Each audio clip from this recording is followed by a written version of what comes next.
Pray. Almighty God, who in your wisdom and goodness have appointed the officers of leaders and county assemblies for the welfare of society and the just government of the people, we beseech you to behold with your abundant favor as your servants whom you have been pleased to call to the performance of important trusts in this republic.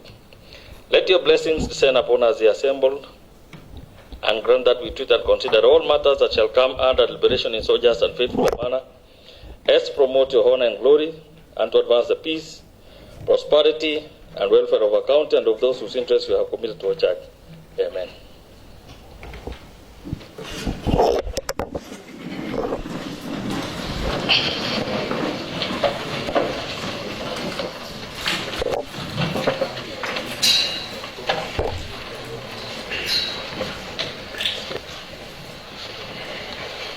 Order number 1, administration of oath. Order number 2, communication from the chair. Thank you very much. I can see that the house today is full to the brim. Members of the public who are the public gallery, you're welcome to this house. However, you are expected to maintain silence, no conversing while at the chamber, no winking, no stamping of feet. It's actually total silence from your end. Otherwise, you're welcome. I have a list of members who are here. I'll read it later. But before that, I'll make my communication.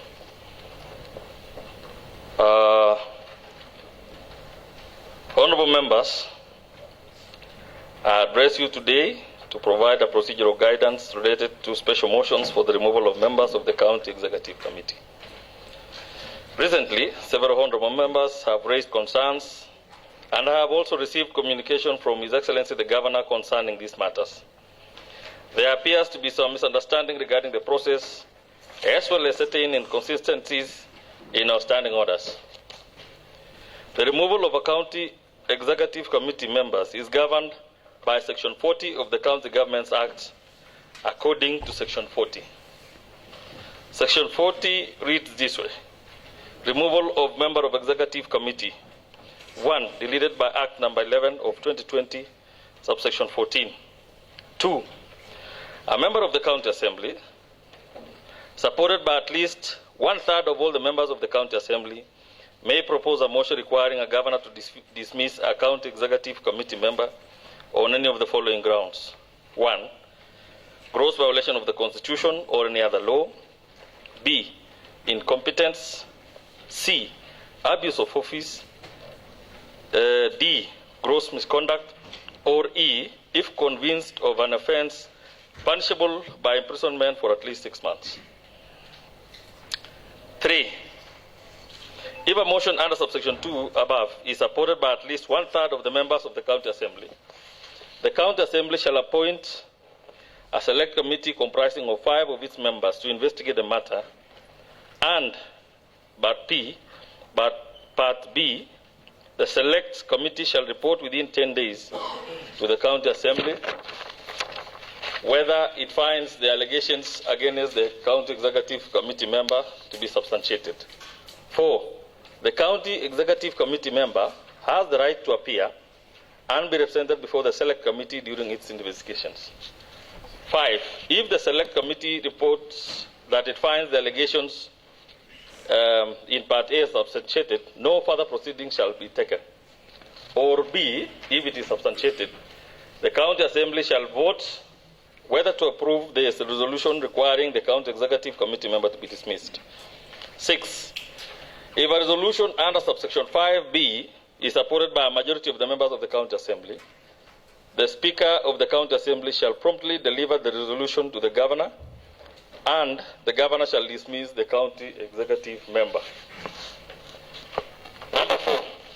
There is a discrepancy between Section 40 of the County Governments Act and Standing Order 72 regarding the threshold for initiating and the appointment of the Select Committee. Section 40 of the County Governments Act requires support from 1/3 of the members to propose a motion and appoint the Select Committee. In contrast, Standing Order number 72 requires support from 1/4 of the members who propose a motion. However, in the event of such conflicts, the national law prevails over the standing orders. Number 5, a pertinent question has arisen regarding whether honorable members who have signed in support of the motion or those who have voted in favor should be included in the 5-member select committee. 6. Having reviewed the county government Act 2012 and the practices and usages of the national parliament, it is essential to note that there is no explicit prohibition against including members who supported the motion in the select committee. As a matter of fact, in the recent impeachment of the immediate former national government secretary for agriculture, Honorable Ngetich-Sultan, 2 of the members who had appended their signatures to the initial tabling motion were part of the committee. The committee also included members who had supported the motion earlier. Number 8. Similar situation occurred in Kajiado, our neighboring county, and was even the subject matter of a court case in the recent impeachment of county executive committee member in Kajiado Assembly. That is, in Jam versus County Assembly of Kajiado and 3 others. Petition number 056 of 2023, 1224. This is the judgment. The High Court ruled that claims of partiality based on prior support for the motion were not sufficient to disqualify the members of the select committee, provided procedural fairness and due process was honored. 9. Internationally, similar positions have been upheld in the United States, South Africa, and Asia, emphasizing that the involvement of members who supported the motion was not inherently problematic.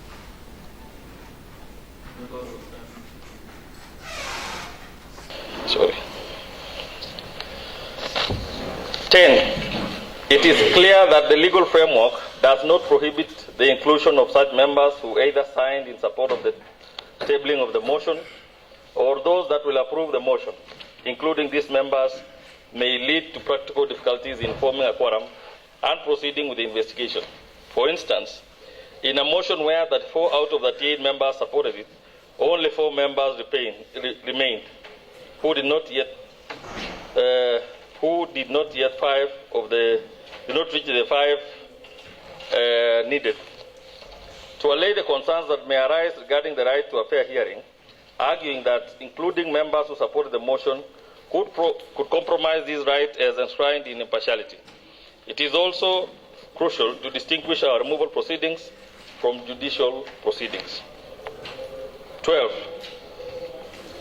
Impeachment process are political actions carried out by elected representatives within a legislative framework, rather than a judicial processes conducted by judges.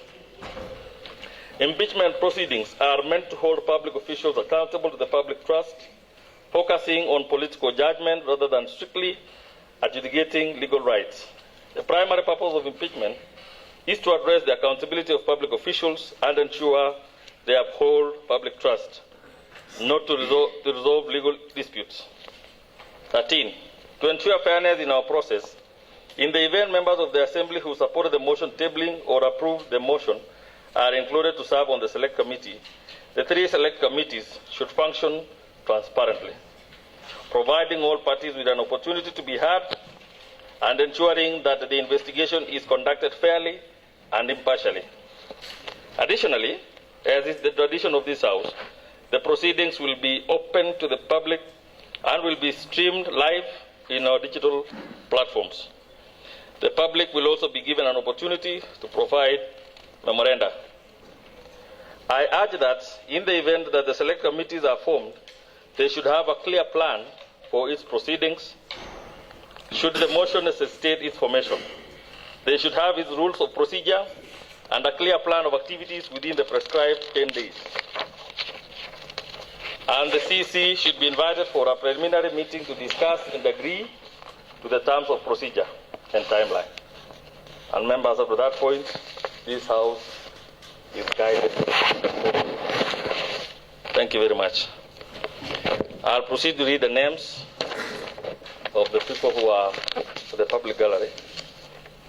Protich Mutai, Kipngeno Rono, Torgotin Edward, Kiprono Siele, B. Leonard, Keter Bernard, Bate Kiplangat, Kipto Langat, Johnston Koech, Sigei Duncan, Jim Hussein, Safania Kirui, Dominius Mutai, General Katam, General Paul Bates, Felix here, Divinas Koech, Dominic B, Gideon Langat, Bildad Cheriot, Mercy Ngeleche, Sakayo Rono, Evan Sigei, Robert Ngeno, Chien Laboso, Josephat Ngetich, Rono Hillary, Thomas Langat, Rono Joel, Yagon Nixon, Ronald Mutai, Gideon Siele, Ngeno Anderson, Mercy Chepngeno, Richard Cheriot, Leonard Ngetich, Kiprono Langat, Aaron Ngetich, Sharon Terer, Kipkoe Chelule, Kiprotich Mutai, Jafet Rono, Edith Kirui, Joseph Sanga, Isaac Ruto, Dominic Ngetich, Martin Kirui, Nathan Korir, Wesley Kirui, Paul Kipsang, Kenneth Langat, Cornelius B, Yegon Kibet Ivan, Bismarck Koech.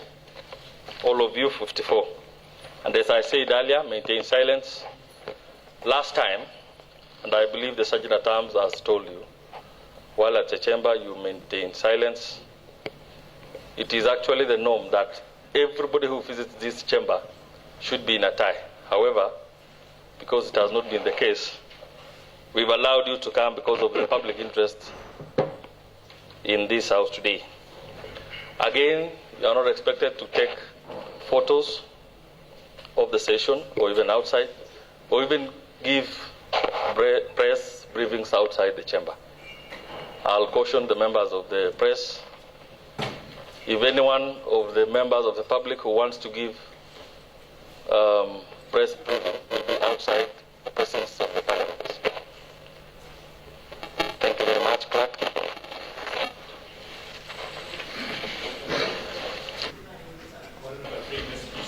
Point of order, Mr. Speaker. Was raised a point of order. Okay. One of the members, the public gallery, has ever been in this house, Mr. Speaker. That is Marcella, alias Jevona Raja. You could invite her to the Speaker's gallery. I have not seen the said member. Is she within? Honorable member, with the permission from me, I allow you to sit on the Speaker's gallery. That is because you once served as an honorable member of this House. Proceed, Clerk. Order number 3, messages. Order number 4, petitions. Order number 5, papers. Order number 6, notices of motions. Order number 7, questions and statements. Order number 8, special motion. I have a statement this afternoon. You have a statement? Yes, Mr. Speaker. I rise to seek a comprehensive statement from the Chairperson Committee on Labor and Public Service regarding the case of Ms. Emily Chelangat. Ms. Emily Chelangat was employed by the government of BOMET as an early childhood development assistant at Kapken Primary School. Following her appointment on 14 January 2014, she served diligently for a period of 7 years until her dismissal in 2021. Honorable Speaker, the dismissal of Ms. Chelangat appears to have been carried out unfairly, depriving her of her rightful retirement benefits and dues. Given her long service to the county, it is crucial to ensure that her rights are upheld and that she receives the benefits she is entitled to. In this regard, I seek a statement from the Chairperson of Committee on Labor and Public Service regarding the following issues. Number 1, the circumstances that led to the dismissal of Ms. Emily Chelangat and whether the due process was adhered to. Number 2, the reason why Ms. Chelangat has not been able to assess her retirement benefits and dues despite her 7 years of service. Number 3, the step that the county government of BOMET is taking to ensure that Ms. Chelangat receives her rightful benefits and any compensation for her and fair dismissal. Proceed to table.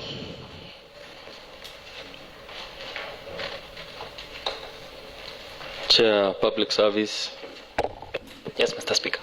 Yes, you have 14 days to dispense that statement from Honorable Samuel. Noted, Mr. Speaker. Thank you. Thank you very much. Order number 8, special motion. Honorable Peter Mutai. Thank you. Point of order. What's the point of order, Honorable Jacob? I also have a statement to make, Speaker. Oh, kindly be patient a little bit.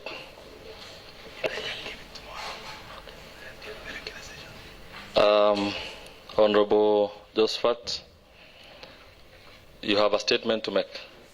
I'll allow you to do that tomorrow, with the interest of time. Okay, fine, Mr. Speaker. Tomorrow. Thank you. Thank you, Mr. Speaker. And I wish also to thank you for your ruling, Mr. Speaker, on guiding this House to discuss our mandates as it is stipulated under the Constitution of Kenya. Mr. Speaker, I wish to move a special motion. The special motion, Mr. Speaker, on the dismissal of Honorable Erick Ngetich as the County Executive Committee member for Roads, Public Works and Transports. Mr. Speaker, in considerations of the provisions of the Section 40 of the Constitution of the County Government Act 2012, which mandate the removal of the County Executive Committee member on the grounds of gross violations of the Constitution or any other law, abuse of office, gross misconduct, physical or mental incapacity to perform the functions of the office, or incompetence. Whereas Honorable Erick Ngetich, the County Executive Committee member in charge of roads, public works, and transport, has committed acts that are contrary to the expected conduct of a public officer as enriched in our Constitution and other relevant laws.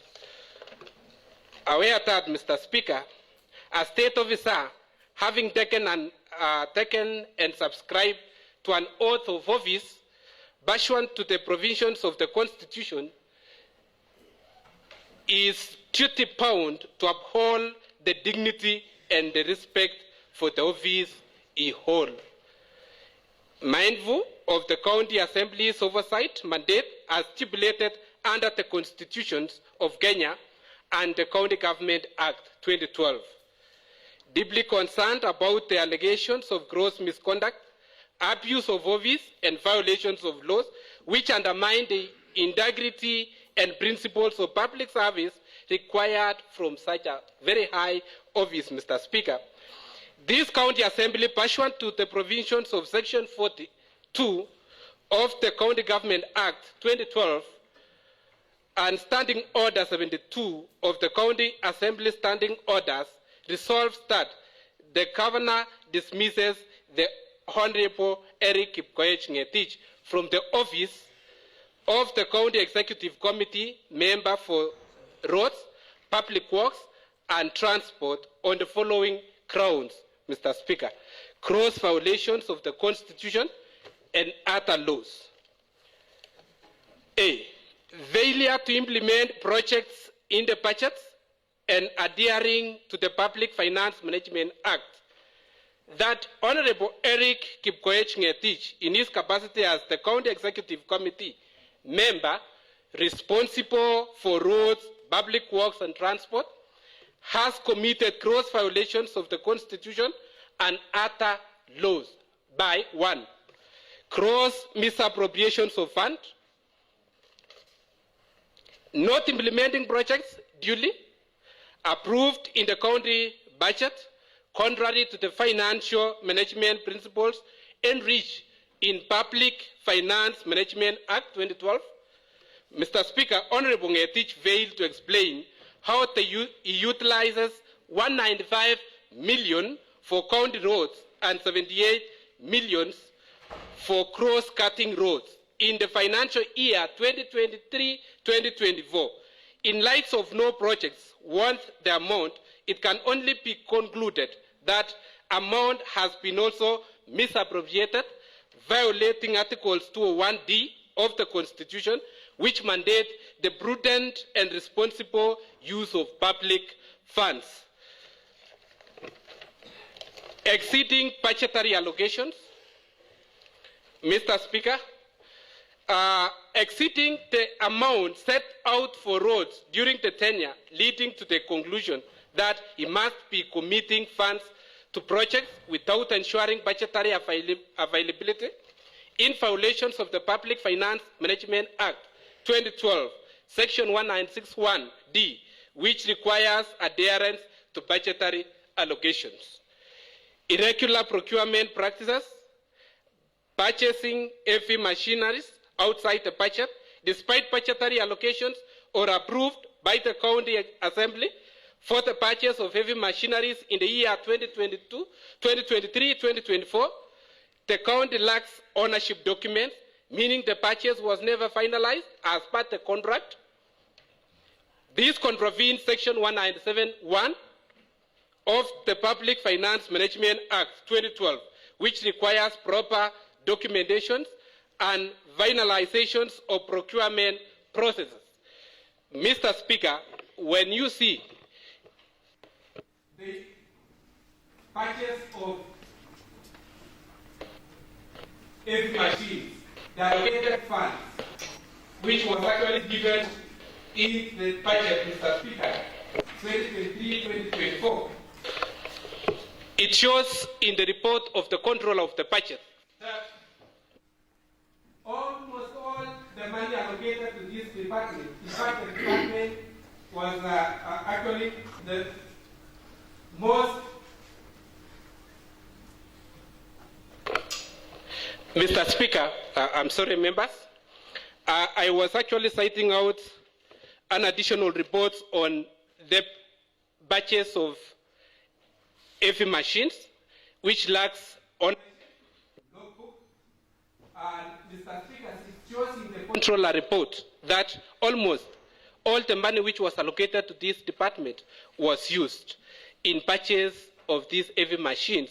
And when it comes to the reality, Mr. Speaker, the machines are dumped in various wards.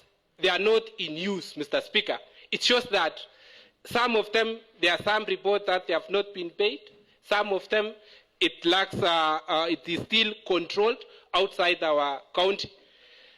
And Mr. Speaker, there is also an abuse of office and procedural disposal of county motor vehicles that Honorable Erick Ngetich, in his capacity as the County Executive Committee member responsible for roads, public works, and transport, has abused his office by 1. Violations of procurement laws, disposing of the county motor vehicles without adhering to the Public Procurement and Assets Disposal Act 2015, specifically under Section 53(1), which requires adherence to prescribed procedures for disposal of public assets. This constitutes a blatant disregard for the law and proper governance practices, gross misconduct, issuing fraudulent local purchase orders, LPOs, that Honorable Erick Ngetich, in his capacity as the County Executive Committee member responsible for roads, public works, and transport, has engaged in gross misconduct by 1. Financial impropriety, overseeing the issuance of local purchase orders, LPOs, in the Department for Non-Existent Projects, constituting financial impropriety, and also mismanagement in violations of the Anti-Corruption and Economic Crimes Act of 2003, Section 45(2)B, Mr. Speaker, which prohibits the improper use of public resources. For example, the local purchase order LBOs for routine maintenance and constructions of Kakimuldai, Karab, Barsukata, and the constructions of Southset and Jebgrib roads turned out to be fraudulent, Mr. Speaker. Failure to ensure maintenance of county vehicles. That Honorable Erick Ngetich, in his capacity as the County Executive Committee member responsible for roads, public works, and transport, has engaged in gross misconduct by negligence in assets management. Neglecting the public works and transport has engaged in gross misconduct by lack of transparency, failing to provide detailed expenditure report when requested on 3 separated occasions by the County Assembly Committee on Roads, Transport and Public Works. This lack of transparency and accountability violates the principles of good governance and oversight as enriched in Article 10 of the Constitution and the Public Finance Management Act 2012. Mr. Speaker, we requested severally the CEC in charge of roads, Erick Ngetich, to give us some information which it will also guide the committee on doing or carrying out their mandate of oversight. CEC failed to give the report, Mr. Speaker. Here with me, I have some letters, Mr. Speaker, one dated 15 May 2023, whereby the committee chaired by Mheshimiwa Honorable Mutai and the 6 other committee members, we requested the CEC in question. Mr. Speaker, you'll allow me not even to use the word request. We write the report, or we wanted to give or to service the committee with a report on the comprehensive report, whereby the County Assembly Committee on Infrastructure, in its siting on 11 May 2023, deliberated and resolved to request for comprehensive report on the following issue, Mr. Speaker. One is the expenditure report for financial year 2022-2023.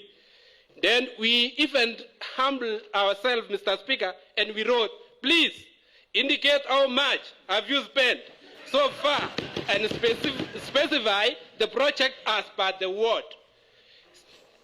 Another one, Mr. Speaker, number 2 in question, status of the acquisition of heavy machines, county vehicles, status of implementation, constructions of 4 kilometers roads in all the wards. That is in 2022-2023 financial year. The Exchequer, we asked the Exchequer report releases as at 30th April 2023, whereas 177,208,222 have been released for development, of which it was in question.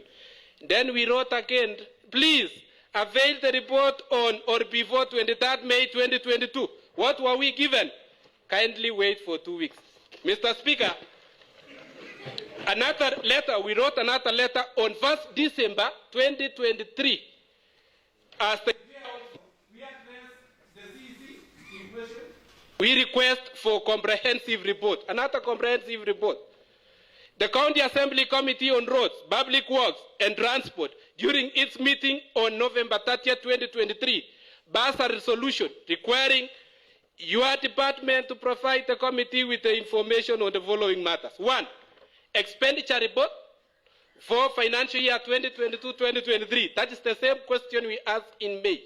We kindly request comprehensive report outlining the expenditure incurred during the fiscal year 2022-2023. This report should include a detailed breakdown of all expenses, list of constructions, maintained roads in each ward, along with supporting documents such as payment schedule. Another question, work plan for the financial year 2023-2024. We required a detailed work plan for the current financial year 2023-2024. Please ensure that this work plan highlights all the projects as per the awards, timelines, and also budget allocation. Number 3, heavy machines. We seek comprehensive information regarding heavy machines captured in the current procurement plan 2023-2024. The fourth, first quarter expenditure report for financial year 2023-2024. We kindly request a comprehensive report outlining the expenditure incurred during the first quarter of financial year 2023-2024. This report should include a detailed breakdown of all the expenses, list of constructed and maintained roads, along with supporting documents such as payment schedules. The committee requests that you provide the above information along with all the relevant supporting documents not later than December 5th, 2023. Then what happened to TCEC, Mr. Speaker? He deemed. He never gave us the report. We didn't get whatever we requested. How else, Mr. Speaker, do you expect the committee to carry on their oversight roles?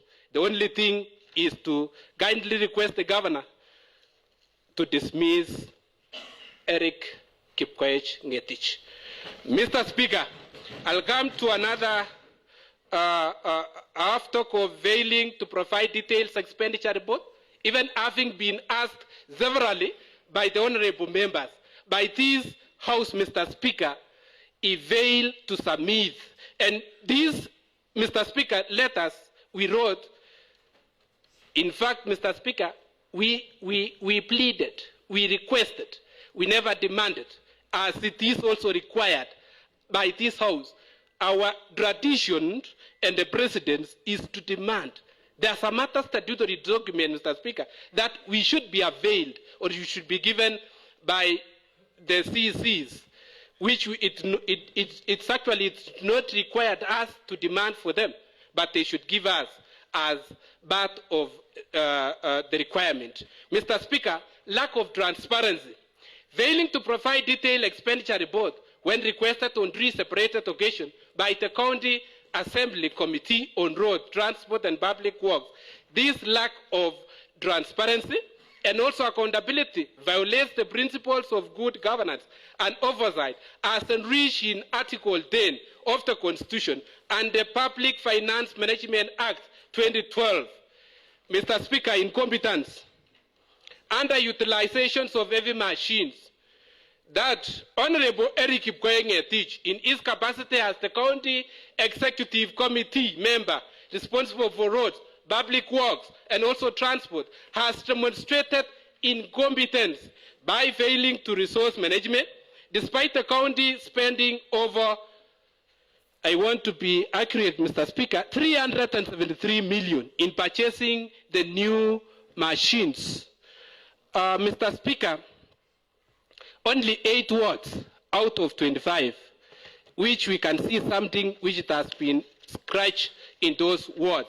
They have utilized the resources of 373 in, I can give only in figure 8 wards, but if time allowed, Mr. Speaker, I'll read even those words. This is despite arrangement and all under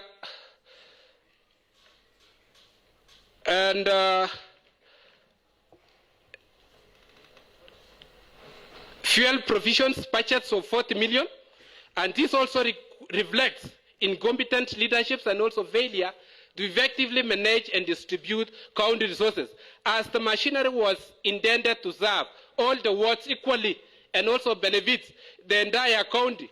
Most of the heavy machinery has been grounded for significant period, Mr. Speaker, demonstrating a lack of proper management and utilization of these heavy machines.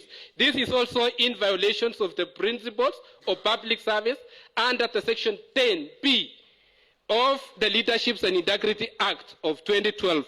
Mr. Speaker, in the auditor report and the controller of budget report, Mr. Speaker, it shows that all the machines were paid. And in this department, Mr. Speaker, kindly allow me, Mr. Speaker, to give some figures here. In the budget 2022-2023, we gave some money. One, For the maintenance expenses for motor vehicles, in the budgets, we gave them 8 million. Maintenance of plant machineries and equipment, 10 million. Purchase of office furniture and feeds, 4 million. Surprisingly, Mr. Speaker, there is allocations of 40 million, not 40 million, but 20 million for gravel, aggregate, and stone quarries. That is in the year 2023-2024, this financial year. We gave 20 million for quarries. Up to date, several quarries, Mr. Speaker, are making, or owners of those quarries are making their calls, requesting for the payment. And in the absorption, as per the control of the budgets, this department has absorbed 79.8%. It is actually the leading, followed closely by the Department of Agriculture with 56%. Meaning that all the resources which were given to this department, they have absorbed, all of them.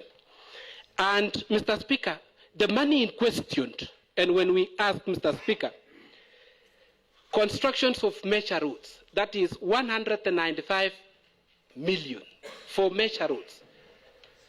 And the cross-cutting roads, that is 78 million. Mr. Speaker, we raise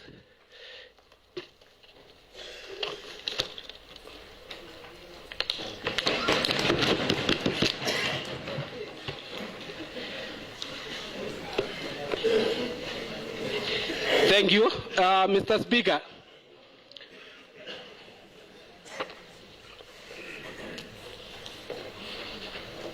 We have another allocation, Mr. Speaker, that is for the constructions and maintenance of motorized bridges, that is 25 million. You can imagine, Mr. Speaker, we gave out 45 million for constructions of bridges and footbridge, 18 million in this financial year, which was ended, last financial year, which was actually ended 30th June. And when you go to social media, you will see some other bridges, Mr. Speaker, and footbridge that at least I can cite one called the Kiswahili Bridge, Mr. Speaker. You even become ashamed to be to associate with this department, Mr. Speaker. We gave 5 million for material testing lab. And as now, Mr. Speaker, when you go to that lab, nothing in, and 5 million money. I don't want even, Mr. Speaker, to talk of what happened in 2022-2023 financial year. This is actually what made us, Mr. Speaker, to bring in this motion today to safeguard this coming financial year, so that we have roads being constructed in our various wards. As per 31st March, Mr. Speaker, these roads had spent 442,912,107 out of 603. That is development budget in development, and nothing. Few roads have been constructed in our various wards. So, Mr. Speaker, unexplained pending bills. This is another animal, Mr. Speaker, in this department. Honorable Erick Ngetich, in his capacity, the County Executive Committee member responsible for roads, public works and transport, has failed to address the growing number of unexplained pending bills, which continue to increase under his tenure, reflecting gross incompetence and mismanagement of the county resources. Mr. Speaker, I, Mheshimiwa Mutai Peter, MCA from Sigei Ward, I'm a voice of voiceless in BOMET County. I'm tabling today this motion in requesting all these honorable members that let us save BOMET County by making sure that Honorable Erick, Honorable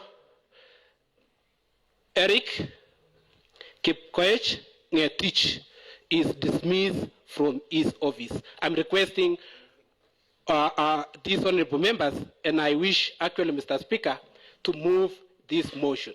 And I request all these honorable members that let us support this motion, all of us, so that we have something to tell our people of BOMET.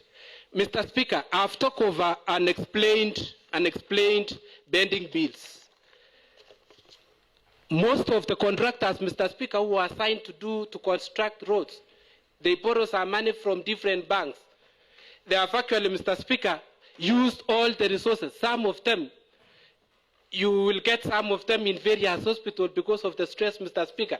And the money we allocated to this department. And the person in charge of the department is unable to explain, Mr. Speaker, surely, this is the house that will clean the departments of roads. This is the house that also to make people to respect the public funds, and let us team up, and we support this motion. Mr. Speaker, kindly allow me to request Honorable Kibet, Honorable Kiprotich actually, to second this motion. Honorable Protich. Honorable Speaker, thank you for giving me this opportunity to do the duty that my friend, Honorable Bita Mutai, member representing Sigei, has given me to second. And I'll be saying whether I second or not at the end of this presentation of mine. Honorable Speaker, allow me first to thank you, number one, for accepting the request made by the Deputy Speaker to move one of our honorable members who served in this county assembly for the second assembly to sit in your speaker's gallery. Mr. Speaker, you see time changes. Sometimes I might be the one who is in the public gallery. And that recognition goes a very long way for the services that we render to our people as per this constitution that is given. To the rest of the members of the public who remained in the public gallery, they are just but doing what George Orwell said in the book of Animal Farm, that some animals are more equal than others, and that is why you moved one and left the rest. Honorable Speaker, I would like to, in my first assumption of this particular process that we are in, the motion has been moved, and he has mentioned, Honorable Mutai has mentioned several ways and several issues that he thinks, he deems fit that it will be able to enable this House to remove from office one Erick Kipkoech Ngetich, who is the CC in charge of roads and public works. Honorable Speaker, Article 185 of the Constitution of Kenya made it sure that we do have a county assembly that is going to be representative of the people. And Article 1, Honorable Speaker, that has been mentioned in several ways by those who are picketing, by those who are setting us, by even us ourselves, has been repeatedly quoted that power belongs to the people. And this particular power, Honorable Speaker, it continues to say that it can be exercised directly or through elected representatives. This is where we are. We are now doing what the people would have done were it given to their hands to do. Mr. Speaker, coming to this particular motion at hand, a motion that has been moved and several issues have been mentioned. I will not be able to read the figures. I will not be able to go through the same issues that Honorable Mutai has mentioned because he's the mover of the motion and the owner of this particular motion.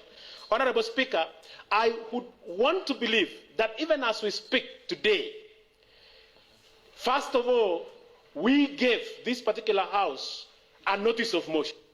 The notice of motion, Mr. Speaker, is to inform the House and the public that there is something that is coming up. And the drafters of the Constitution, and it up to and including our standing orders, give us the mandate that give 3 days notice, even before the discussion of it comes up. Mr. Speaker, you were keen enough and kind enough to allow the 3 days to be given. We were able to accept, to chair this particular notice of motion that was given. In this notice, Honorable Speaker, it contained a lot of issues. You must have seen what Honorable Mutai has read, a very long information that is having a lot of issues of misappropriation of the office itself, cross violation, as he has mentioned, abuse of office, violation of the procurement laws, gross misconduct, financial impropriety, and even reporting. Mr. Speaker, Honorable Mutai has told this House that he has made several requests to the CC in charge of roads to bring to this particular House from reports, and he has failed to do so. Honorable Speaker, how we do oversight in this House is through the committees, and you are keen enough to tell the public the other day that the committees are doing oversight. We as individuals may be able to do representation, and we can be able to give ourselves some percentages on how much we have done. We gave Honorable Mutai to deal with the issues relating to the roads. Mr. Speaker, there is a challenge in saying that when you are feeding a dog, and I'm quoting this, then you should not be the one to kill that dog. You call the boys of the village, and then you tell the boys to kill the dog, and you feed the boys. But Mr. Speaker, in this case, it is something different. If you see the person who has been in that particular category, guarding that particular department, guarding that particular committee, and chairing the committee, and talking hand in hand with the said county executive member, bringing this particular motion, then, Mr. Speaker, there is more than meets the eye. What the science call, it is a tip of the iceberg. Honorable Speaker, there is so many other issues that have been mentioned about the heavy machinery, about the other issues, and everything else. Mr. Speaker, when we had a Kamukunji in this House, I mentioned to all of us, and I do not have the right to guide the House, I mentioned that there are judges in this country who are giving severe ruling and judgment on individuals, be it individuals who are going for hanging, be it individuals who are going to be sentenced for death, be it individuals who are going to be given what is called the lethal injection, or even the rest of the capital punishments. Honorable Speaker, I mentioned in this House that whatever decision that we are going to make, we need not to carry in ourselves issues relating to I wish I knew. If we are going to commit this particular motion before this particular House, and it is going to be approved, and due process is going to be followed, until everything else has been done, whether the officer goes home in terms of impeachment, or he is brought back in terms of you are given another chance, whatever it is, we need to carry with us, we need not to carry with us guilt in our hearts that we did something that was wrong. And I said this in this particular House. Honorable Speaker, what am I doing? And what am I saying? In as much as we are going towards this particular motion, it is a very heavy motion, Honorable Speaker. It is not a normal motion. And that is why, while I sat in the Second Assembly as the Deputy Speaker, we never even attempted this particular nature of the motion, because of the gravity of the matter, because of how the matter is always heavy. Honorable Speaker, thinking about this motion last night, I had a lot of collusion, Honorable Speaker, while I was trying to figure out whether I am going to bring in this particular issue. What am I going to say in this? And what am I going to bring into this particular aspect? Mr. Speaker, because of that collusion, I slept around 5 a.m. in the morning. Mr. Speaker, and as I said, I need not to guide the House, but I want to speak to 3 things. Number one, I want us to go to this particular motion, which is removal of office of an officer, and in this particular motion, the one on roads and public transport. We need not to go into it, number one, with emotions. I want to ask this particular house that in as much as we are going to deal with this, we put emotions aside. We put issues that are bringing emotions aside. We don't want to come to the house and only say, let the person leave vacate office. For what? Let us give an individual time to be heard. Mr. Speaker, we want to give this individual time to be heard. And by so doing, we have to approve this motion. There is no other way that this particular individual is going to be heard per se in public and in this particular house without approving this motion. If we kill this motion today, Mr. Speaker, the matter ends here. But how will we then come up and say that Honorable Mutai's allegations and his groanies of people were right? So we need to approve this motion of impeachment.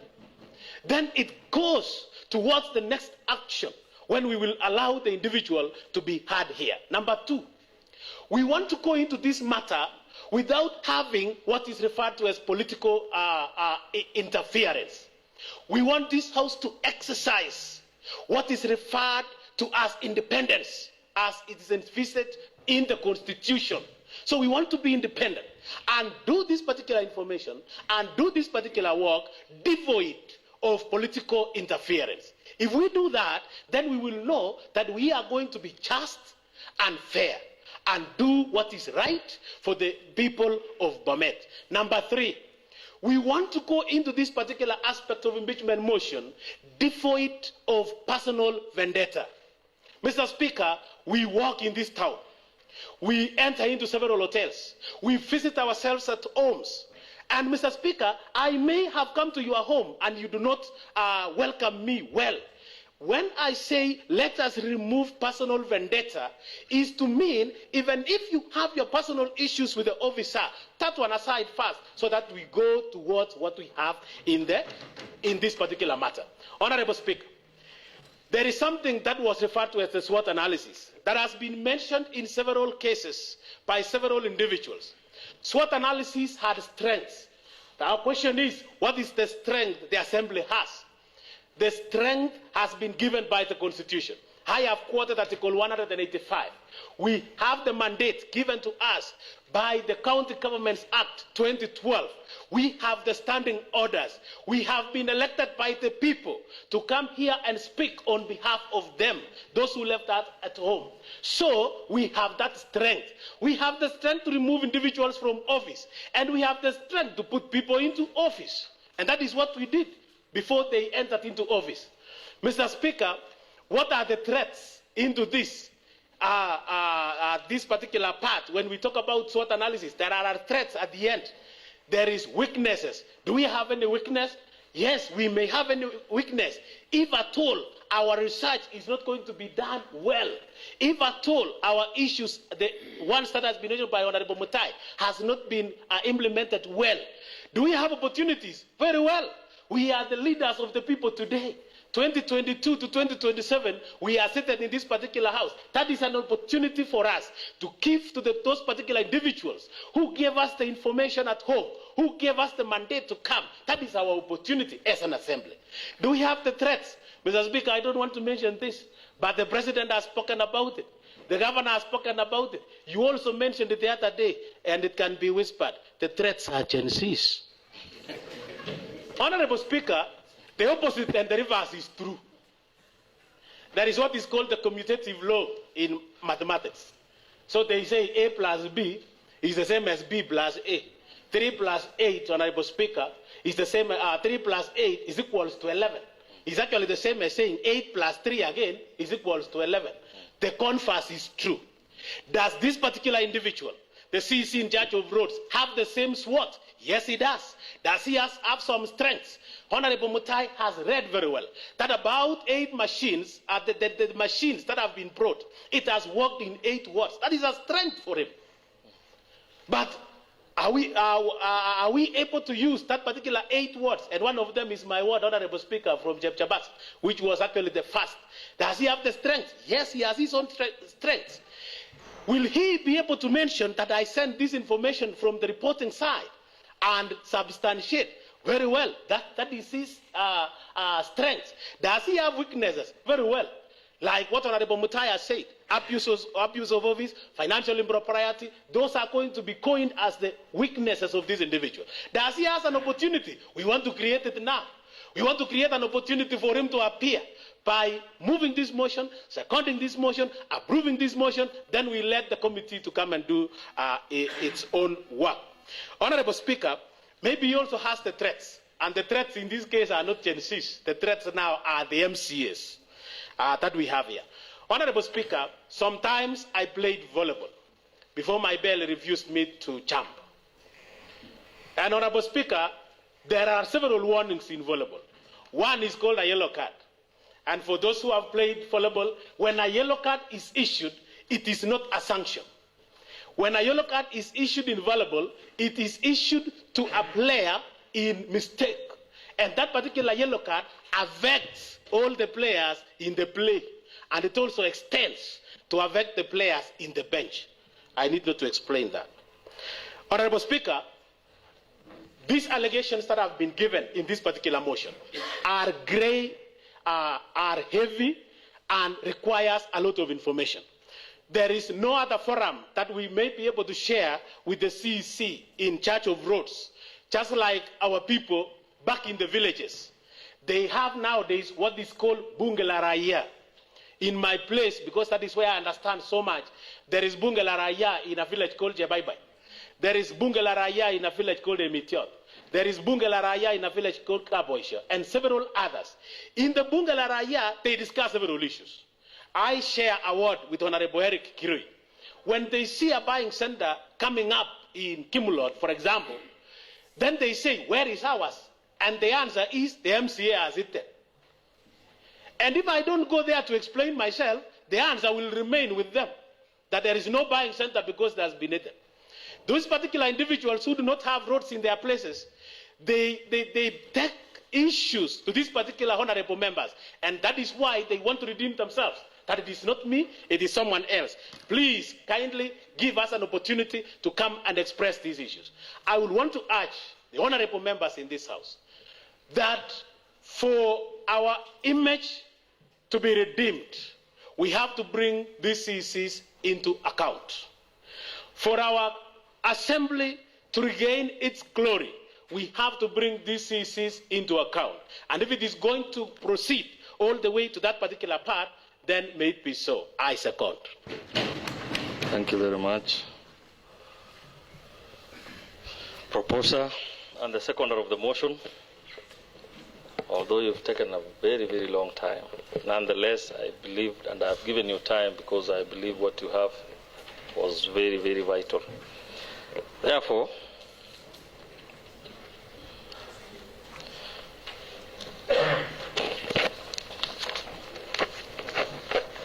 I've noted that in the speaker's gallery, we have the former speaker of this house, Honorable Ngetich, who is seated at the speaker's gallery. However, he didn't seek my permission to reach there or to sit there. Nonetheless, you are welcome to follow the proceedings. I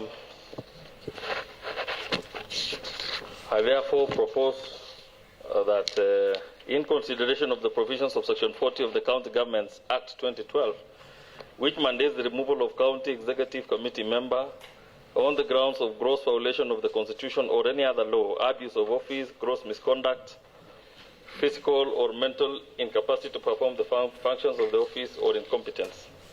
Whereas Honorable Erick Ngetich, the County Executive Committee member in charge of roads, public works and transport, has committed acts that are contrary to the expected conduct of public officer as enshrined in our Constitution and other relevant laws. Aware that a state officer, having taken and prescribed or subscribed to the oath of office pursuant to the provisions of the Constitution, is duty-bound to uphold the dignity and respect for the office he holds. Mindful of the County Assembly's oversight mandate stipulated under the Constitution of Kenya and the County Governments Act 2012, deeply concerned about the allegations of gross misconduct, abuse of office, and violations of laws, which undermine the integrity and principle of the public service required from such a high office, this County Assembly, pursuant to provisions of Section 40, subsection 2 of the County Governments Act 2012, and Standing Order 72 of the County Assembly Standing Orders, resolves that the Governor dismisses Honorable Erick Ngetich from the office of the County Executive Committee Member of Roads and Public Works and Transport on the following grounds. Gross violation of the Constitution and other laws. A. Failure to implement projects in the budget and adhering to the Public Finance Management Act. That Honorable Erick Ngetich, in his capacity as the County Executive Committee member responsible for roads, public works and transport, has committed gross violation of the Constitution and other laws by 1. Gross misappropriation of funds, not implementing projects duly approved in the county budget contrary to financial management principles enshrined in the Public Finance Management Act 2012. Honorable Ngetich failed to explain how he utilized 195 million for county roads and 78 million for cross-cutting roads in a financial year 2023-2024. In light of number of projects worth the amount, it can only be concluded that the amount has been misappropriated, violating Article 201D of the Constitution, which mandates the prudent and responsible use of public money. 3. Exceeding budgetary allocations. Exceeding the amount set out for the roads during his tenure, leading to the conclusion that he must be committing funds to projects without ensuring budgetary availability in violation of the Public Finance Management Act 2012, subsection 196(1)(d), which requires adherence to budgetary allocations. 3. Irregular procurement practices. Purchasing heavy machinery outside the budget despite budgetary allocation or approval by the County Assembly for the purchase of heavy machinery in the year 2023-2024.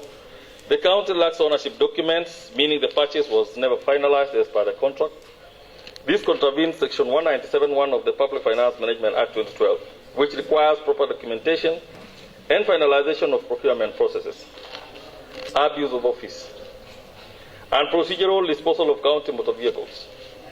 That one Honorable Erick Ngetich, in his capacity as the County Executive Committee member responsible for roads, public works and transport, has abused his office by violation of procurement laws, disposing of county motor vehicles without adhering to the Public Procurement and Asset Disposal Act 2015, specifically under Section 53(1), which requires adherence to prescribed procedures for disposal of public assets. This constitutes a blatant disregard for the law and proper governance practices. Gross misconduct. 1. Issuing fraudulent local purchase orders. That Honorable Erick Ngetich, in his capacity as the County Executive Committee member responsible for roads, public works and transport, has engaged in gross misconduct by 1. Financial impropriety. Overseeing the issuance of local purchase orders, LPOs in the department for non-existent projects, constituting financial impropriety and mismanagement in violation of the Anti-Corruption and Economic Crimes Act 2003, Section 45(2)(b), which prohibits the improper use of public resources, for example, the local purchase order for routine maintenance and construction of Kagemuldai, Karab, Parsugata, and the construction of Sauset and Jepkirib roads turned out to be fraudulent. B. Failure to ensure maintenance of county vehicles. That Honorable Ngetich, in his capacity as the County Executive Committee member responsible for roads, public works and transport, has engaged in gross misconduct by 1. Negligence in asset management, neglecting the maintenance of county vehicles, leading to deterioration and inefficiency in service delivery, contrary to the principles of public service under Leadership and Integrity Act 2012. Section 11A, which mandates effective management of public resources. C. Failure to provide detailed expenditure reports. That Honorable Erick Ngetich, in his capacity as the County Executive Committee member responsible for roads, public works and transport, has engaged in gross misconduct by 1. Lack of transparency, failing to provide detailed expenditure reports when requested on 3 separate occasions by the County Assembly Committee on Roads, Transport and Public Works. This lack of transparency and accountability violates the principles of good governance and oversight as enshrined in Article 10 of the Constitution and the Public Finance Management Act 2012. Incompetence.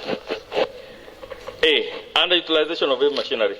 That Honorable Erick Ngetich, in his capacity as the County Executive Committee member responsible for roads, public works and transport, has demonstrated incompetence by failure in resource management, despite the county spending over 300 million on the purchase of heavy machinery. Only 8 out of the 25 wards have utilized these resources.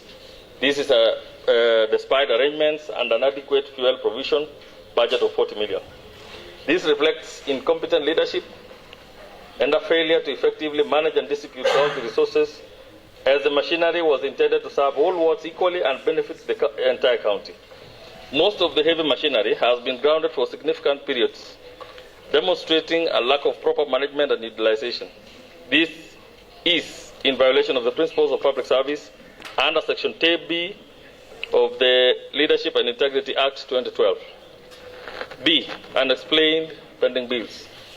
That Honorable Erick Ngetich, in his capacity as the County Executive Committee member responsible for roads, public works and transport, has failed to address the growing number of unexplained pending bills, which continue to increase under his tenure, reflecting gross incompetence and mismanagement of county resources. Honourable members, the floor is open for debate. And when given an opportunity, kindly be mindful of time. Time is not on our side. We still have 2 motions. So when given an opportunity, kindly rise, give your points, and allow others also to contribute. Honorable Ernest. Thank you very much, Mr. Speaker, for this opportunity to also support the motion that has been brought forward by Honorable Mutai. Mr. Speaker, this is another opportunity for this House and the great people of BOMET to see into it that service delivery is compulsory because it is their public resources. Mr. Speaker, I am rising to support this motion because of a number of reasons. Most of the reasons has been moved by the mover of the motion and the seconder of the motion. Mr. Speaker, just so that it is not stories, it is facts. This Erick Ngetich, Mr. Speaker, the CEC in charge of roads, has failed in his duty as the CEC.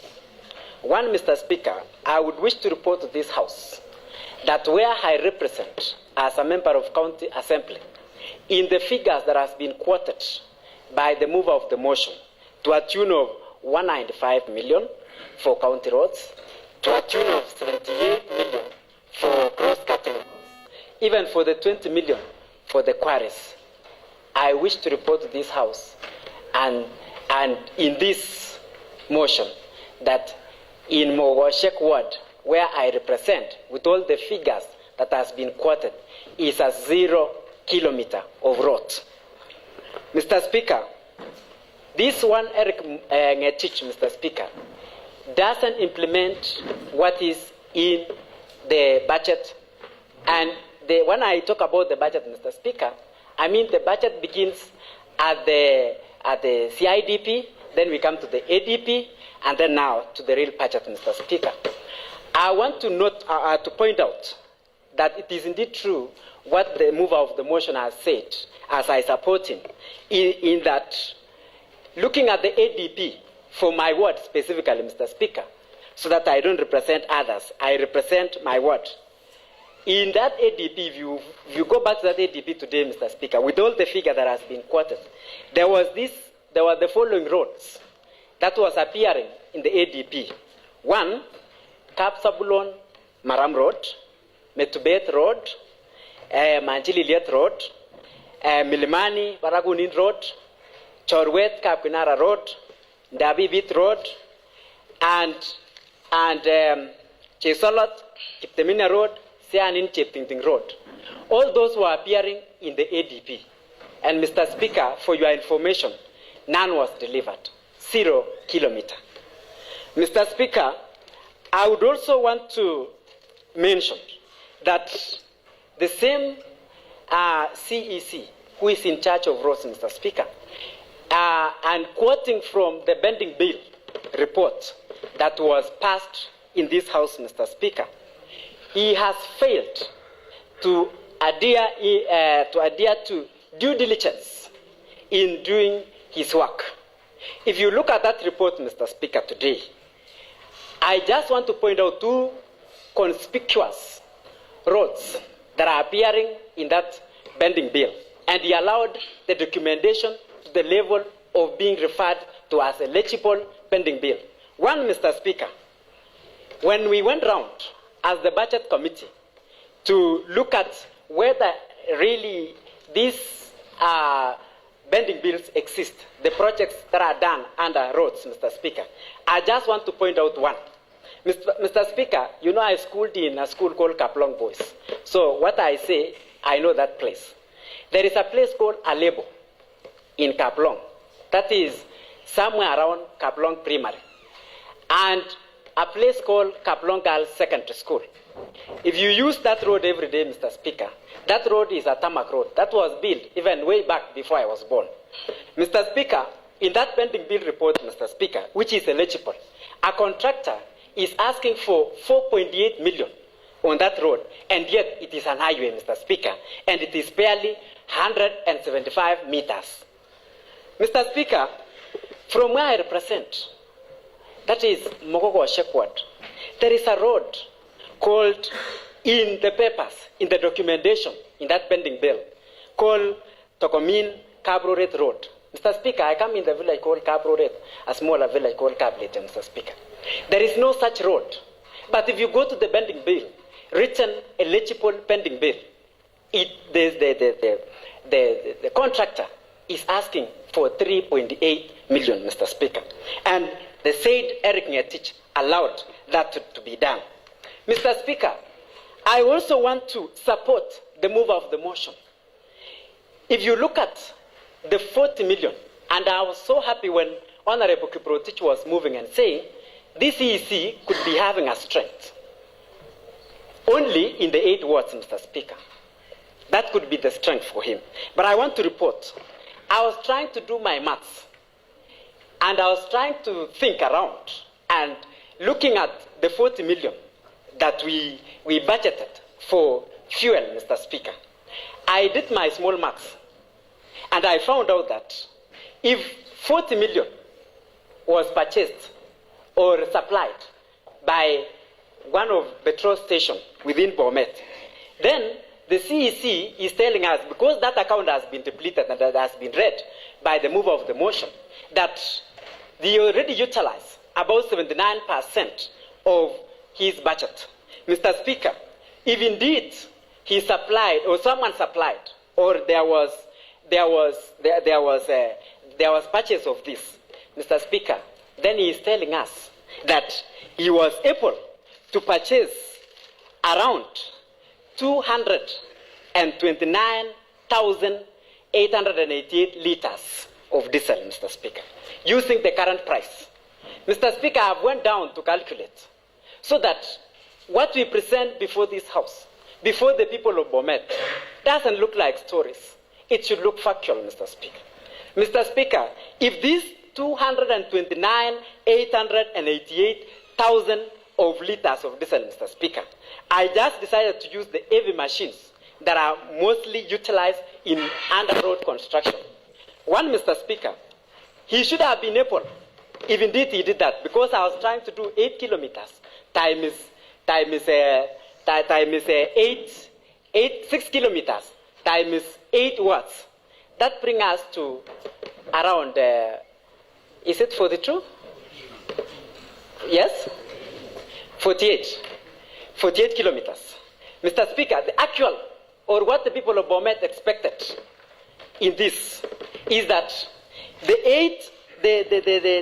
229,000 liters was supposed to do for a lorry, for the so-called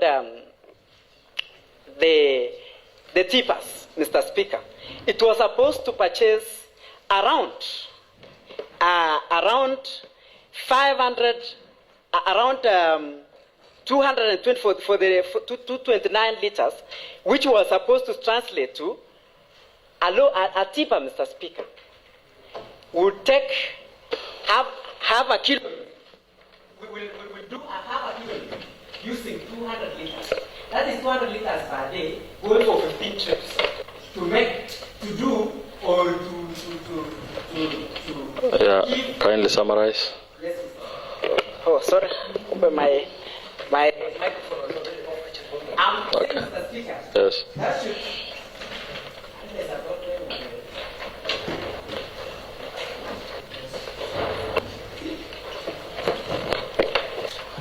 Okay. What's your point of order, Majority Leader? Can see. To standing order 33.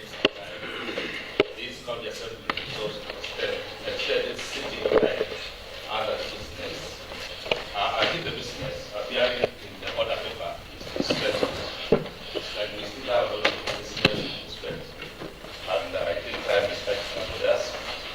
I think that at least we approve this procedural motion so that we can spend the business appearing. Put on your mic.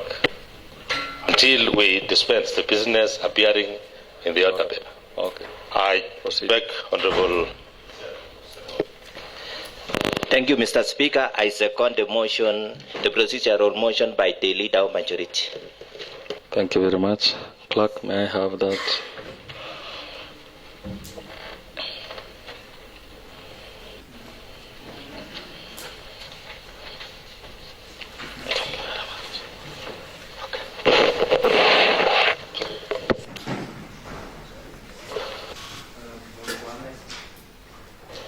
You'll be paid.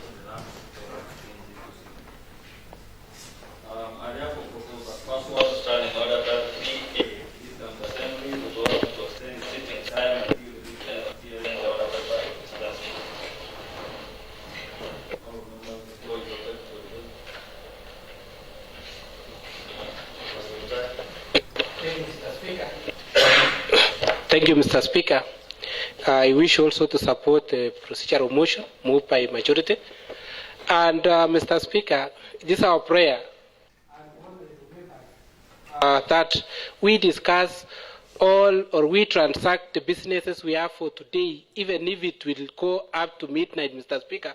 We are ready to sit in this house so that we discuss the issues that are affecting our county government of BOMET. Thank you, Mr. Speaker. Thank you very much. Honorable Bernard Langat. Thank you, Mr. Speaker. By the reading the mood of the House, Mr. Speaker, because the Speaker have no eyes, I can tell you, Mr. Speaker, put a question. Honorable Bernard Langat, are you alluding that I'm blind? Thank you again for letting me know that, and also to read the mood of the House. I therefore put the question that pursuant to Standing Order 33A, this County Assembly resolves to extend its sitting time until the business appearing in the order paper is dispensed with. Will as many as are of that opinion say aye? Aye. Will as many as are of the contrary opinion say nay? The ayes have it. Honorable Ernest, you only have less than a minute to wrap up. Thank you very much, Mr. Speaker. And thank you for according me this opportunity to wind up what I was presenting before this House. Mr. Speaker, I was trying to justify and show this House how this one Erick Ngetich could have not been responsible in the usage of public resources. Mr. Speaker, just to move very fast because I was already winding up, is that I was trying to calculate how this 40 million could have been used for fuel, Mr. Speaker. And I was giving you how a tipper, one tipper, Mr. Speaker, one tipper will take 200 liters per day. And that one tipper should be able to do 15 trips, which is equivalent to a half a kilometer or 500 meters, Mr. Speaker. If you calculate, Mr. Speaker, the expected number of kilometers that the tippers with 40 million would do across the BOMET county wards, then you will come to about 550 kilometers. If you divide that, Mr. Speaker, by the 25 wards that we are coming from, then you will get that at least he was supposed to do 22 kilometers per ward. And Mr. Speaker, this honorable member will bear me witness, because I have said from where I come from is a 0 kilometer. But from the report, it is just 48 kilometers across the wards. Mr. Speaker, we expected 550 kilometers. But what we get is 48 kilometers. Mr. Speaker, even if we are not able to speak, these people of BOMET will force us to speak and speak the truth. But because we are able to speak and represent them, Mr. Speaker, I want to ask this House to allow this motion to move to the next level, and by saying so, in support of this motion. Thank you very much, Mr. Speaker. Thank you very much, Honorable Ernest. Honorable Roslyn. Okay, thank you very much, Honorable. Before you proceed, Honorable Roslyn, I now, because of interest of time, I'll be allowing each of you only 4 minutes. Thank you. Thank you. Okay, thank you, Honorable Speaker.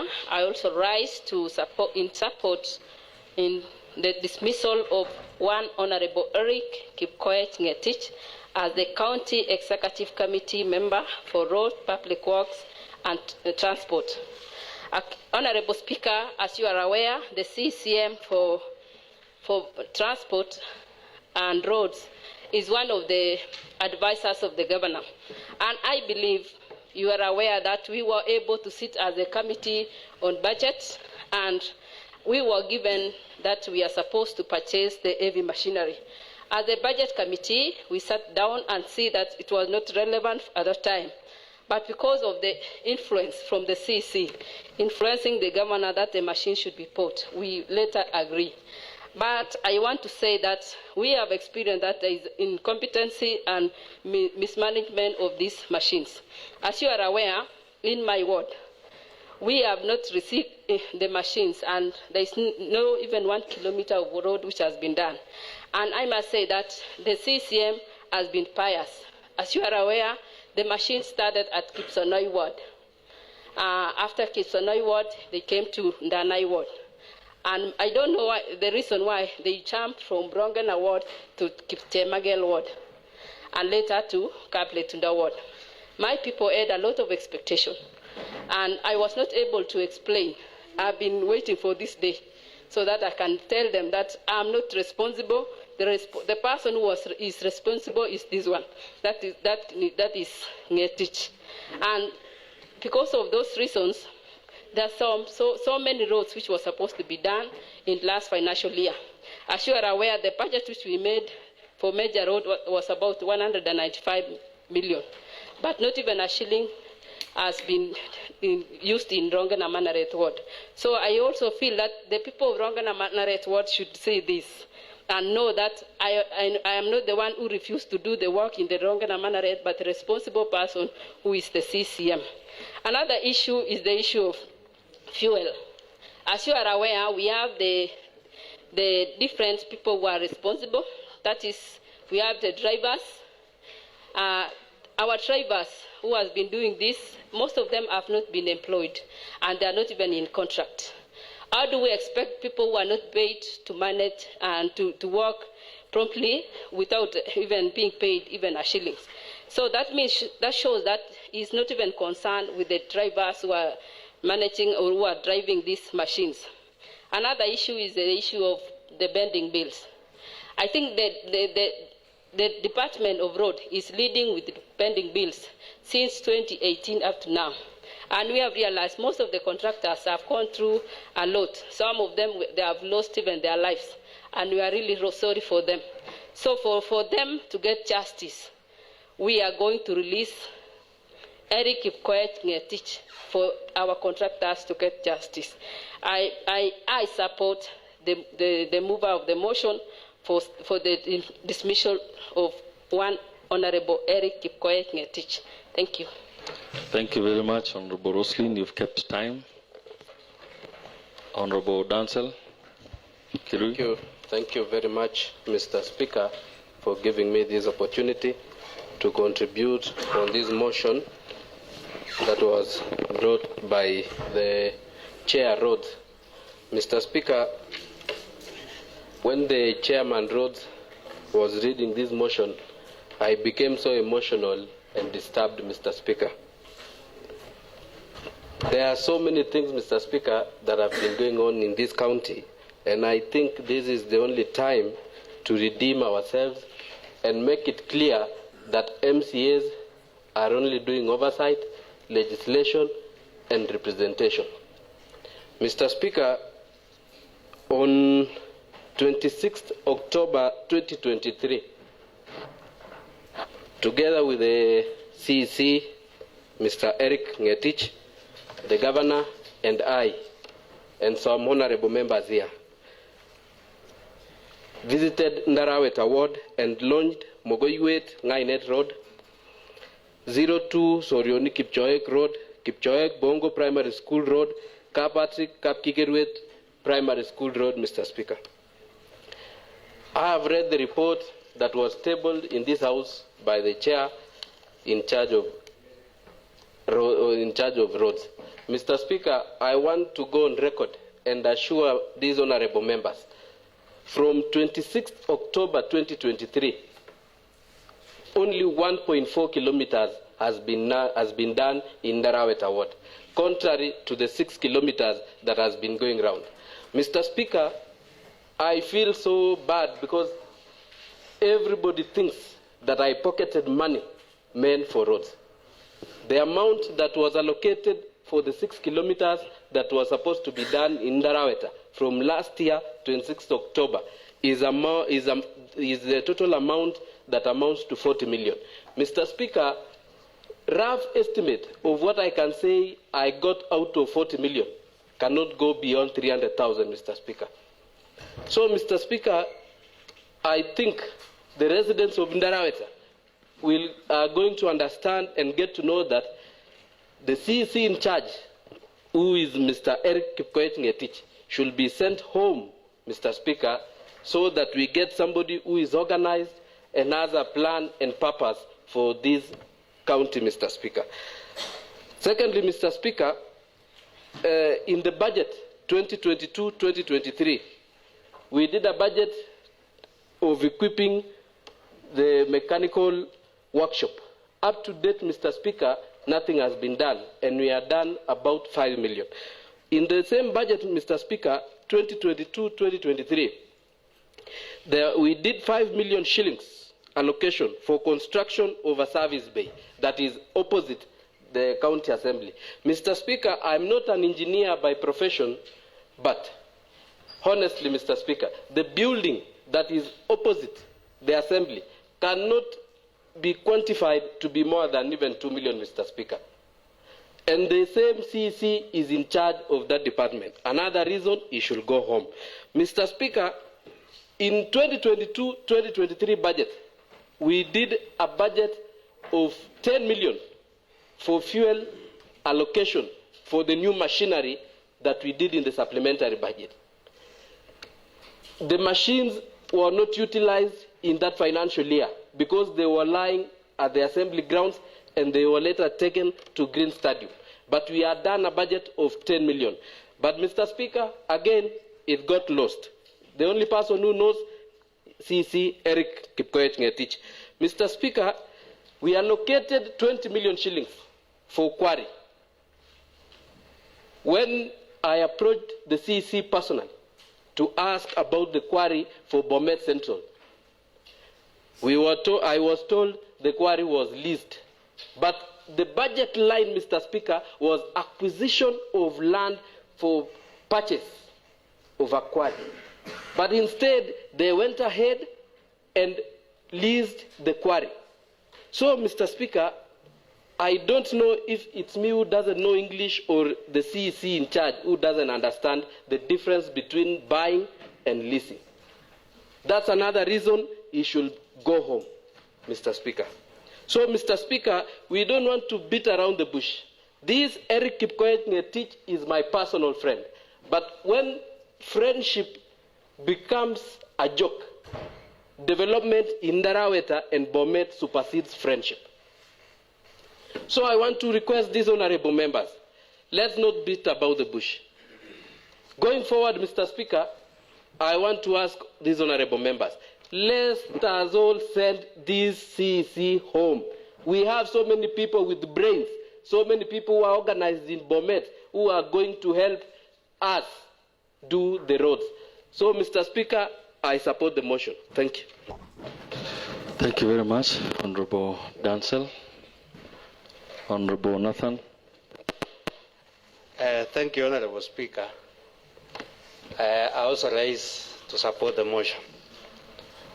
Honorable Speaker, I remember during campaign, we used to have a lot of slogans.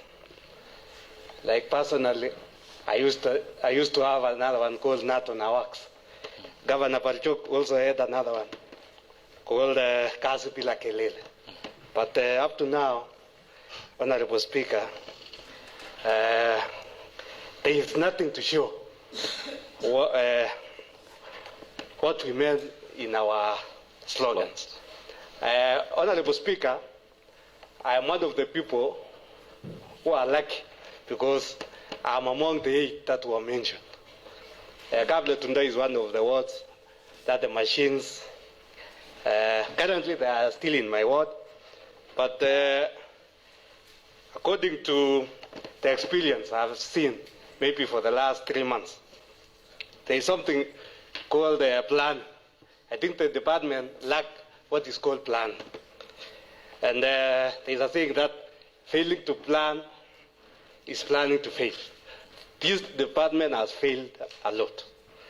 Like the machines came to my ward, I think 4 months ago. And the time they came, I almost sang hallelujah because I thought it was going to save me. But up to now, it is even becoming worse because they created the 6 kilometers within a record of, I think it was around 3 to 4 days. But up to now, the maraming has been done in about 2 kilometers. So time which has taken in my ward is not commensurate with the work done. There is a road in my ward called Laonet Yerumbas, which is the longest among the 6 kilometers. They are always tagging me. Members of the public are always tagging me and asking me where I put the money for that road, thinking maybe I'm the one who failed to deliver on the same. Which I want to maybe, because I can see some members of the public on the gallery, they should know that the work of an MCA is implementation is not part of the roles of an MCA. There is also a time, Mr. Speaker, that was the financial year 2022-2023. We agreed as a house that we were going to purchase the machines. But we also agreed that in every ward, we were supposed to do 4 kilometers by contracting. In my ward, there was a road in Togomin connecting a place called Kaptibin and Togomin Secondary Road. Up to now, Honorable Speaker, it has not been done. There is another one called Cheptangulia Dispensary, which up to now, again, it has not been done. Every other time, I see people attacking me on social media, thinking I'm the one who failed to do it. But the department failed. And that's why I'm saying my friend Erick Ngetich should go home. There is also the issue of ADP. This department has failed terribly because I chair a committee which deals with ADP, Honorable Speaker. But the Department of Roads has failed to implement the ADP. There is also the issue of unpaid quarries. Honorable Speaker, the CEC in charge of roads has also failed to pay the madam for those wards, which at least some little work has been done. I was doing my calculation, Honorable Speaker, when we budgeted 20 million for quarry, when you divide 20 million by 25, It was supposed to be around 800,000. From where we were purchasing the madam from, they were doing it at around 1,600. So when you say 800,000 divided by 1,600 is 500 tippers. I was expecting 500 tippers in my ward, but up to now, I think I have received less than 100. And Honorable Speaker, what the excuses that you normally get, when the fuel is there, madam is not there. And when madam is available, you are told fuel is not available. So I don't understand why these people fail to plan. For this case, Honorable Speaker, allow me to say I support the ouster of Erick Ngetich. Thank you. Very much. On the interest of time, I'll only allow a maximum of 2 more. Then we'll proceed. Honorable Erick, kindly do it within 4 minutes. Okay, thank you, Honorable Speaker. Listening every time the mention of the name Erick, sometimes I would always think, like, is it me that they're discussing on this floor today, Honorable Speaker? It's not you.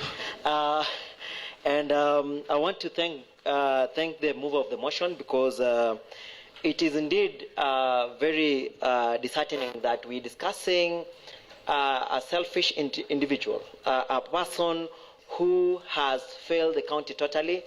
And if I want to joke for the people who are of my age, I want to joke them with the memory of the good words by the late Kijana Wamalwa, who once said, if my selfish interests shall subject the children of this country to a miasma of depression, then a way has to be found to get rid of him and his selfish interests. Honorable Speaker, for people who have laid bare their lack of competence in this county, one Honorable Erick Ngetich, who is the current CC in charge of roads, public works and transport, we want to say for the irregular procurement that is done in the county, especially around the county equipment, Honorable Speaker, Erick Ngetich has to go home. For the fraudulent issuance of the fraudulent LPOs, Honorable Speaker, Honorable Erick Ngetich has to go home. Mr. Speaker, for the mismanagement of county assets, especially the equipment that are lying in almost every garage in this country, Honorable Speaker, Erick Ngetich has to go home. Honorable Speaker, for the abuse of office by the CEC in engaging staff who are not formally engaged in the county as operators of equipment and the county amenities, Erick Ngetich has to go home. For using framework contracts, while a directive has been given by the ministry, and at the time when a huge sum of money, up to 373 million, going to procurement of equipment at the county, Erick Ngetich has to go home.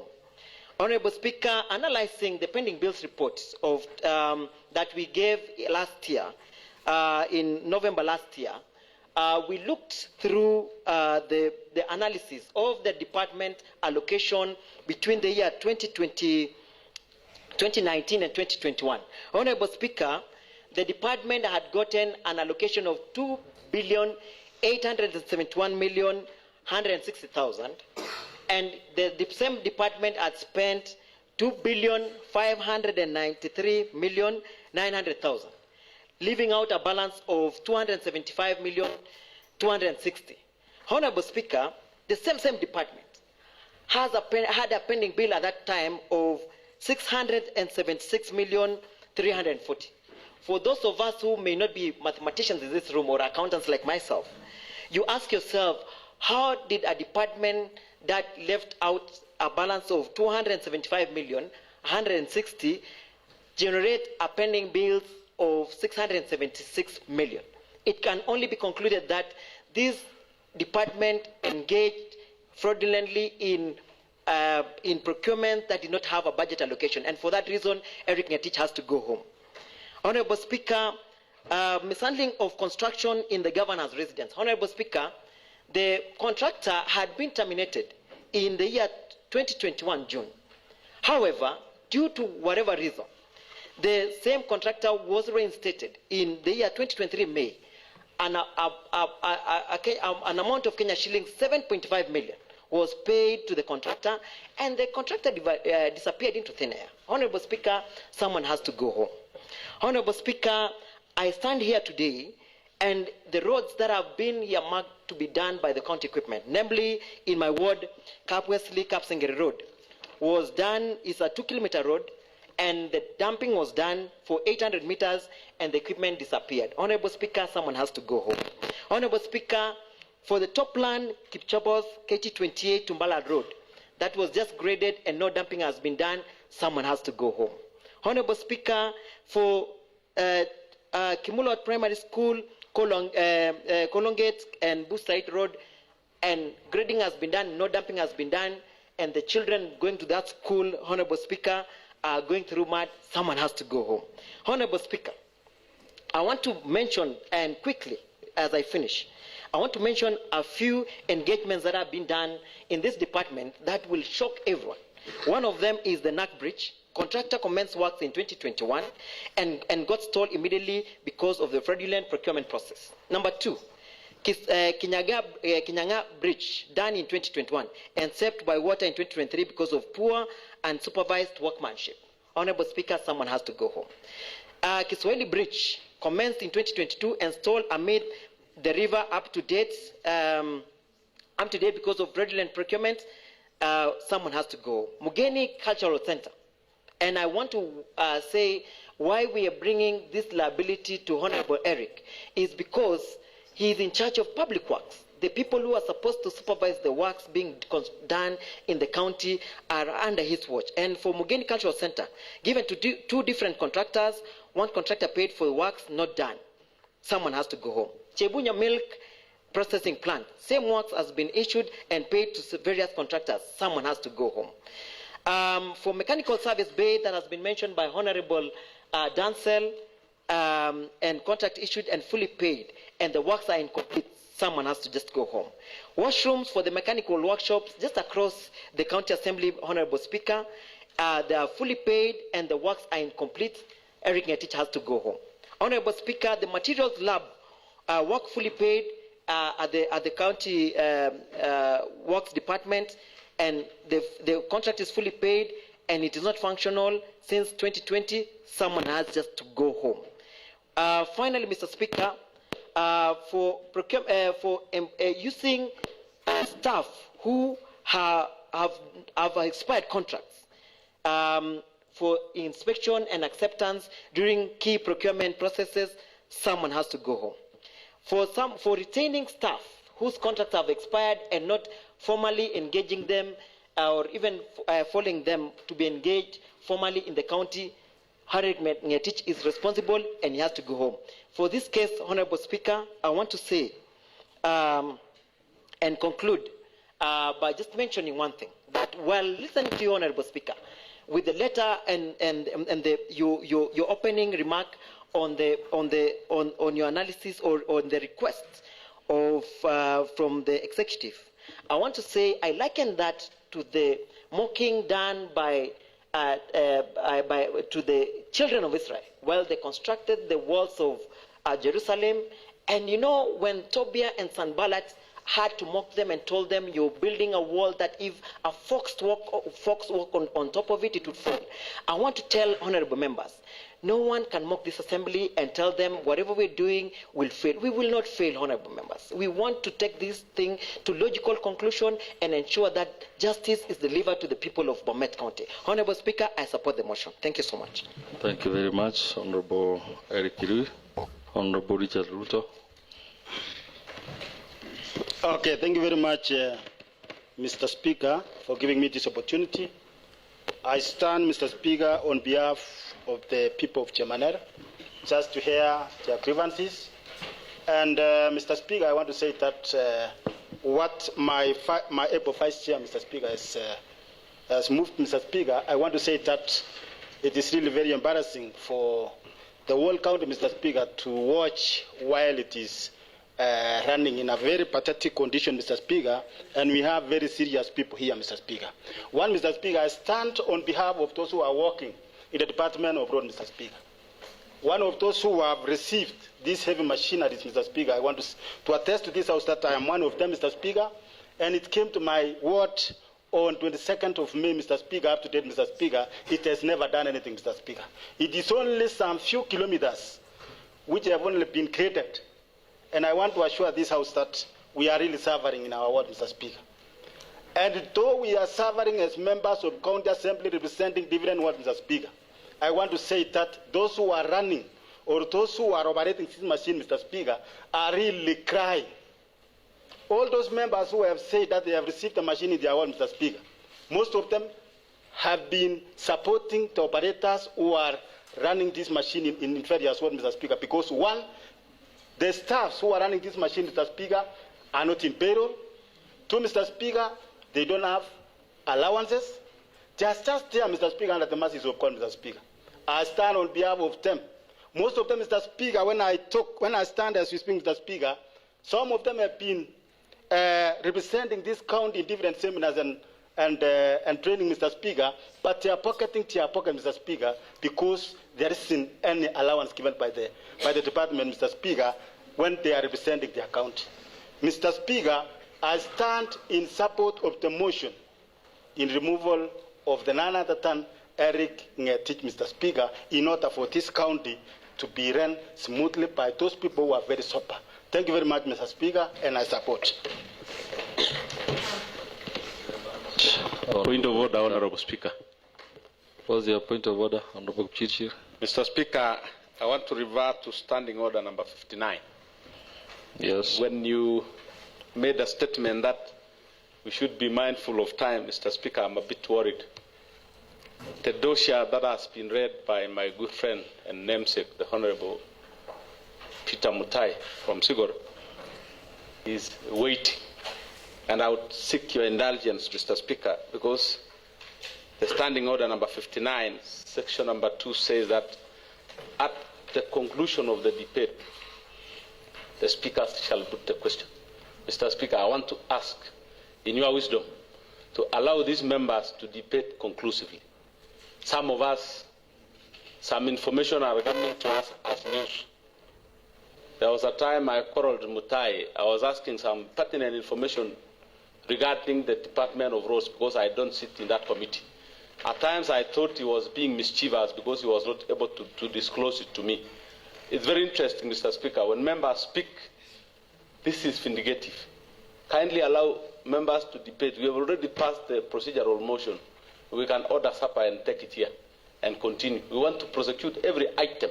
So kindly allow all the members to debate. Thank you, Mr. Speaker. Well, I don't know how long that will take. However, we still have, be mindful that we still have 2 other motions which will go this way. It might take us up to midnight. I would say that if a member has something new to add, then you can rise. Honorable Bernard Langat. Thank you, Mr. Speaker, for giving me this opportunity.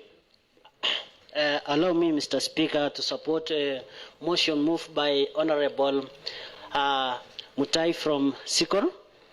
Mr. Speaker, I will support this motion, Mr. Speaker, simply because, Mr. Speaker, I'm among the 17 wards which have never received these heavy machines, Mr. Speaker.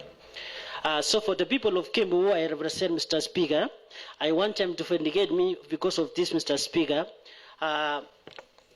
In the year 2022-2023 budget, Mr. Speaker, I myself tried to fuel excavator to open some roads.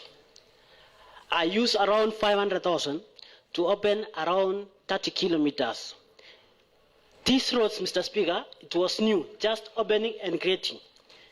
Comparing to what Mr. Erick Ngetich has done in 8 wards, I just only used 500,000 just to open new roads and create them. The roads at Kibiosit, Somoget, Mogitui, Kapchevingwet, Sito, I tried to open in the year 2022-2023. The reason why I was doing that, Mr. Speaker, I was expecting in the year 2023-2024, when we have the machines, I will even have given the chance, this department, just to create only and go, of which I could have saved some money to other works, Mr. Speaker.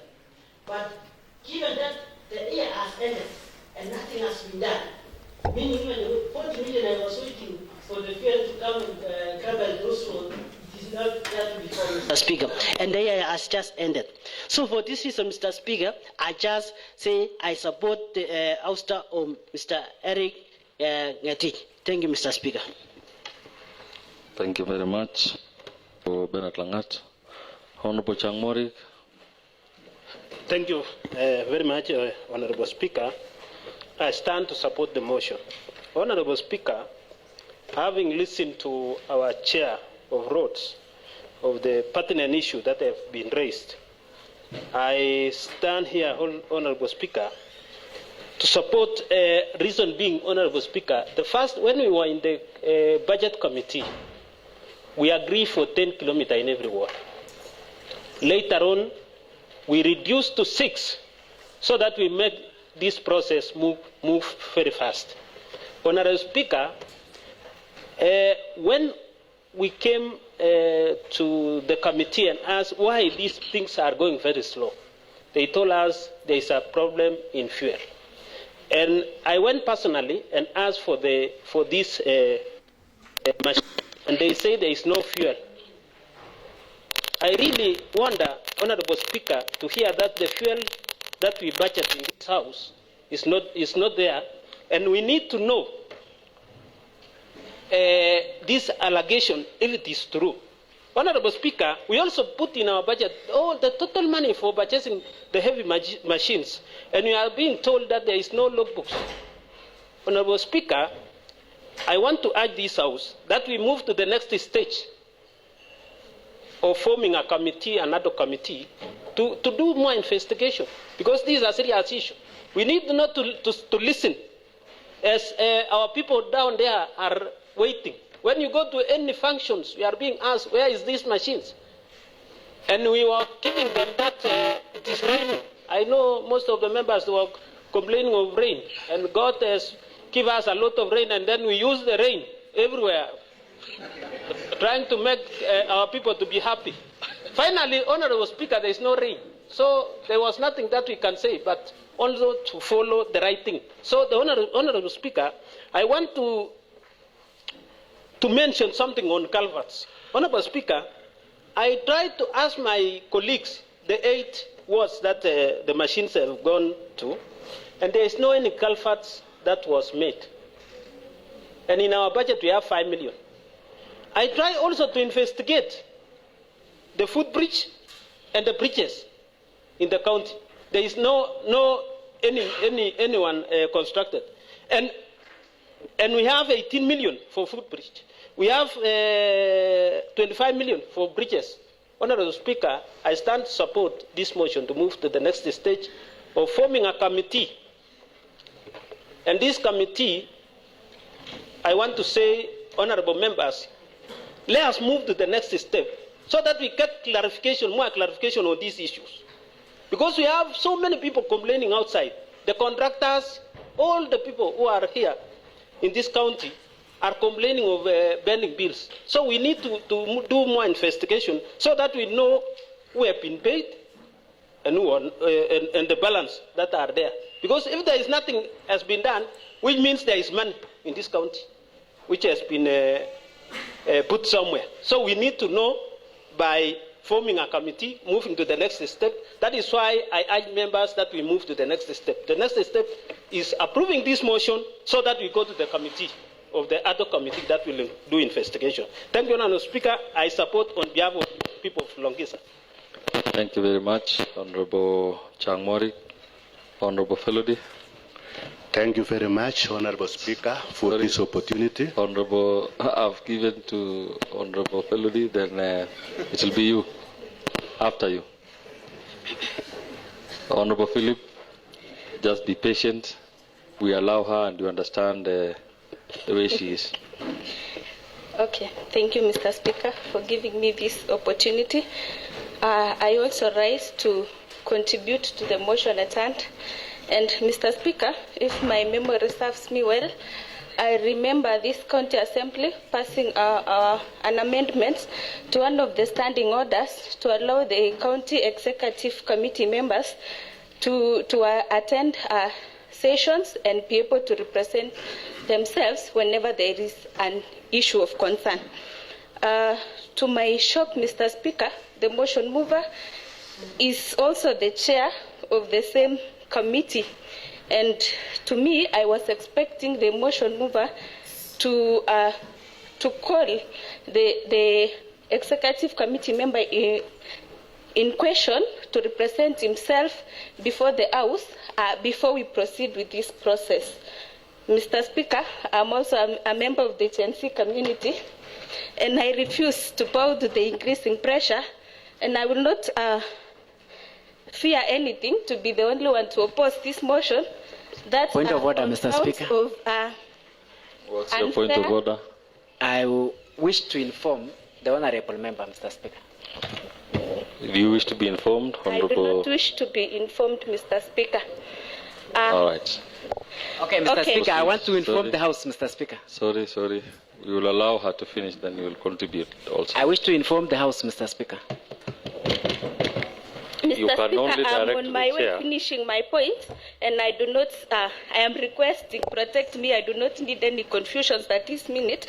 So I am saying the county executive committee member in question should have been invited to this House to present his views, and as honourable members, that was the opportunity for us to present our views and bring out these allegations. So, Mr. Speaker, if we could follow that process, then we can restart this whole process if the executive committee member in question is found guilty. I oppose the motion. Thank you. Thank you very much, Honourable Melody. Thank you, Honourable Speaker. Honourable Philip, before you. Point of information or clarity, maybe to clarify something. You wish to inform who? To clarify only. Maybe for the purpose of records, because what we are speaking here, Mr. Speaker, goes to the Hansard. I'll give you after Honourable Philip. Thank you. Thank you, Chair, for this opportunity. Before I contribute, always Speaker, may I take this opportunity to welcome... Point of information, Mr. Speaker. You wish to inform who? The House, Mr. Speaker. There's nothing like you want to inform the whole House. I want to inform the House, Mr. Speaker, on some clarity. A minute. Thank you very much, Mr. Speaker. I wanted to inform the House, and in particular, the honourable member who has just spoken, Mr. Speaker, on the process of this motion. Mr. Speaker, we are not saying we are not given an opportunity to the CEC. In fact, today, Mr. Speaker, is just tabling the motion so that it moves to the next stage where the next committee will be formed. So, by the honourable member, inferring that the CEC has not been afforded an opportunity to come and present and defend itself here is wrong, Mr. Speaker. If that is what she has based her decision not to support this motion, is that I wish to take that opportunity also, Mr. Speaker, as the chair, to inform the Honourable House on the process of this motion, Mr. Speaker. Thank you very much. Thank you for that clarification.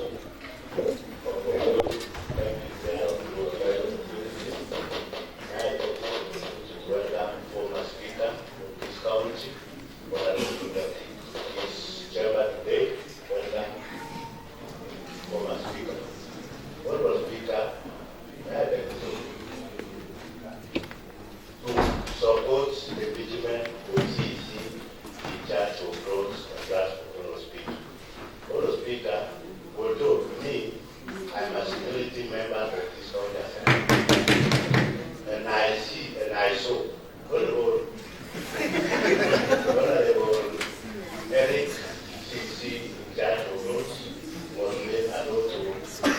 messy, a lot of it.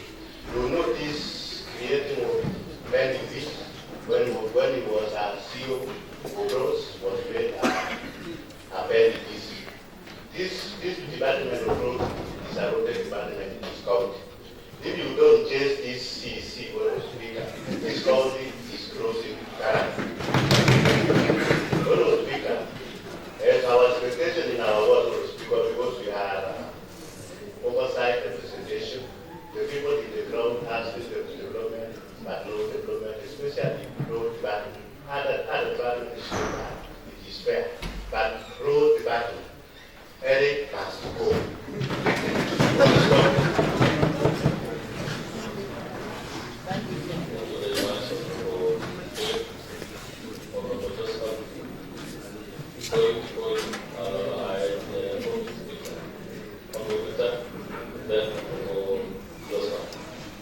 Thank you, Mr. Speaker.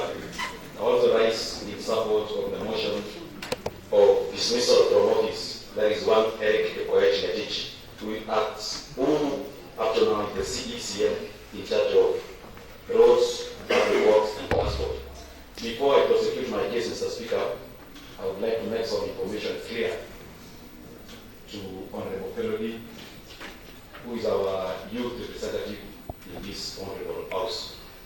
Mr. Speaker, when the motion mover stood to give the grounds on why Honorable Erick should be impeached, he stated categorically that they gave as a committee 3 good summons to the CEC, and also they gave also other statements that were to be deliberated upon by the State Department, but no response was given. Honorable Fellow, how many times should the CEC be asked to give a comprehensive statement on issues surrounding his department, and he blatantly refuses to do so? What sort of immunity should this House give to an arrogant person of that kind? Deliberate on it, talk to your inner self, and look for the motion mover and remove the signature that you appended for this House to give the notice of motion. Mr. Speaker, public participation, Mr. Speaker, is one of the principles of the Constitution. The motion mover stated clearly that there was no public participation for the inclusion of the purchase of machines in the County Integrated Development Plan. That is the CIDP, Mr. Speaker. The ADP, Mr. Speaker, of 2022, 2023, 2023, 2024 did not have indeed the purchase of the heavy equipment machines. The CECM, Mr. Speaker, is one of the principal advisors to the governor on what should be done or what should be undertaken in their respective dockets. Mr. Speaker, by failing to advise governor appropriately, Mr. Speaker, this is not an injustice that will be meted on him, Mr. Speaker, but it will be a political justice or a right due, Mr. Speaker, for the woes that he has accorded us as a county of BOMET.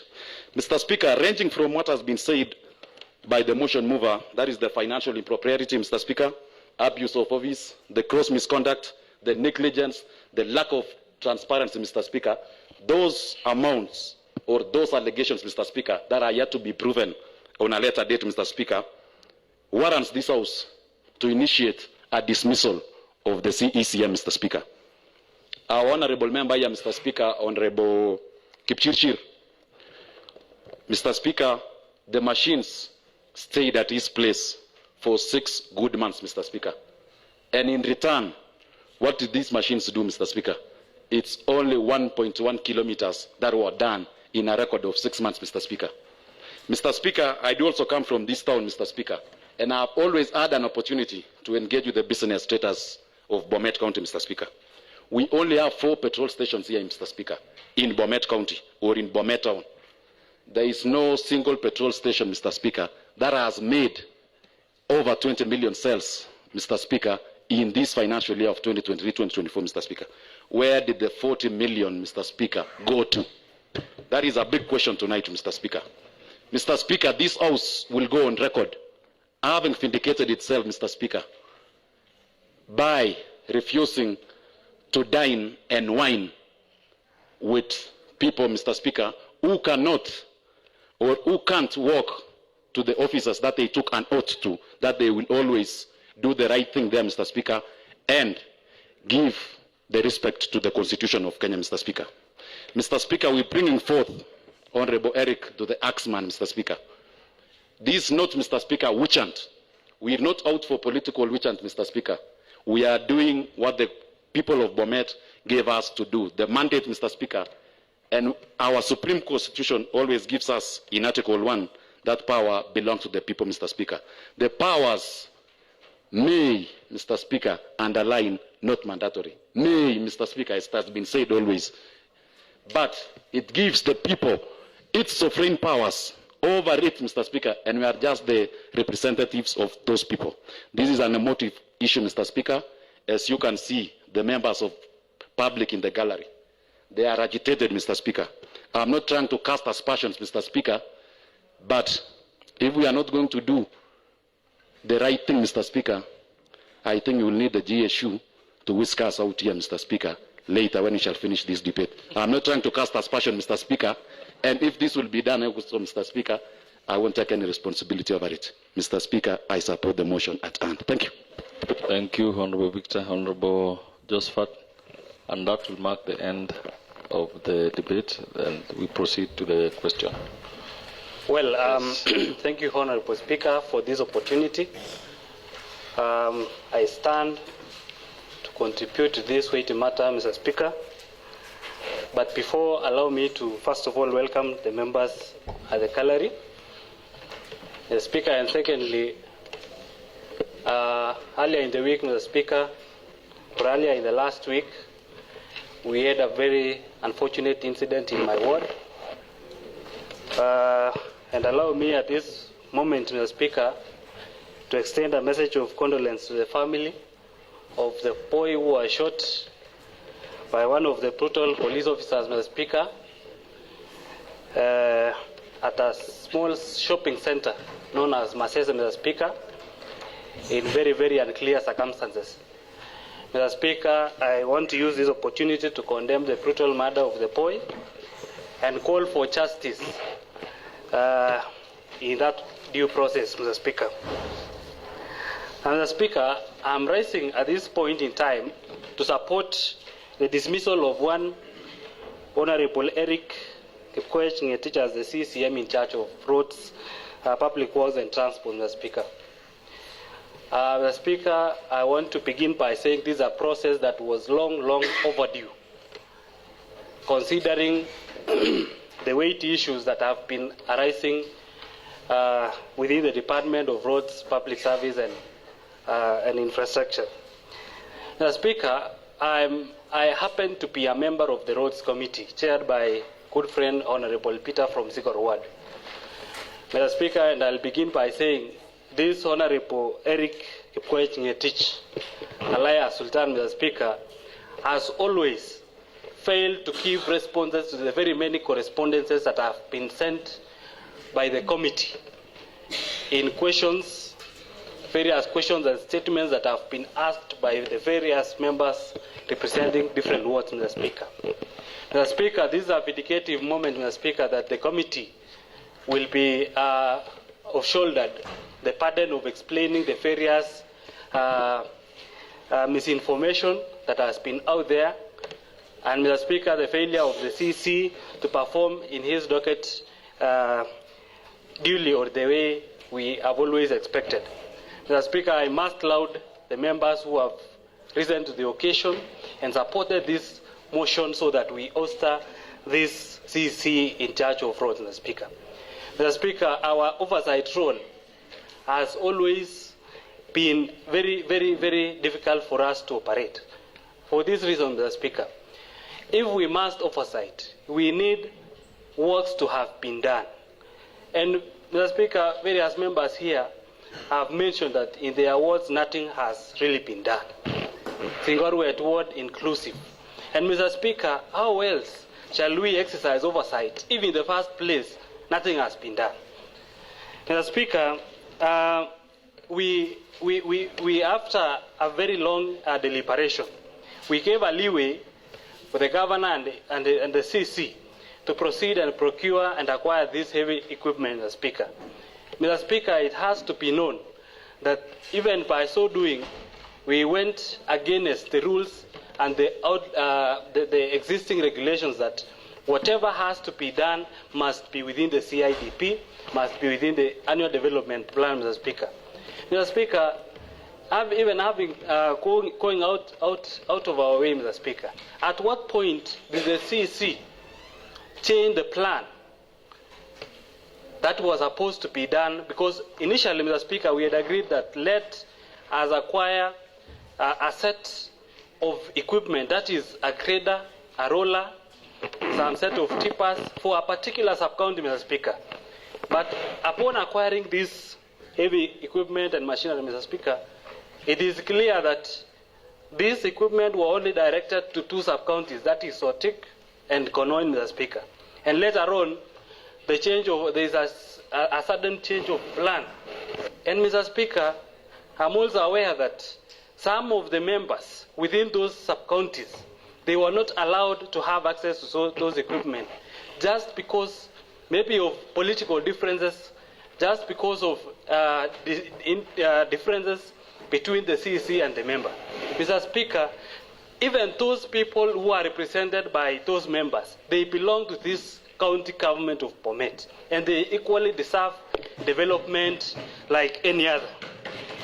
Mr. Speaker, this is one department which has the highest absorption rate.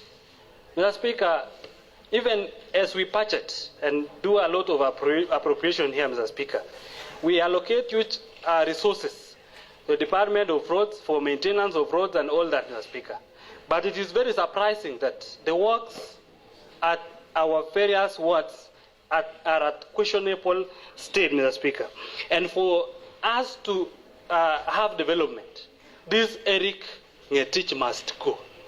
And I say that without any fear of contradiction, Mr. Speaker. Mr. Speaker, when we checked the values of this heavy equipment, because I sit in this committee, Mr. Speaker, the value with which was quoted as to have been the value for acquiring these machines, vis-a-vis the value quoted on acquiring the insurance for the same motor vehicles, Mr. Speaker. If you check, there is a very huge discrepancy. What does it tell you? There is a lot of misappropriation in this department, Mr. Speaker. Mr. Speaker, there is a lot, and I want to pity with the various members, Mr. Speaker, who have had to go out their way and incur their own finances, Mr. Speaker, for the sake of constructing some roads in their wards. Mr. Speaker, that is totally out of order. I'm reminded by Honorable, my good friend from Kembu, that is one of those victims. Mr. Speaker, we have a department that is solely responsible for constructing roads, maintaining bridges, and all that, Mr. Speaker. But some of the members here have had to go out their way, use their finances to construct roads, which is totally wrong. Mr. Speaker, we want to call to His Excellency the Governor. He should take the lead in this process, Mr. Speaker, because this is his administration. He has been totally failed by his appointee. And Mr. Speaker, we are giving him another chance to give us another person competent for that case so that our people will have development that is due to them. Mr. Speaker, I want to call the members that let us support this motion. Let us call His Excellency the Governor to dismiss Erick Ngetich so that we have roads constructed, so that we have motorized bridges being constructed and all that, Mr. Speaker. I rest my case and I support the motion. Thank you very much. Yes, I can see that so many other members still want to contribute. I will allow Honorable Samoei, then Honorable Kipchirchir, and lastly, Honorable Lily. Thank you, Mr. Speaker. I rise in support of impeachment of one Honorable Erick Ngetich, CCM for Roads and Transport. Mr. Speaker, Mr. Ngetich has failed in his mandate. I can give one example in my ward. There is a road called Litik, ECD to Nyambugo. It is a stretch of 1.5 kilometers. and he was instructed by His Excellency the Governor to go and open up that road just 6 months ago. And Mr. Speaker, as we speak now, the counting machine has done only 700 meters. The only straight remaining is 800 meters. And whenever I visit that office, the only answer I got is that there is no fuel. The person who is operating that machine also is not on payroll. Whenever he's on site, I am the one who is paying for his lunch and allowances. And I am also the one who is paying for the watchmen that are guarding that machine, Mr. Speaker. I think you saw recently one South Africa was posting that there is a counting machine packed in Jemnya Liliet. Some was disputing, but I want to confirm to them that is a counting machine. Thank you, Mr. Speaker. I support impeachment of one Erick Ngetich. Thank you, Honorable Chirchir. Thank you, Mr. Speaker. I also rise in support of the motion. I don't know why the Honorable Dancer is clapping. And Mr. Speaker, I must say I'm relieved because for once the Honorable Peter Mutai will once again be my friend. At some point, I thought he was in cocoons to deny me information about roads. Mr. Speaker, allow me to make a very serious request. You know, when the Honorable Victor speaks, he means his word, and you know where he formerly came from. I did hear him say we will require GSU to whisk us out here. I fear that, Mr. Speaker, because if anybody chooses to vote against his wish, he might make through his comments. So in view of that, Mr. Speaker, I want to ask you to invoke Article 78, Mr. Speaker, subsection 3. In your own wisdom, Mr. Speaker, it is very necessary. Thank you, and I support. Thank you very much. Honorable Chirchir. Honorable Lily. Thank you, Mr. Speaker, for allowing me this time. I'm standing on behalf of a person living with disability.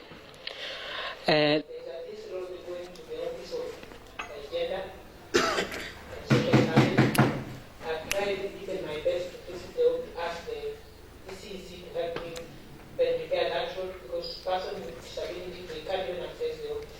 So I'm supporting this easy to go home.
People have changed their minds. And allow me, Mr. Speaker, to make one statement here that we have begun a journey of listening to Honorable Erick Ngetich.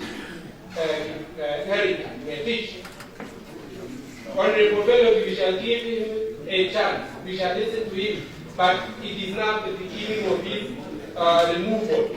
That is today we have actually tabled this motion so that we can deliberate for the removal of this Erick Ngetich.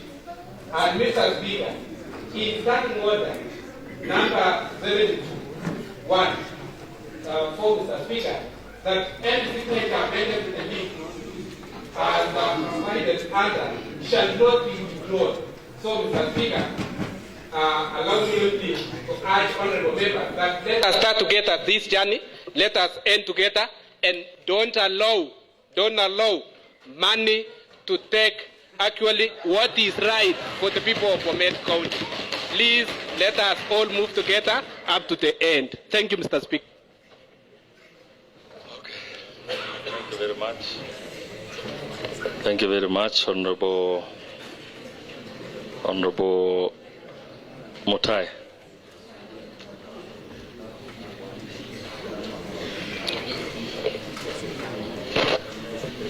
Order, honorable members.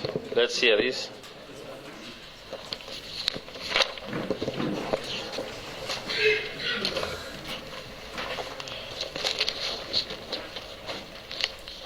I therefore put the question that in consideration of the provisions of Section 40 of the County Government Act 2012, which mandates the removal of the County Executive Committee member on the grounds of gross violation of the Constitution or any other law, abuse of office, gross misconduct, physical or mental incapacity to perform the functions of the office, or incompetence.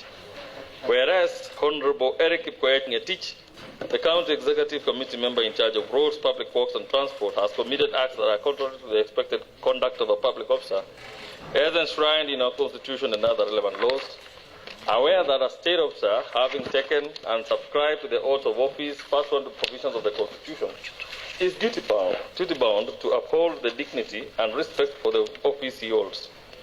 Mindful of the County Assembly's oversight mandates stipulated under the Constitution of Kenya and the County Government Act 2012, deeply concerned about the allegations of gross misconduct, abuse of office, and violations of laws which undermine the integrity and principle of public service required from such a high office.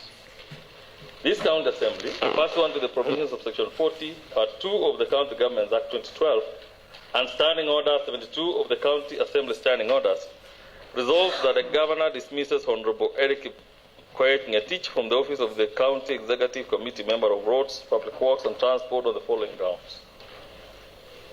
1. Gross violation of the Constitution and other laws.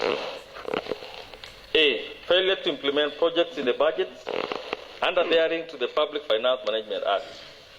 That Honorable Erick Ngetich, in his capacity as the County Executive Committee member responsible for roads, public works, and transport, has committed gross violation of the Constitution and other laws by 1.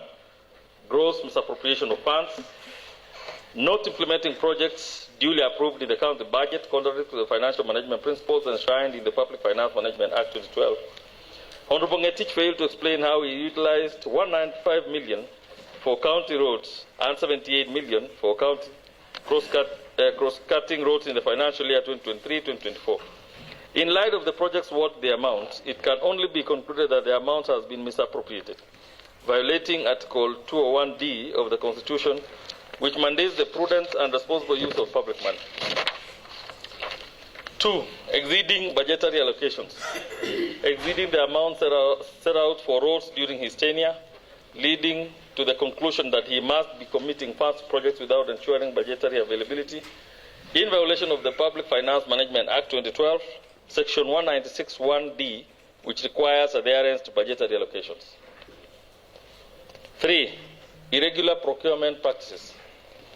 Purchasing heavy machinery outside the budget, despite budgetary allocation or approval by the County Assembly for the purchase of heavy machinery in the year 2023-2024. The county lacks ownership documents, meaning the purchase was never finalized as per the contract. This contravenes Section 197(1) of the Public Finance Management Act 2012, which requires proper documentation and finalization of the procurement process. Second accusation, which is abuse of office and procedural disposal of county motor vehicles. That Honorable Erick Ngetich, in his capacity as the County Executive Committee member responsible for roads, public works and transport, has abused his office by 1. Violation of procurement laws, disposing of county motor vehicles without adhering to the Public Procurement and Asset Disposal Act 2015, specifically under Section 53(1), which requires adherence to prescribed procedures for the disposal of public assets. This constitutes a blatant disregard for the law and proper governance practices. Gross misconduct. A. Issuing fraudulent local purchase orders. That Honorable Erick Ngetich, in his capacity as the County Executive Committee member responsible for roads, public works and transport, has engaged in gross misconduct by financial impropriety, overseeing the issuance of local purchase orders in the department for non-existent projects, constituting a financial impropriety and mismanagement in violation of the Anti-Corruption and Economic Crimes Act 2003, Section 45(2)(b), which prohibits the improper use of public resources, for example, the local purchase orders for routine maintenance and construction of Kakemuldai, Karap, Parsukuta, and the construction of Southset and Jepkirib roads turned out to be fraudulent. B. Failure to ensure maintenance of county vehicles. That Honorable Erick Ngetich, in his capacity as the County Executive Committee member responsible for roads, public works and transport, has engaged in gross misconduct by 1. Negligence in asset management, neglecting the maintenance of county vehicles, leading to the deterioration and inefficiency in service delivery, contrary to the principles of public service under the Leadership and Integrity Act 2012. Section 11A, which mandates effective management of public resources. C. Failure to provide detailed expenditure reports. That Honorable Erick Ngetich, in his capacity as the County Executive Committee member responsible for the roads, public works and transport, has engaged in gross misconduct by 1. Lack of transparency, failing to provide detailed expenditure reports when requested on 3 separate occasions by the County Assembly Committee on Roads, Transport and Public Works.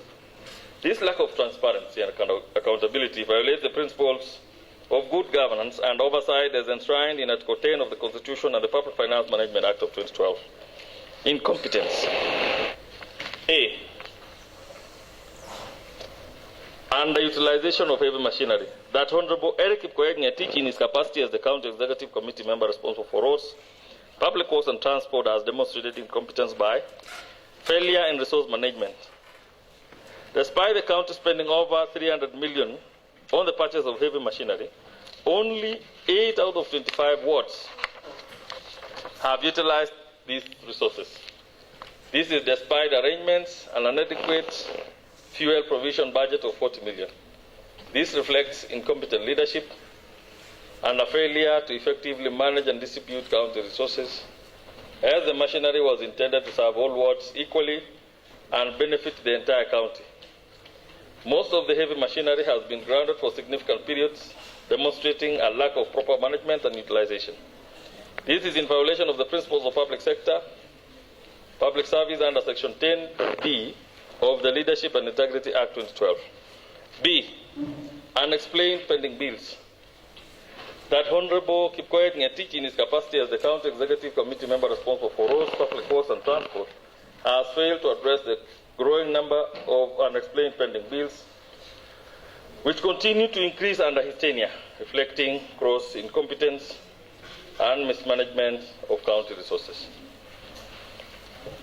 Honorable members, as is the norm of this House, normally under Standing Order number 78, which Honorable Peter Rono had mentioned earlier, it concerns the voting. Under normal circumstances, I would read and ask you, those who are for the motion, to accept the ayes or the nays. However, considering the interest that we have here, and by what Honorable Peter Rono had requested, I want to take you to Standing Order number 78, part 79, where the members are allowed to vote by division. for roll call. I'll therefore ask the clerk to proceed. So, yes, clerk.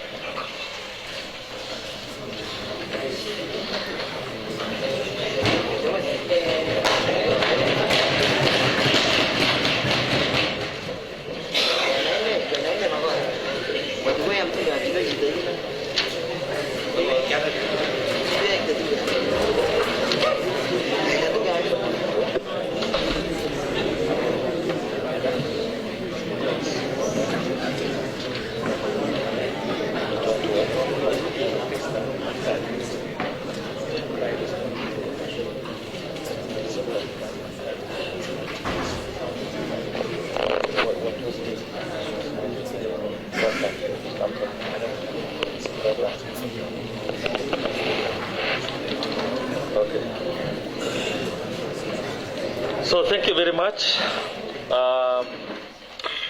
As per the standing orders and as per the law, at least a third of the members must support before we proceed. Okay? Can I get a number?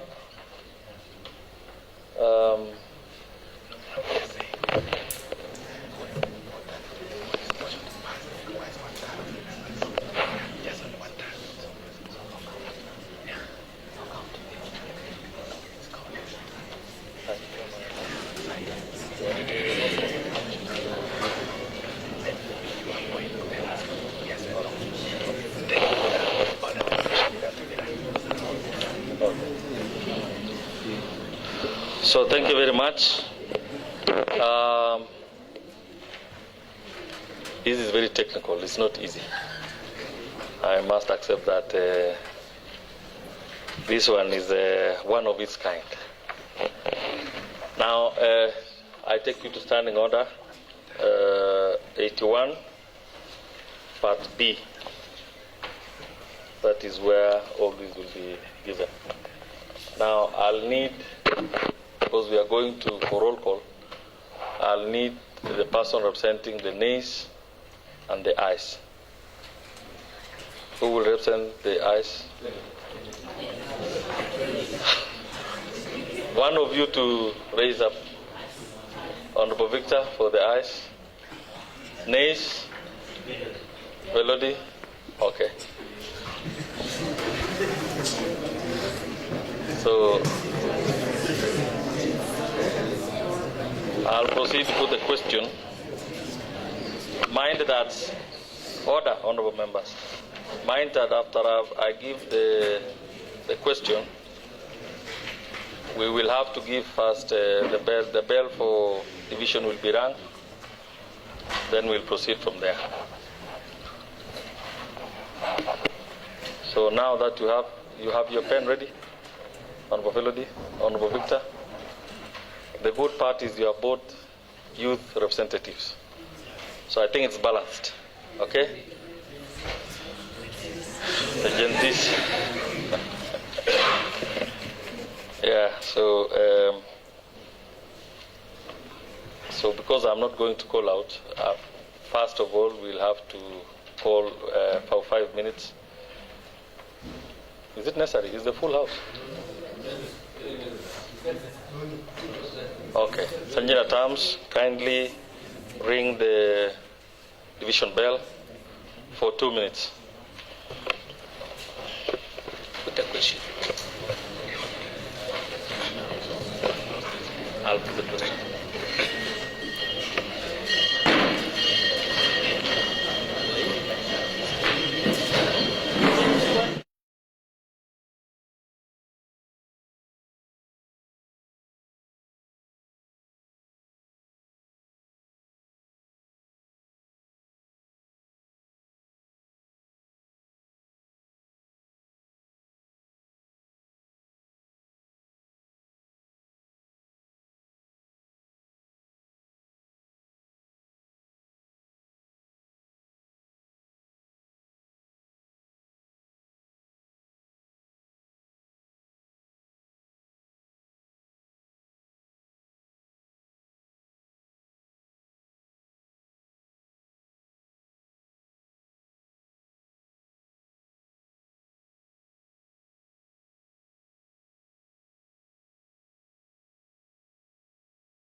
Resume your seats. Resume your seats.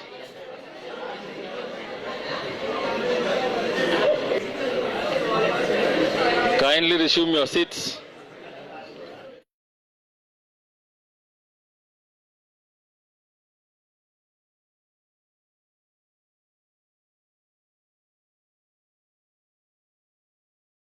Caroline, kindly be seated. When the speaker rises, you are supposed to freeze wherever you are, or you get seated. Honorable Monica, the two representatives kindly come to my right and my left.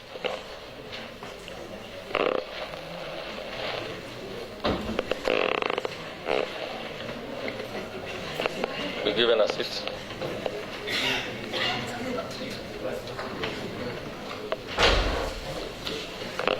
You might have the liberty of sitting on that big seat. Maybe you can take it down there.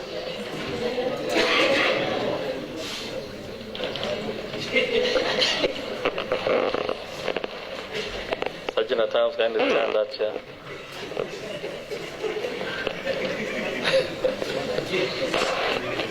All right, so the ayes will be represented by Honorable Victor. After I put the question, those in support of the motion will be called out. Okay? Everyone will be called out, each one. For this motion to pass, we require a third of the membership here. That number being 13. Okay? For it to be rejected, we also require a third of it. So stand guided. We are going to start. Point of clarification, Mr. Speaker. Yes.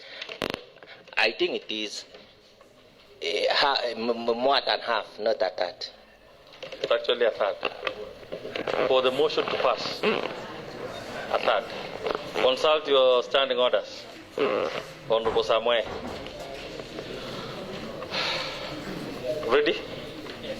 You ready? Yes. Honorable Victor, you ready? Yes. Okay, so the clerk will be calling out the names. You will be noting. Okay? When a member says, and the answers will be yes or nay. Okay? So you will not answer in unison. I'll just put the question, then your names will be called. And against your name, it will be ticked where you have supported. Okay? Okay. Yes, Honorable Victor. I don't know. I think it will be captured by the clerk, those who have abstained. Or are there those who want to represent the abstainer? No, speak. No. None. All right. Will as many as are of this opinion now answer what you have now? Call the names. Honorable Korir, Philip Kiplagat. I vote yes, behalf of people of Breres. Honorable Kiprotich Wesley. Mr. Speaker, I vote yes. Honorable Langat Charles Kipiegon. Honorable Speaker, based on the nature of the problem of security, I abstain. Honorable Robert Kiprono Langat. I vote yes. Honorable Pushanet Dennis Kiprotich. I vote yes. Honorable Kirui Paul Kipiegon. I abstain. Honorable Peter Rono. I vote yes. Honorable Nathan Kibet. I vote yes. Honorable Rosalind Chepto. I vote big yes. Honorable Ngeno Dennis Kiplangat. Mr. Speaker, I vote yes. Honorable Samoe Josea Kipkoech. Mr. Speaker, I vote yes. Honorable Peter Mutai Kirui. Mr. Speaker, people of Sigei Ward, represented by Mheshimiwa Mutai Peter, 4 years. Honorable Ngetich-Sultan V. I vote yes.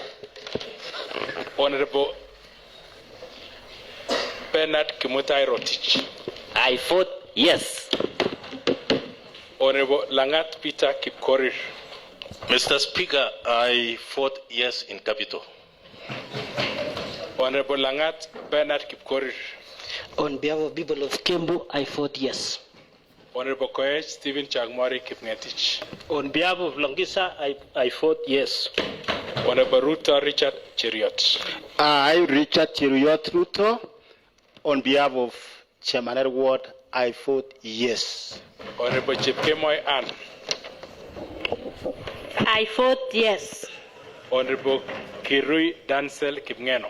Ndaraweta votes yes. Honorable Kipkiri Josephat. I vote yes.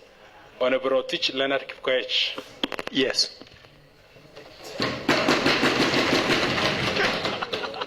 Honorable Kirui Erick Kiprono. I vote yes. Honorable Rotich Ernest Kipkemoi. On behalf of the people of Mogwashek, I vote yes. Honorable Cheriot Jafet Kipkiri. I vote yes. Honorable Evelyn Chelangat Mibe. Honorable Caroline Chelangat. This motion is heavy and so I abstain.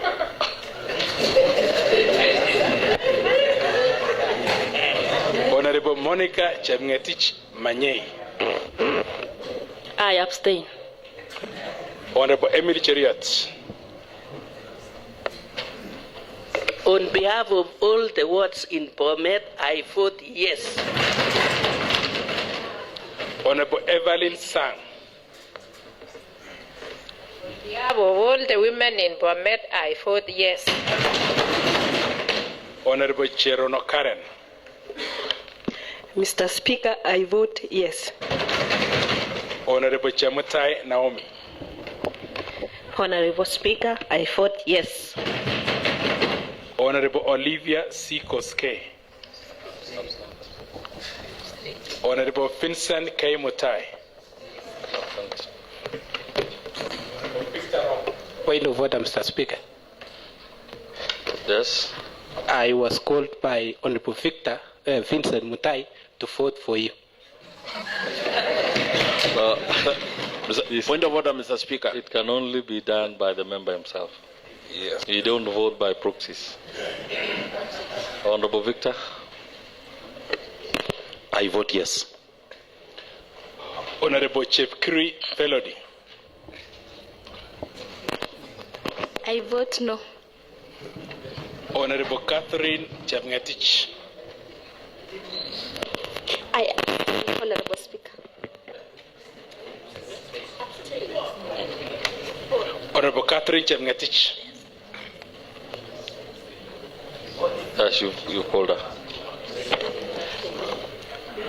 Honorable Lily Cherotich. On behalf of person living with disability, I vote no. I vote yes.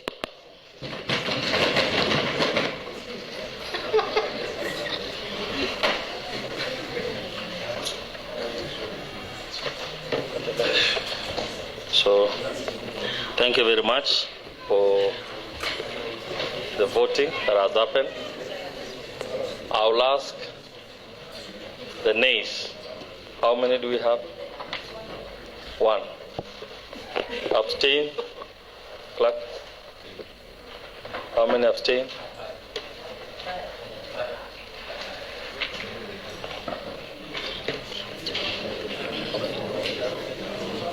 Abstain 5. The ayes 29. Point of order, Honorable Speaker. What is the point of order?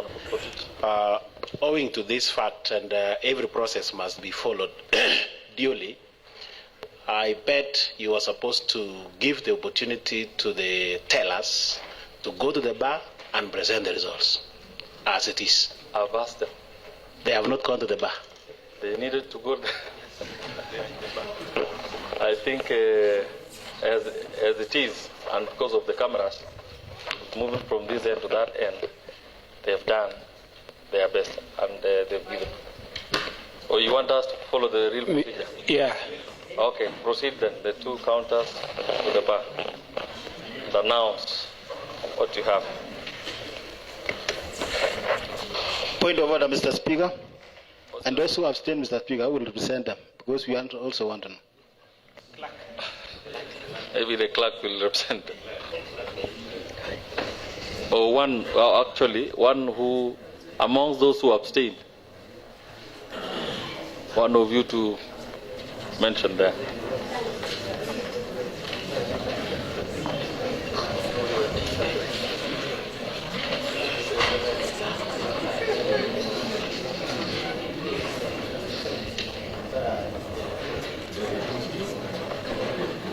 Okay, present your report.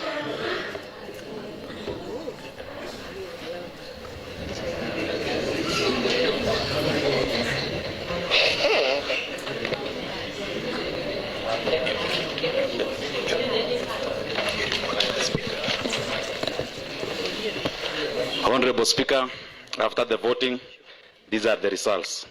The yes are 29, no 1, abstain 5, absent 3. Thank you.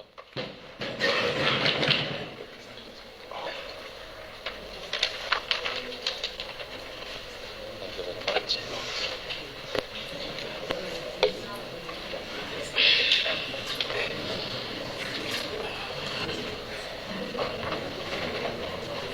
You've not announced. You are supposed to announce yours on behalf of the nays.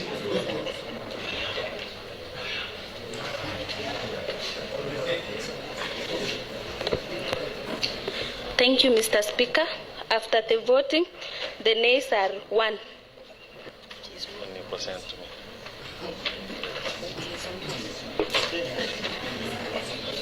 Abstain? Or you don't have a roll call? Kindly give her one of the forms. Thank you, Mr. Speaker. After the voting, those who abstained were 5. Thank you.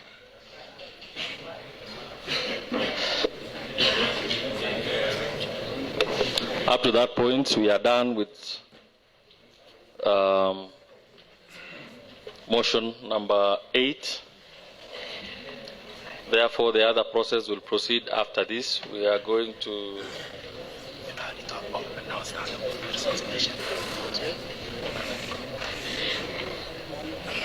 So thank you very much, all of you, for participating in this roll call.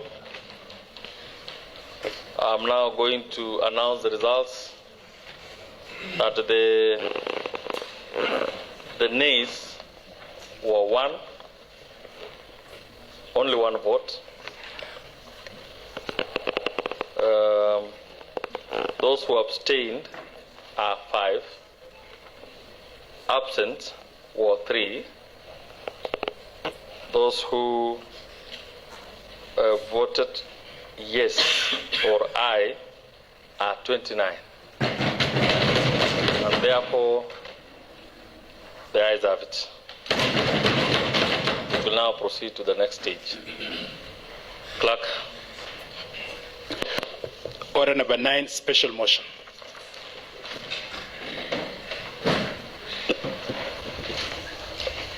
Thank you, Mr. Speaker, for quoting me. It is time to move the special motion. Mr. Speaker, I would like also to welcome members of the public in the public gallery for the attendance of this afternoon session. Honorable Speaker, in consideration. Sorry? Proceed. Proceed.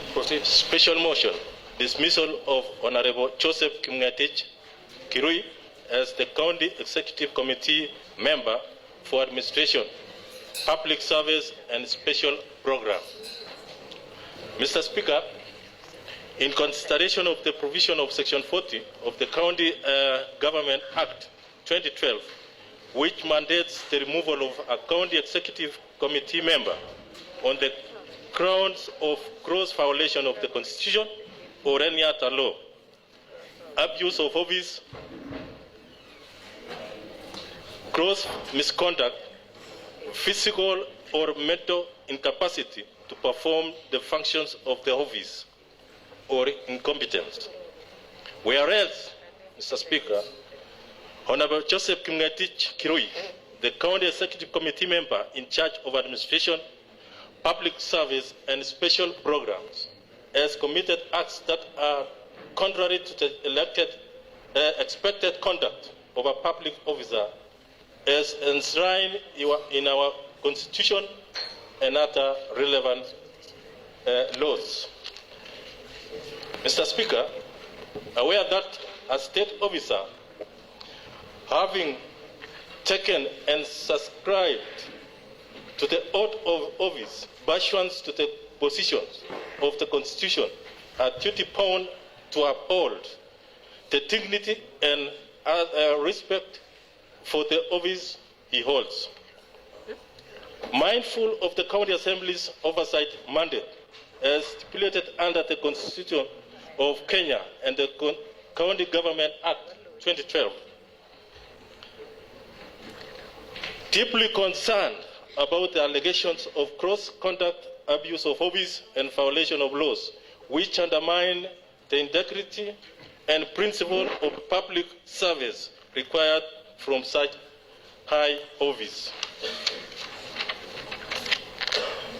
This County Assembly, pursuant to the provisions of Section 42 of the County Government Act 2012 and Standing Order 72 of the County Assembly Standing Orders, resolves that the Governor dismisses the Honorable Joseph Ngetich-Kirui from the office of the County Executive Committee member for Administration, Public Service and Special Program on the following grounds.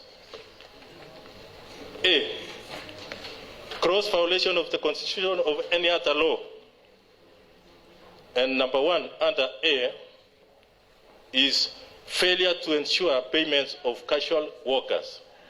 That Honorable Joseph Ngetich-Kirui, as the County Executive Committee member in charge of public service, grossly violated the Employment Act 2007 by failing to ensure that his department processed payments for casual workers engaged by the county government despite clear budgetary provisions. Mr. Speaker, as I sit in as one of the 13 members of the Budget Committee, the last financial year of 2023-2024, we gave out as their request about 50 million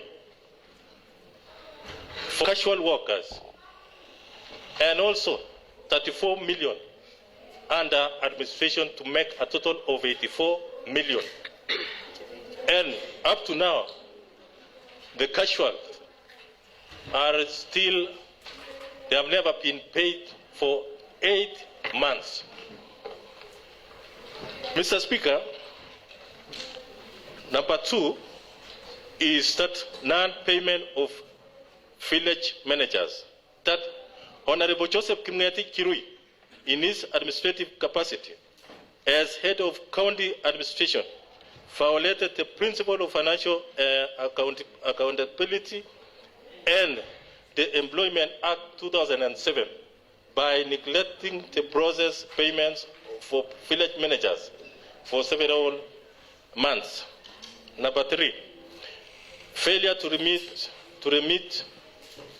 statutory deduction that Honorable Joseph Kirui grossly violated the National Social Security Fund Act and the National Hospital Insurance Fund Act by failing to ensure timely remittance of statutory deduction, causing the county government to accrue a significant debts to NSSF and NHIF, and thus exposing county staff to distress. Mr. Speaker, number P is incompetence. 1. Install infrastructure projects that Honorable Joseph Kirui demonstrated incompetence in public administration by failing to oversee the completion of critical infrastructure projects, including the governor's residence and various ward offices, despite repeated budgetary allocations over 5 years, resulting in continued delays. Number 2, poor working conditions for county staff that Honorable Joseph Kirui has failed to ensure adequate working conditions, including proper furniture, working space, stipends, and field allowances for county staff in sub-county and ward offices, displaying a lack of administrative competence. Number C, abuse of office and procedural renewal of employment contracts. That Honorable Joseph Kirui abused his office by attempting to renew contracts for sub-ward administrators in a manner that usurped the role of County Public Service Board and undermined established public service regulations. No, Mr. Speaker, renewal is only been done when the officers or the people concerned are still on contract. Number 3, gross misconduct. Number 1 under this D is that physical assault within county premises.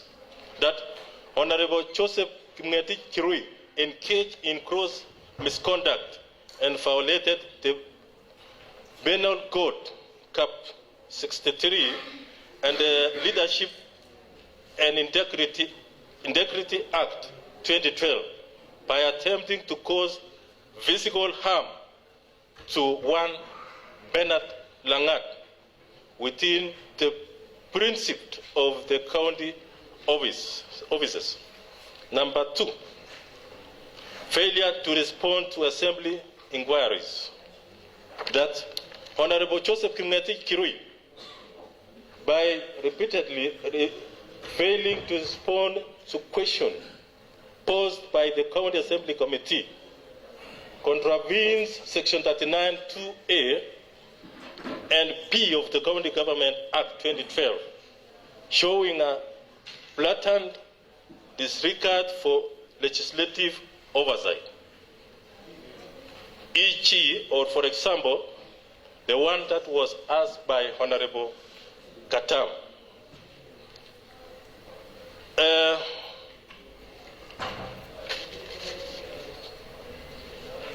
I want to read those, or the honorable members who appended their signatures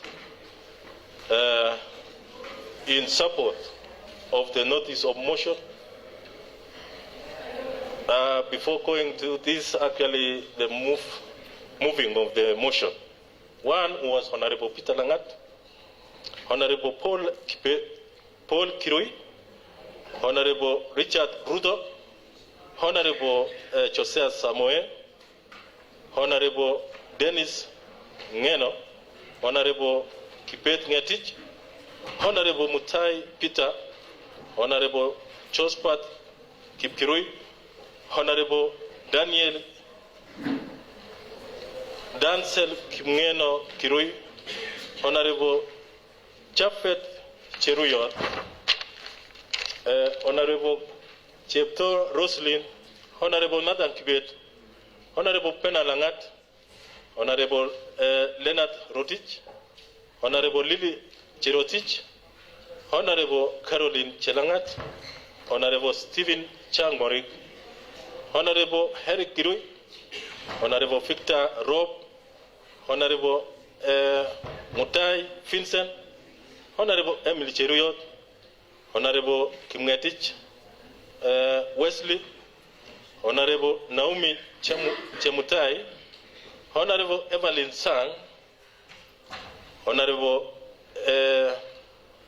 Cherono Karen, Honorable Ann Mutai, Honorable Philip Kurir, Honorable Catherine Chemngetich, Honorable Penat Kimutai Rotich, Honorable Dennis Bushine, Honorable Peter Rono, and lastly, Honorable Felodi Chepkirui. Now,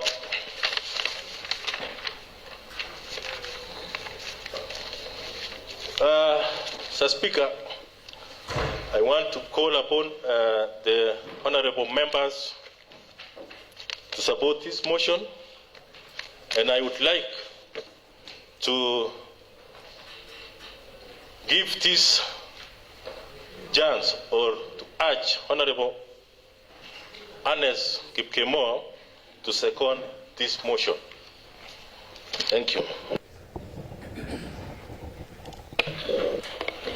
Thank you very much, Mr. Speaker, and thank you for the opportunity. And I want to thank the mover for affording me this opportunity to second this motion. Mr. Speaker, I second this motion with some reasons. One, Mr. Speaker, as it has been moved by Honorable Langat, I second the poster of one Dr. Kirui, who is the CEC in charge of administration. Mr. Speaker, one is on mismanagement of public funds.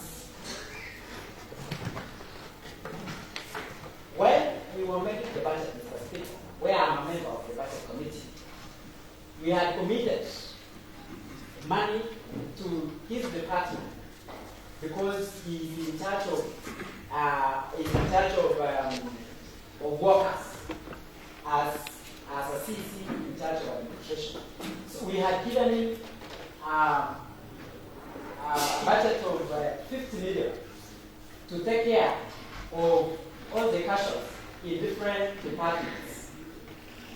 Mr. Speaker, as if that is not enough, he gave him also whooping 34 million to take care of cash in his department. Mr. Speaker, as it has been said by the motion by the mover of the motion, that comes to 84 million.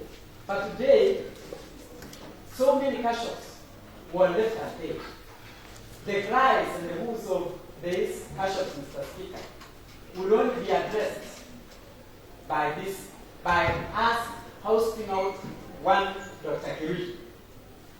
Mr. Speaker, dealing with, there are different types of workers, Mr. Speaker, in a staff establishment. And in the lawyers of the pyramid, Mr. Speaker, is the cash. And if you are given an opportunity to have people working under you as a cash, Mr. Speaker, those are people who rely on hand to mouth, Mr. Speaker. So by Dr. Kirui denying the cash workers of BOMET paid for as long as even 6 months, Mr. Speaker, is devastating. And someone once said, leadership or a leader is judged by how he takes care of the most vulnerable, which in this case, Mr. Speaker, the most vulnerable is the casuals. Mr. Speaker, this Kirui is also in charge, and I don't know how he ended up appropriating himself the role of managing the fire engine of the country, Mr. Speaker. All over the world, Mr. Speaker, fire engine in disaster management, Mr. Speaker, is under attack. But unfortunately, BOMET, Mr. Speaker, because of the arrogance of one Erick, Dr. David, he decided to appropriate himself a role that he is not supposed to play, Mr. Speaker. Therefore, in that manner, Mr. Speaker, the management of that fire engine today, Mr. Speaker, it is so unfortunate that the fire engine do not have an insurance. The fire engine, Mr. Speaker, is being operated by people who are not properly engaged by the county government. And you can imagine if we are struck by a disaster today, Mr. Speaker, and those people who are working or operating the fire engine, they are not motivated in any way because they do not receive even a single penny. Instead of even, Mr. Speaker, being kind enough to even have them under his casual laborers list, Mr. Speaker, from the information that we have, and from the allegations or the grounds that have been set up by the motion, by the mover motion, by the motion mover, Mr. Speaker, this Dr. Kirui should be removed from office, just like the other day. Mr. Speaker, one also is on one of the roles of this Mr. Kirui, Mr. Speaker, is to ensure that there is balance. Is also, Mr. Speaker, to ensure that there is balance in terms of project implementation across the 25 wards, Mr. Speaker. And if you ask each and every honorable member here, Mr. Speaker, you will find that there is unbalanced distribution of project implementation by the executive. And where we know that it is supposedly him, because this is the only department, Mr. Speaker, where the rubber meets the road. That is where we have at the level of the governor to the grassroots level, where we have a village manager, all the way to the sub-ward, to the ward administrator, to the sub-county administrator, and to the director, to the CEO, and all the way to his office, Mr. Speaker. He has failed to ensure that there is balance in project implementation where he is supposed to be doing that. Mr. Speaker, also, worth nothing is that he is in charge of administrative structure development in different wards. And let me speak, because I also represent a ward called Mogoshek, Mr. Speaker. There is a ward office which has been under construction, Mr. Speaker, since 2013. And the contract was renewed in the year 2020, Mr. Speaker. And so far, there has just been money being allocated and no progress. It is just 80% complete, but there is no progress. And when you look at the budget, there is money for construction of ward offices, Mr. Speaker. Mr. Speaker,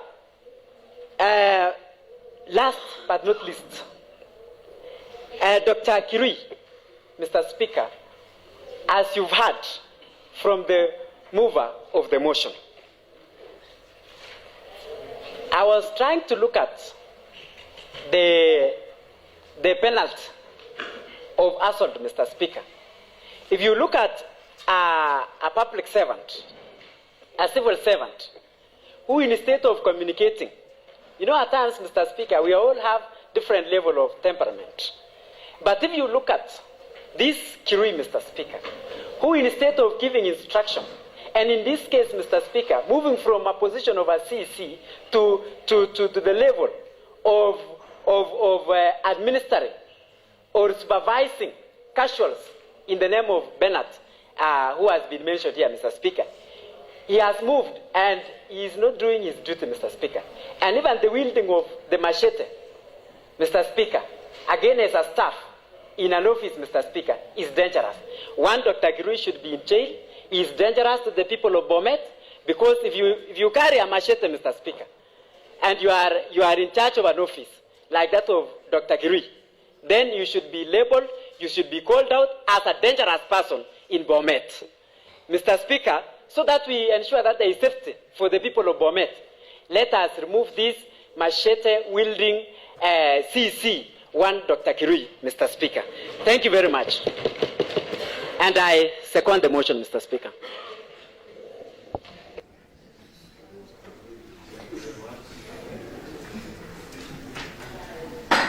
Mover of the motion, that is Honorable Peter Langat, and the seconder, Honorable Ernest, MC representing Mwawashe Ward. Therefore, I propose that, in consideration of the provisions of Section 40 of the County Governments Act 2012, which mandates the removal of County Executive Committee member on the grounds of gross violation of the Constitution or any other law, abuse of office, gross misconduct, physical or mental incapacity to perform the functions of the office, or incompetence. Whereas Honorable Joseph Ngetich-Sultan, the County Executive Committee member in charge of administration, public service, and special programs, has committed acts that are contrary to the expected conduct of public officer as enshrined in our Constitution and other relevant laws. Aware that a state officer, having taken and subscribed to the oath of office pursuant to the provisions of the Constitution, is duty-bound to uphold the dignity and respect for the office he holds, mindful of the County Assembly's oversight mandate as stipulated under the Constitution of Kenya and the County Government Act 2012, deeply concerned about the allegations of gross misconduct, abuse of office, and violations of laws which undermine the integrity and principle of public service required for such a high office. This County Assembly, pursuant to the provisions of Section 40, Part 2 of the County Government Act 2012, and Standing Order Number 72 of the County Assembly Standing Order, resolves that the Governor dismisses Honorable Joseph Ngetich-Sultan from office of the County Executive Committee member for Administration, Public Service and Special Programs on the following grounds. A. Gross violation of the Constitution or any other law. Part 1. Failure to ensure payment of tax workers. That Honorable Joseph Ngetich-Sultan, as the County Executive Committee member in charge of public service, grossly violated the Employment Act 2007 by failing to ensure his department processed payments for casual workers engaged by the county government despite clear budgetary provisions. 2. Non-payment of village managers. That Honorable Joseph Ngetich-Sultan, in his administrative capacity as the head of county administration, violated the principles of Financial Accountability and Deployment Act 2007 by neglecting to process payments for village managers for several months. 3. Failure to remit statutory deductions. That Honorable Joseph Ngetich-Sultan grossly violated the National Social Security Fund Act and the National Hospital Insurance Fund Act by failing to ensure timely remittance of statutory deductions, causing the county government to accrue significant debts to NSSF and NHIF, and thus exposing county staff to distress. B. B is incompetence. Under incompetence, we have 1. Stalled infrastructure projects. That Honorable Joseph Ngetich-Sultan demonstrated incompetence in public administration by failing to oversee the completion of critical infrastructure projects, including the governor's residence and various ward offices, despite repeated budgetary allocations over 5 years, resulting in continued delays. 2. Poor working conditions for county staff. That Honorable Joseph Ngetich-Sultan has failed to ensure adequate working conditions, including proper furniture, working space, stipends, and field allowances for county staff in sub-county and ward offices, displaying a lack of administrative competence. C. Abuse of office and procedural renewal of employment contracts. That Honorable Joseph Ngetich-Sultan abused his office by attempting to renew contracts for sub-ward administrators in a manner that usurped the role of the County Public Service Board and undermined established public service regulations. D. Gross misconduct. 1. Physical assault within the county premises. That Honorable Joseph Ngetich-Sultan engaged in gross misconduct and violated the Penal Code, Cap 63, and the Leadership and Integrity Act 2012 by attempting to cause physical harm to one Bernard Langat within the precincts of the County Assembly. 2. Failure to respond to Assembly inquiries. That Honorable Joseph Ngetich-Kirui, by repeatedly failing to respond to questions posed by the County Assembly committees, contravened Section 39, 2A and B of the County Governments Act 2012, showing a blatant disregard for legislative authority. Honorable members, up to this point, it is now your humble duty to debate this motion. Floor is open for debate. Honorable Dennis. Thank you, Honorable Speaker, for giving me this opportunity also to contribute on the motion on ouster of one Dr. Kirui. Mr. Speaker, today is a good day. Today is the only day that this assembly, this third assembly, Mr. Speaker, will vindicate itself from the hands and from, Mr. Speaker, for a long time, this assembly has been taken for a joke. All the powers vested in this assembly, Mr. Speaker, have been taken for granted. Mr. Speaker, I'm very happy today that honorable members have rose and said enough is enough, Mr. Speaker. One, Dr. Kirui, Mr. Speaker, have been going around, Mr. Speaker, committing many atrocities, Mr. Speaker, and going scot-free, Mr. Speaker. But today, this assembly, this honorable house, Mr. Speaker, have decided to talk. Mr. Speaker, I was looking at the issue of statutory deductions, Mr. Speaker. Mr. Speaker, for your information, I am an accountant, Mr. Speaker, by profession. And when I hear statutory deductions being unremitted, Mr. Speaker, a lot of things comes into my mind. Number one, Mr. Speaker, who pays the penalties? Because at the end of the day, Mr. Speaker, this House allocates as a strict budget, Mr. Speaker, which does not give way or room for any penalties, Mr. Speaker. So when we talk of statutory deductions being unremitted, Mr. Speaker, my question is, who pays the penalties? That's one reason Dr. Kirui must go. Number two, Mr. Speaker, the issue of casualties, Mr. Speaker. In my ward, Mr. Speaker, I have around 7 casualties, which are from the Department of Urban, Mr. Speaker, which were engaged for 12 good months, Mr. Speaker, and were not paid. Mr. Speaker, it's high time we say Dr. Kirui must go. Mr. Speaker, the issue of stalled projects, Mr. Speaker, I was looking at the budget, Mr. Speaker, from 2021-2022, Mr. Speaker, where we allocated 30 million, Mr. Speaker, for the resident of the governor, Mr. Speaker. And the whooping 30 million was spent, and nothing to show, Mr. Speaker. 2022-2023, Mr. Speaker, in the main budget, we allocated around 14 million, Mr. Speaker. And in the supplementary budget, we allocated 20 million, Mr. Speaker. That makes it around 30 million, Mr. Speaker. A whooping 30 million, Mr. Speaker, in the budget of 2022-2023, Mr. Speaker, and nothing to show about, Mr. Speaker. The budget of 2023-2024, Mr. Speaker, we allocated 13 million for the governor's residence, Mr. Speaker, and nothing to show about, Mr. Speaker. That's another reason Dr. Kirui must go, Mr. Speaker. I was also looking at the issue of ward officers, Mr. Speaker. Mr. Speaker, it's I don't know how to put it, Mr. Speaker, but it's worrying. How comes all the projects which were started in 2013 for ward officers, Mr. Speaker, have not been completed? We allocated the funds in our first financial year when we came to this House, Mr. Speaker, and nothing was done.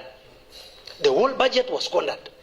In the next budget, Mr. Speaker, which was for 2022-2023, Mr. Speaker, we also allocated the funds, and nothing was done. We have also allocated the funds, Mr. Speaker, and we also expect nothing will be done. Mr. Speaker, vindicate, this House should vindicate us. This House should vindicate this BOMET County, Mr. Speaker. It's time we talk It's time we rise up as MCS. It's time we rise up as the Third Assembly and face what is going on with us. We need to rise. We need to be. We need to come up strongly. We need to be to look like what we were meant for, Mr. Speaker. It's time we rise. I urge honorable members, if we don't do it today, we'll never do it. But if I look at the eyes of these honorable members, Mr. Speaker, in my language, I could say they are talking to me loud and clear and saying, Ngetich-Sultan. Thank you very much, Mr. Speaker. Honorable Dennis, kindly desist from using unparliamentary language. I withdraw, Mr. Speaker. Withdraw and apologize for using that language. I withdraw and apologize. Thank you very much. Mr. Speaker, I also rise... Point of order, Mr. Speaker. I rise not in support of Dennis, as you have said, Mr. Speaker, but there was a word which was used by a member, colonialization, Mr. Speaker, and you did not request it for substantiation. We need also to be fair, Mr. Speaker. That is my humble request, sir. Who mentioned colonialization? Mr. Speaker, you need, Mr. Speaker, to refer to the Hansard team, Mr. Speaker, to give you the full information on the same. Thank you. Right. Point of order, Mr. Speaker. I'll correct that. Point of order, Mr. Speaker. What is your point of order? I heard him, Mr. Speaker, talking of colonialisms, not colonizations. What he said, colonialisms. Colonialism. Very wrong, Mr. Speaker. Let's refer to the Hansard, Mr. Speaker, so that we can get the right thing, Mr. Speaker. Hansard, I'll correct that the next sitting, once I have from Hansard. Honorable Peter Ono. Thank you, Mr. Speaker. I'm also rising to make a contribution to the motion that has been moved by the Honorable Peter Langat in reference to the removal by way of impeachment of one Dr. Joseph Kirui on grounds that has been stipulated. Honorable Speaker,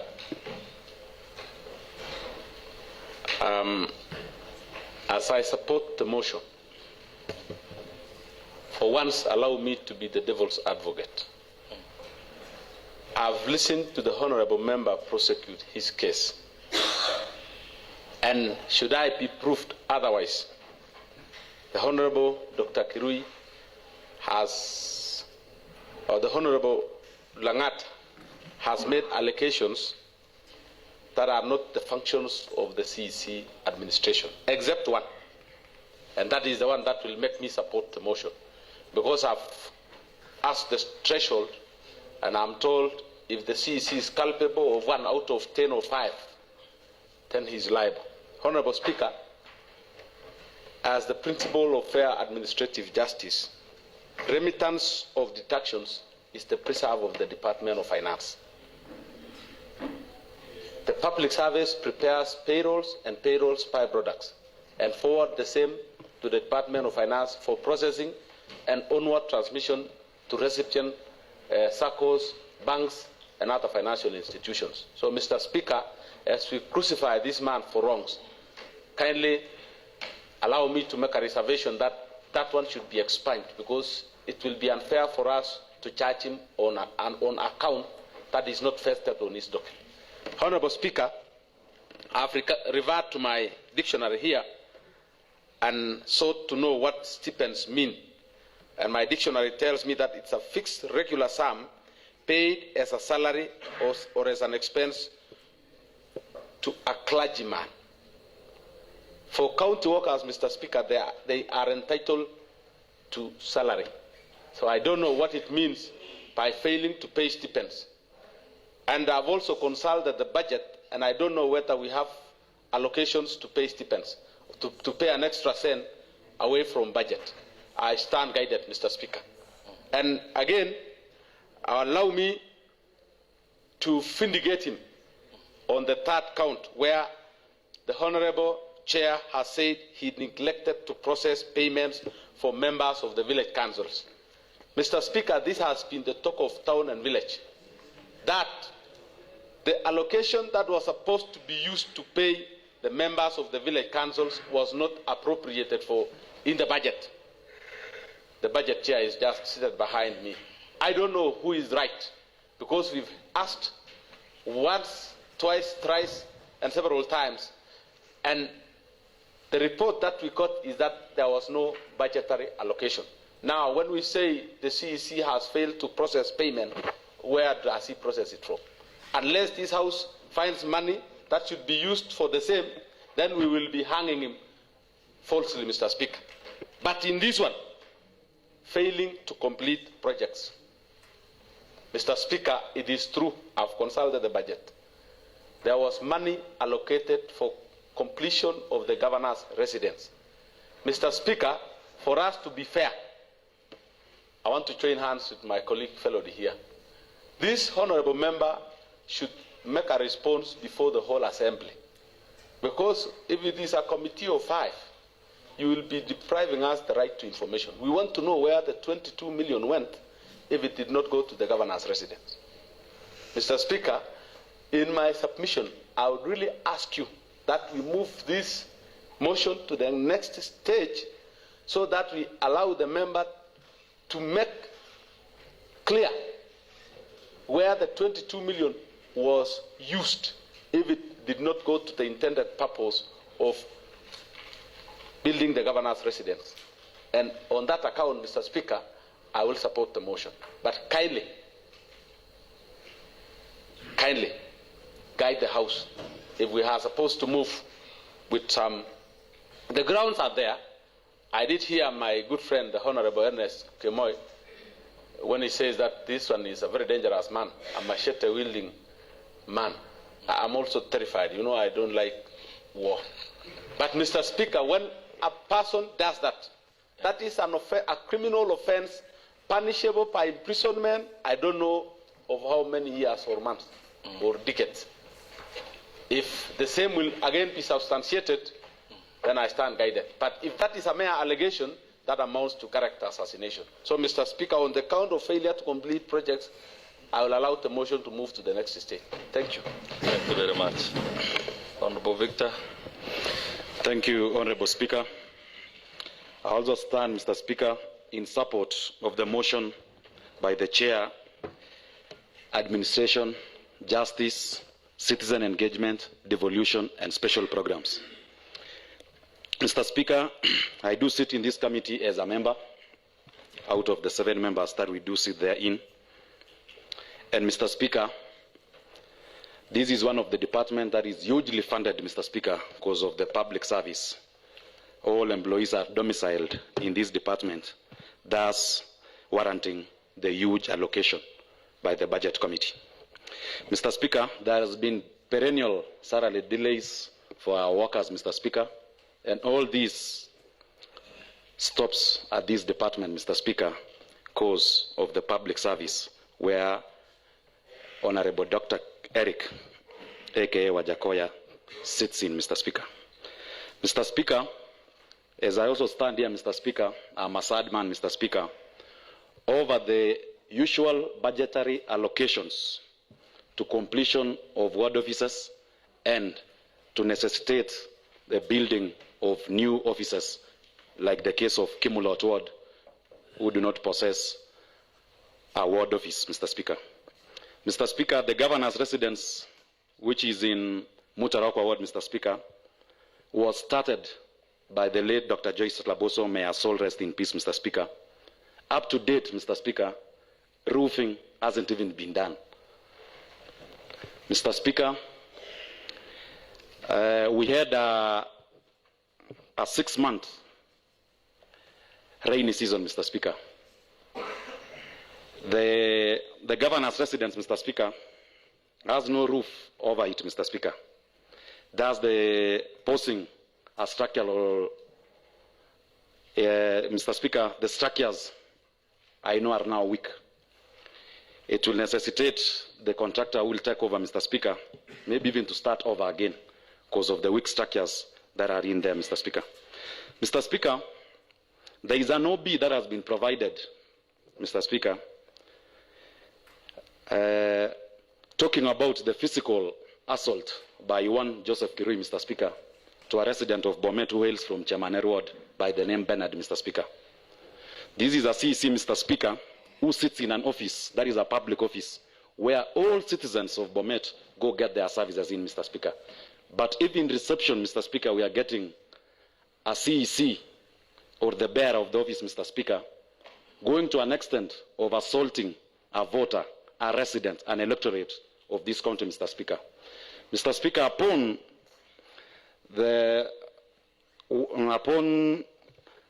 maybe 2-3 months ago, Mr. Speaker, there is one chief security officer by the name Kirui, Mr. Speaker, who was demoted and stripped off his duties just because of asking the CC why he brandished a knife or a sword on a citizen, on a member of the public, Mr. Speaker.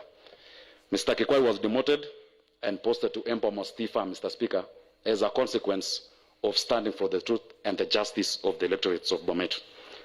Mr. Speaker, on matters disaster management, Mr. Speaker, you can bear me witness, Mr. Speaker, and the residents of BOMET and the employees working under disaster management, Mr. Speaker, haven't been paid for 18 months, Mr. Speaker, despite the services they offer. During the rainy season, Mr. Speaker, we could see our divers, and the response from the disaster management was excellent.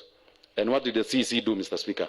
He would go to the press to take credit of what the disaster management officers have done, yet they haven't been paid their dues for a whopping 18 months, Mr. Speaker. Mr. Speaker, also the vehicle that the disaster management officers use, Mr. Speaker, has not been serviced to date, Mr. Speaker.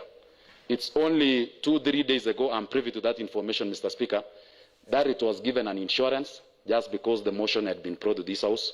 It was given new tires just because of the motion that was brought to this House, Mr. Speaker. These aren't allegations, Mr. Speaker, but these are the true findings that we interact with as we go along our duties day in, day out, Mr. Speaker. Mr. Speaker, on the issue of fire engine and the firehouse that was constructed next to the Assembly, Mr. Speaker, it was done by the Urban Lands, Housing and Urban Development Department, Mr. Speaker. It was later transferred to the Devolution and Special Programs Unit, Mr. Speaker.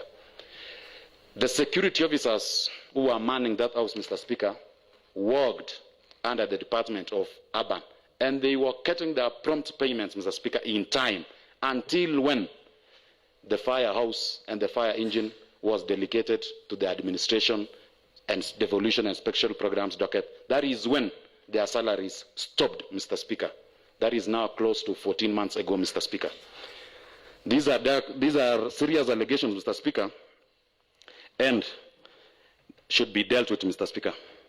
Again, Mr. Speaker, our fire engine, it has no insurance, it has no number plates, it has no inspection certificate, Mr. Speaker, yet it is being driven or operated by human beings, Mr. Speaker. This is a car, this is a unit or a vehicle, Mr. Speaker, that does the disaster responses, Mr. Speaker. They do drive it fast to salvage situations, Mr. Speaker. In an event, of which I'm not praying for it to happen, Mr. Speaker, in an event of an accident, Mr. Speaker, how will the operators be compensated, Mr. Speaker, yet it has no insurance, no inspection certificate, no number plates, Mr. Speaker. Mr. Speaker, these are matters that has to be done and dispensed urgently, Mr. Speaker. Mr. Speaker, I also sit at this committee, Mr. Speaker, and what our chair said, Mr. Speaker, about him giving us a deaf ear when we ask for statements and questions from the department, Mr. Speaker, I can echo what the chair said, Mr. Speaker. There is an Inspectorate Act, Mr. Speaker, that was passed by the Second Assembly, and I think Honorable Livondo, Philip, and Kiprotich can bear me witness, that we had an Inspectorate Act that would foresee the promotions and the welfare of the defunct local authorities enforcement officers, Mr. Speaker, who were amalgamated to the system by the transition authority, Mr. Speaker. There has not been promotions, their welfare, and even to an extent that the enforcement officers who worked in the defunct local authorities haven't received their pecs and pays for the last 18 months or so, Mr. Speaker. Mr. Speaker, as I wind up, We also find the CC hasn't given any confirmation letters to the employees, Mr. Speaker. I know it might be said that it ain't a function, but it is still domiciled within his department, Mr. Speaker. The appointment letters were given by the Public Service Board, Mr. Speaker, way back 3 years ago, Mr. Speaker. And as a necessity on the human resource, Mr. Speaker, you cannot get any promotion when you don't have a confirmation letter, Mr. Speaker. What am I trying to say, Mr. Speaker? I'm in support of this motion for the ouster of one Dr. Erick Kirui, and as the name even suggests, Mr. Speaker, he shouldn't hold any office. Wajakoya, Mr. Speaker, the last time I knew was a bank dealer. Thank you, Mr. Speaker. Honorable Victor, is it Erick Kirui or what? Dr. Kirui, I don't know why we are obsessed with the name Erick. I'm sorry, Dr. Kirui, aka Wajakoya. I know, Honorable Erick, you wanted to ask also that. Honorable Roslin. Yes, thank you, Honorable Speaker. I also rise in support of dismissal of one Honorable Joseph Kirui from the office. As you are aware, Honorable Speaker, BOMET County has been able to employ very many workers, staff in various wards. And those workers are supposed to be working in various wards, and they are supposed to have offices. Some of the offices, the ward offices, have been built, but they are not completed. My concern is the welfare and the environment of the workers. As you are aware, our workers are not able even to be in the offices because the offices are lacking chairs or furniture in various wards. Also, some of the wards offices, they are not given the enough money for operation and maintenance, especially to ensure that they get tea in the morning, even in the break time and in the evening. Because we realize in these big offices like county offices, they are secured with all required office equipment. But for those of them who are working in various wards, they lack those required furnitures. In the case, if I refer to the case in my ward, where we have an office which was built in 2015. Up to now, it is not functional, but I was forced to complete one office because of the challenges which our workers are going through. I was also forced to ensure that they get tea, and that is through my budget. And I even wonder why we are giving them budget for the office, for operation in the various offices. Another issue is concerning the enforcement officers, where we budget for their uniforms, and also ensuring that they are being facilitated whenever they are going to different functions. These enforcement officers have been taking care of people in various offices and functions, but they are never facilitated even with transport, and we budgeted for the same. Another issue is concerning the village managers. I'm in the budget committee, and for the financial year 2023-2024, we budgeted for village managers' money.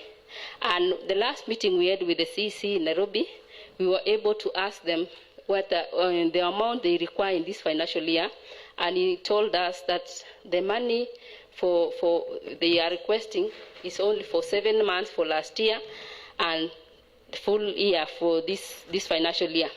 And we were able to ask where you get the difference, the other 5 months. So to ensure that shows that we had budgeted because they had paid for 5 months in the last financial year. So I want to say that some of the issues which we raise are so touching because our staff are really suffering a lot.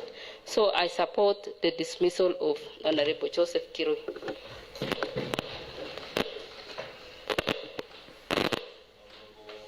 Erick Kirui. Thank you, Honorable Speaker. I rise to support the motion that one Honorable Joseph Kirui be dismissed from the county executive. And Honorable Speaker, before I give my support, I want to first say that they say candor is a crippling deficiency in a polite or a murky political environment like we have today. It is an art akin to circumcision in the Kalenjin community, and we always say that a young boy who has gone to the house of circumcision cannot leave that house unless he gets circumcised. And Honorable Speaker, speaking like this, Honorable Speaker, be it as it may that my good friend Honorable Peter is trying to divide his legs by just trying to be on either side, just telling us whether he does not agree with one side of the story.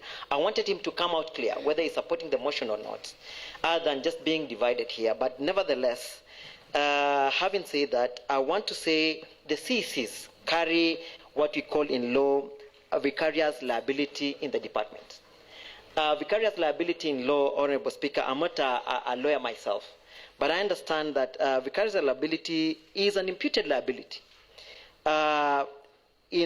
which is indirect liability for actions or inactions of a person or a subordinate or a child. So if the Department of Administration has failed by actions or omissions, then the head of that department, who is one Dr. Kirui, has to carry the cross of that department, Honorable Speaker. I want to say also, I want to express my deepest fear when I see honorable members who are unable to make or delineate their actions in this House, and even up to and including abstention in some cases when the cases are really very clear. I know, and I want to choose to use what the lawyers use also, there's also something called quid pro quo. That is something for something. These people must have had something for something over the weekend, because as we signed these motions, notices of motions over the last week, they were all in agreement that we were going to be Point of order, on the same page. But now the change of tune, Honorable Speaker. What is your point of order, Honorable? Is it in order for a member to impute improper motive on a member regarding the voting pattern, whether you vote yes, abstain, or no? And talking about people must have heard something over the weekend. This is a house of rules and procedure. Kindly guide the House, Honorable Speaker. Point of order again, Mr. Speaker. Honorable Speaker, just a moment. Okay.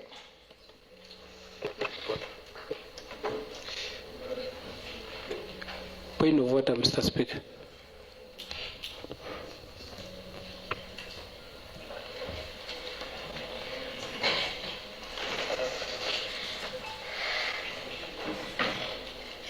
On that point of order, Honorable Charles, Honorable Erick, you are out of order to impute improper motive on the members sitting here without substantiating. Can you allow me to substantiate my... withdraw and apologize. Before you ask me to withdraw, Honorable Speaker. Honorable member, kindly withdraw and apologize. Okay, you are fine. out of order. Okay, fine. I withdraw the truth, Honorable Speaker. Honorable member. I want to apologize over the same, and Honorable Speaker, I want to go back. Kindly apologize and withdraw. Okay, I want to withdraw and apologize. Now proceed and with what I want you are to maybe allow me, Honorable Speaker, to substantiate. I want to remind you again, this is the second time, Honorable Member, you are imputing. Okay, fine. Okay. Kindly desist from that and give your submissions. Okay, fine. Let me make my submissions, Honorable Speaker. And I want to maybe... Point of information, Mr. Speaker. What is your point of order, Honorable Mutai? Point of information, Mr. Speaker. Who do you wish to inform? Honorable Erick. Do you wish to be informed, Honorable Erick? Yes, Honorable Speaker. Proceed. Mr. Speaker, Honorable Erick is right when he talks of members appending signatures in the movement. Honorable Mutai, you are out of order. Proceed, Honorable Erick. Thank you, Honorable Speaker. I want to go back to order, my... Honorable Speaker. What's your point of order? Mr. Speaker, is the honorable member in order to tell this honorable house that while I was contributing, my legs were divided. I remember I stood with my legs together, and at the end of the contribution, I said I support the motion. Mr. Speaker, should I be coerced to think otherwise? Who has imputed that, Honorable? Honorable Erick Kirui, in his contribution, started by mentioning me and saying my legs were apart. Honorable Kirui, kindly clarify. Is there a standing posture that is required here? Honorable Kirui. Honorable Speaker, all I remember is I just mentioned generally that we are facing a situation where people are sitting on the fence. So I don't know why Honorable Peter Rono is feeling guilty. Honorable Erick, I want to also caution you, and for the last time, kindly focus on your submissions. Avoid inferring to other members of the House. Thank you. Well guided, Honorable Speaker. I want to go back, and maybe because of the loss of time, I want to still go back to educate us on the vicarious liability, that every CEC carries a vicarious liability in that department, that any action or inaction in the department, then they are solely held responsible. Honorable Speaker, I want to request that even as you sit in your chair, Honorable Speaker, you defend me, because part of the interjections are part of my replies, because while they were contributing, my men had been mentioned, and I knew I had a right of reply. So I want to go straight to say that Honorable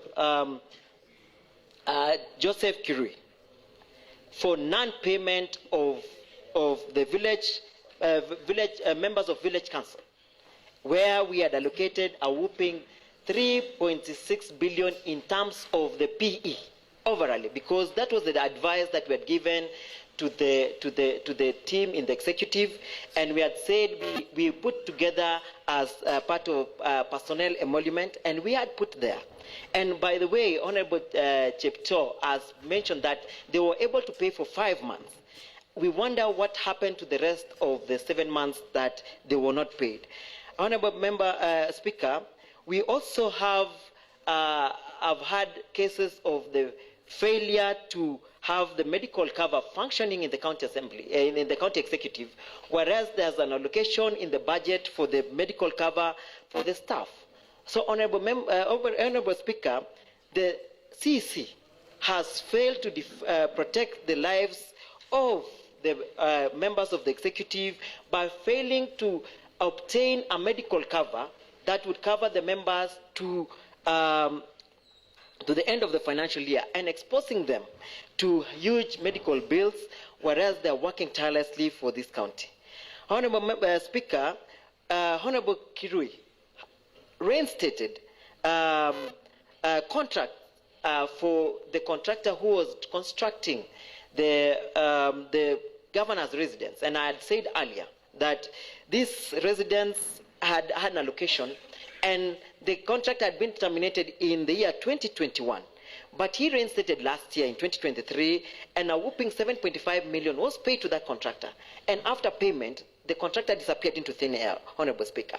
For that reason, Honorable Kirui Joseph has to answer that question and has to leave the stage. Honorable Speaker, failure to justify the need of having a rationalized staff establishment leading to a ballooning wage bill in the county. We are talking about a wage bill that is standing at 48%, whereas the fiscal responsibility principle provides that it should not go beyond 35%.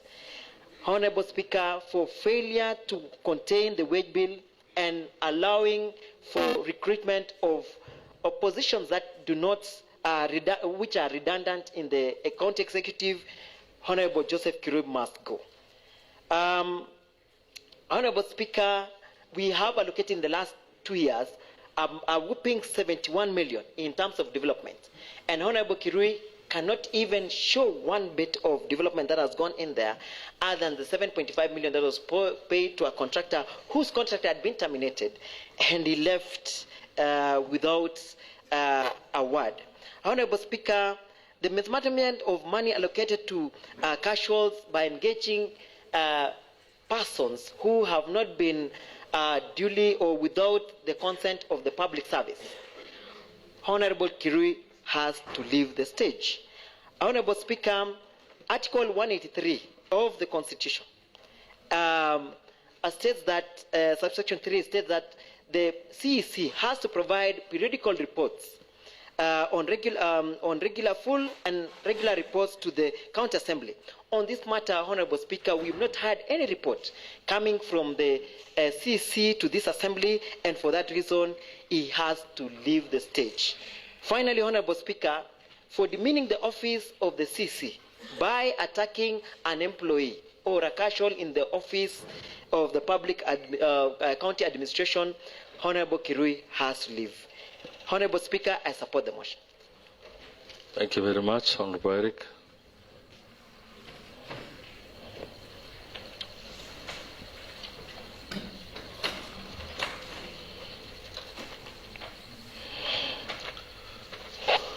Looking as per the mood of the House, I think we will proceed to the next stage, just the same way we had done earlier. We will do roll call on this. And therefore, I'll read again by putting the question that in consideration of the provisions of Section 40 of the County Governments Act 2012, which mandates the removal of a county executive committee member on the grounds of gross violation of the Constitution or any other law, abuse of office, gross misconduct, physical or mental incapacity to perform the functions of the office, or incompetence. Whereas Honorable Joseph Ngetich-Sultan, the County Executive Committee member in charge of administration, public service and special programs, has committed acts that are contrary to the expected conduct of public officer as enshrined in our Constitution and other relevant laws. Aware that a state officer, having taken and subscribed to the oath of office pursuant to the provisions of the Constitution, is duty-bound to uphold the dignity and respect for the office he holds. Mindful of the County Assembly's oversight mandate stipulated under the Constitution of Kenya and the County Governments Act 2012, deeply concerned about the allegations of gross misconduct, abuse of office, and violations of laws which undermine the integrity and principle of the public service required from such a high office. This County Assembly, pursuant to the provisions of Section 40, Part 2 of the County Governments Act 2012, and Standing Order 72 of the County Assembly Standing Orders, resolves that the Governor dismisses the Honorable Joseph Ngetich-Sultan from the office of the County Executive Committee member for Administration, Public Service and Special Programs on the following grounds. A. Gross violation of the Constitution or any other law. 1. Failure to ensure payment of casual workers. That Honorable Joseph Ngetich-Sultan, as the County Executive Committee member in charge of public service, grossly violated the Employment Act 207 by failing to ensure his department process payments for casual workers engaged by the county government despite clear budgetary provisions. 2.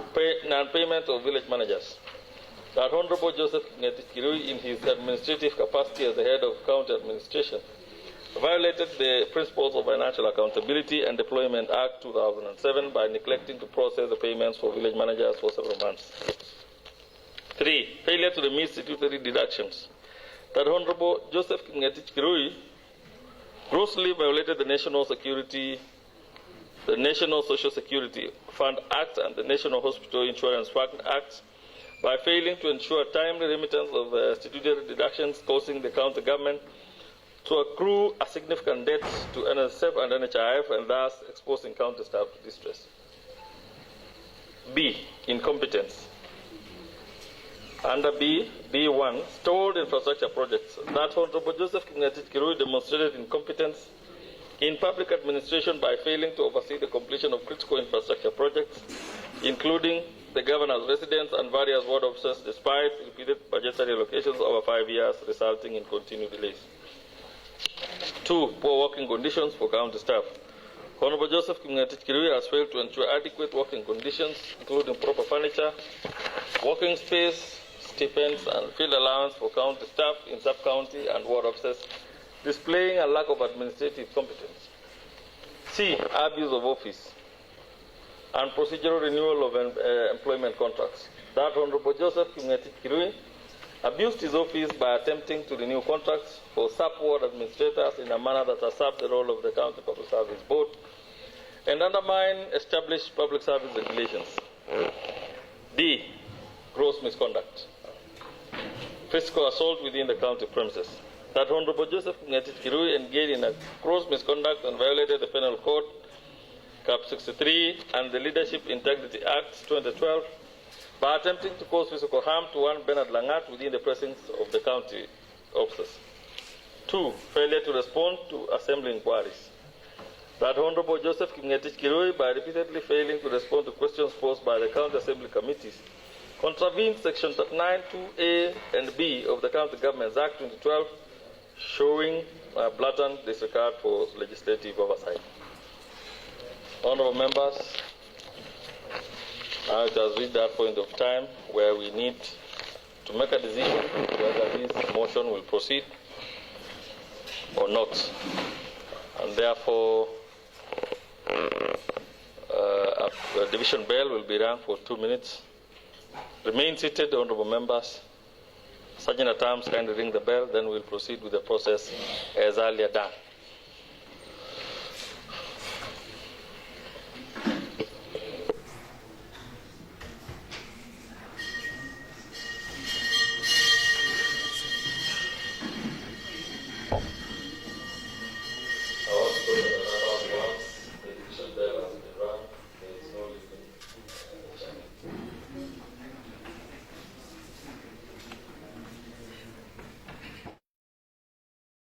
Whip, majority and minority whip. Do we have all the members? Yes? Confirm.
Sergeant at Arms, kindly inform the majority whip to enter the building.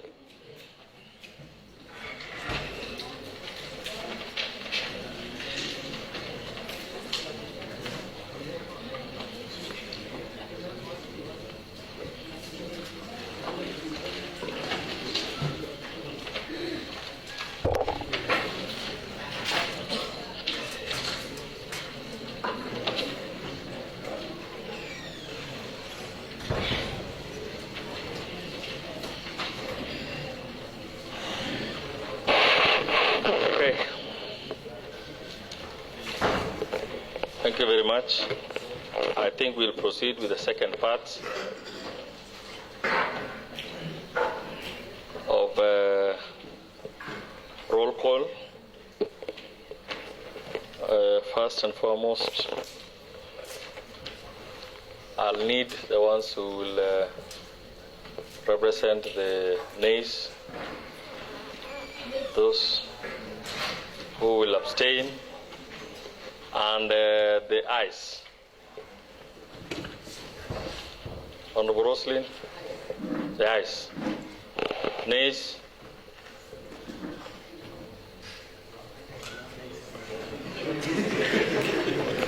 Abstain.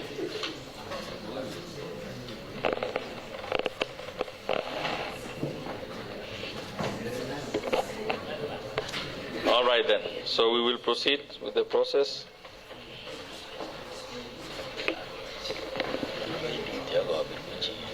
Honorable Speaker, I want to seek a clarification from the chair. Yes. You've already referred us to the processes on Article 79. Mr. Speaker, we are on standing order number 82. Roll call voting.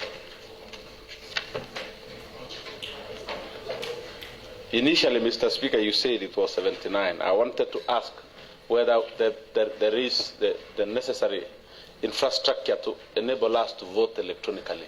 That was my question, but because you moved the call to the other side, I withdraw. When the order, Mr. Speaker. Thank you very much. Thank you very much, Honorable Peter Rono. I like you because you are one astute member who normally looks at the standing orders.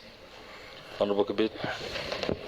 Thank you, Mr. Speaker. I might at least tally those who are going to vote and no, but eventually I'll vote yes. Yes. Honorable member, that is not necessary. Yeah. That is not necessary, Honorable Kibit. Unless, of course, you are voting no too. Hmm? All right.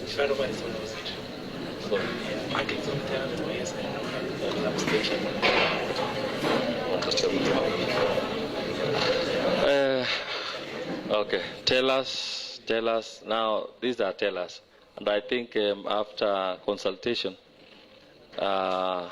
you now have the privileged position of becoming the teller for nays, Honorable Kibet, as per your request. No, we don't want to know where you will vote. You are just a teller. And I'll ask you to move to that seat over there. Those who will abstain will be reported from the table here. And for the members who've asked what is in standing order number 82, that is roll call voting. When the doors have been locked, that is standing order number 82, part 4. When the doors have been locked and the bar drawn and the names of the tellers have been announced, the Speaker shall put the question again and direct the clerk to call out the names of the members in alphabetical order in the presence of the tellers.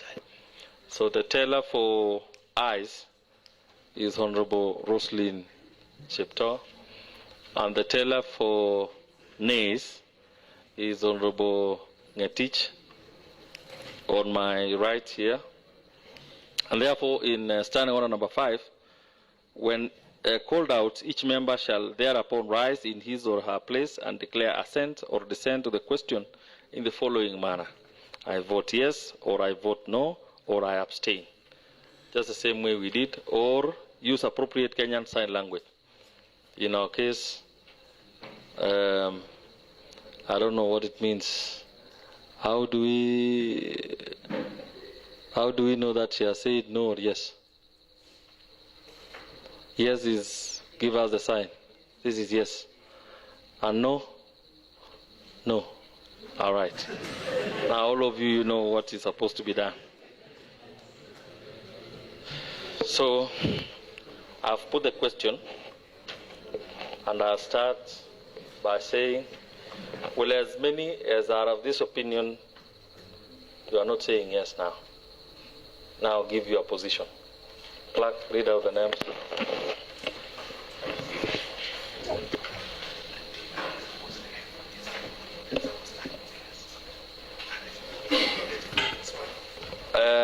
Again, this is like IBC. You are just supposed to rise and say, I vote yes, or I vote no, or I abstain. When you add other things, your vote will be invalid.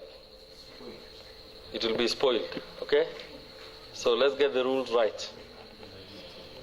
Let's proceed. Honorable Corin Philip Kiplangat. Yes, I vote yes. Honorable Kiprotich Wesley. Mr. Speaker, I vote yes. Honorable Langat Charles Kipiegon. Speaker, I abstain. Honorable Robert Kiprono Langat. Mr. Speaker, I vote yes. Honorable Shene Dennis Kiprotich. Mr. Speaker, I vote yes. Honorable Kirui Paul Kipiegon. Mr. Speaker, I abstain. Honorable Peter Rono. I vote yes. Honorable Nathan Kibet. I vote yes. Honorable Rosalind Chepto. I vote yes. Honorable Ngeno Dennis Kiplangat. On behalf of the people of Kongasis, I'll be spoiled. Impunity.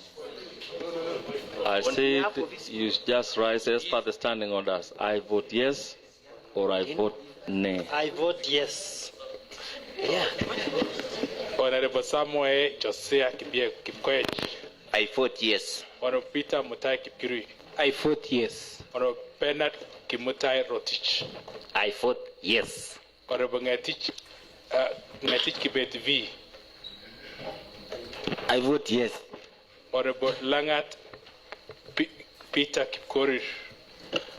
I vote yes. Honorable Langat Bernard Kipkorir. I vote yes. Honorable Koech Stephen Changmari Kipngetich. I vote yes.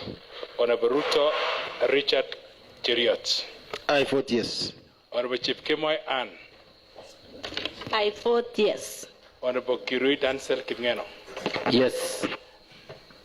Honorable Kipkirui Josephat. I vote yes. Honorable Rotich Leonard Kipkoech. I vote yes. Honorable Kirui Erick Bruno. I vote yes. Honorable Rotich Ernest Kipkemoy. I vote yes. Honorable Cheriot Chapet Kipkirui. I vote yes. Honorable Evelyn Chelangat Mibe. Honorable Caroline Chelangat.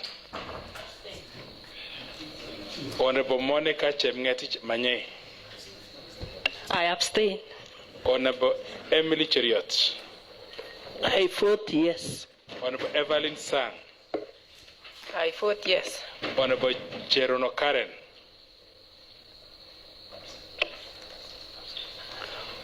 Honorable Chamutai Naomi. I vote yes. Honorable Olivia C. Koske. I abstain. Honorable Vincent K. Mutai. Honorable Victor Rob. I vote yes. Honorable Chief Kiri Felody. I vote no. Honorable Catherine Chemngetich. I abstain. Honorable Lily Cherotich. I abstain.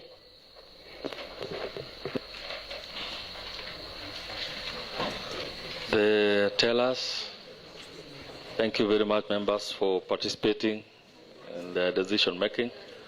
The tellers kindly move behind the bar.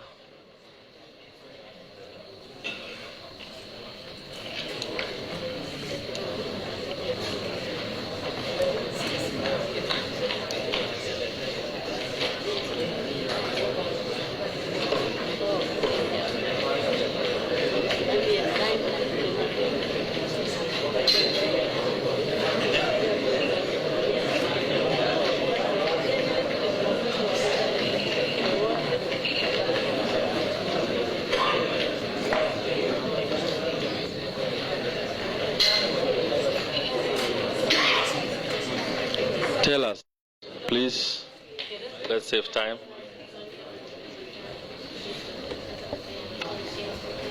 Honorable Mutai, kindly be seated.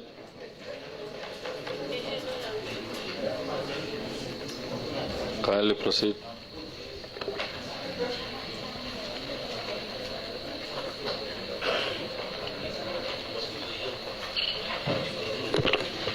Thank you, Honorable Speaker. For those who voted and no, and is Honorable Felody, only one.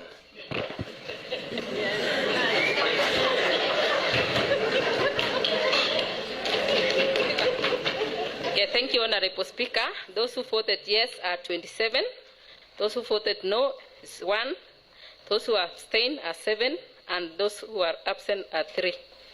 Thank you. Thank you very much. Thank you.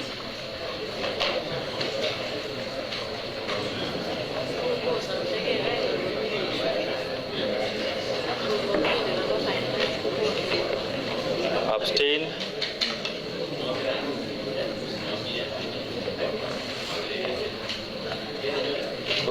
Those who abstained around me.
Order, honorable members. From the roll call that we took, the tellers have given their results, and I want to state here that those who were absent were 3. Those who abstained, they did not vote, were 7. Those who voted no is 1. Those who voted yes are 27. Therefore, the motion will proceed to the next stage. Clerk.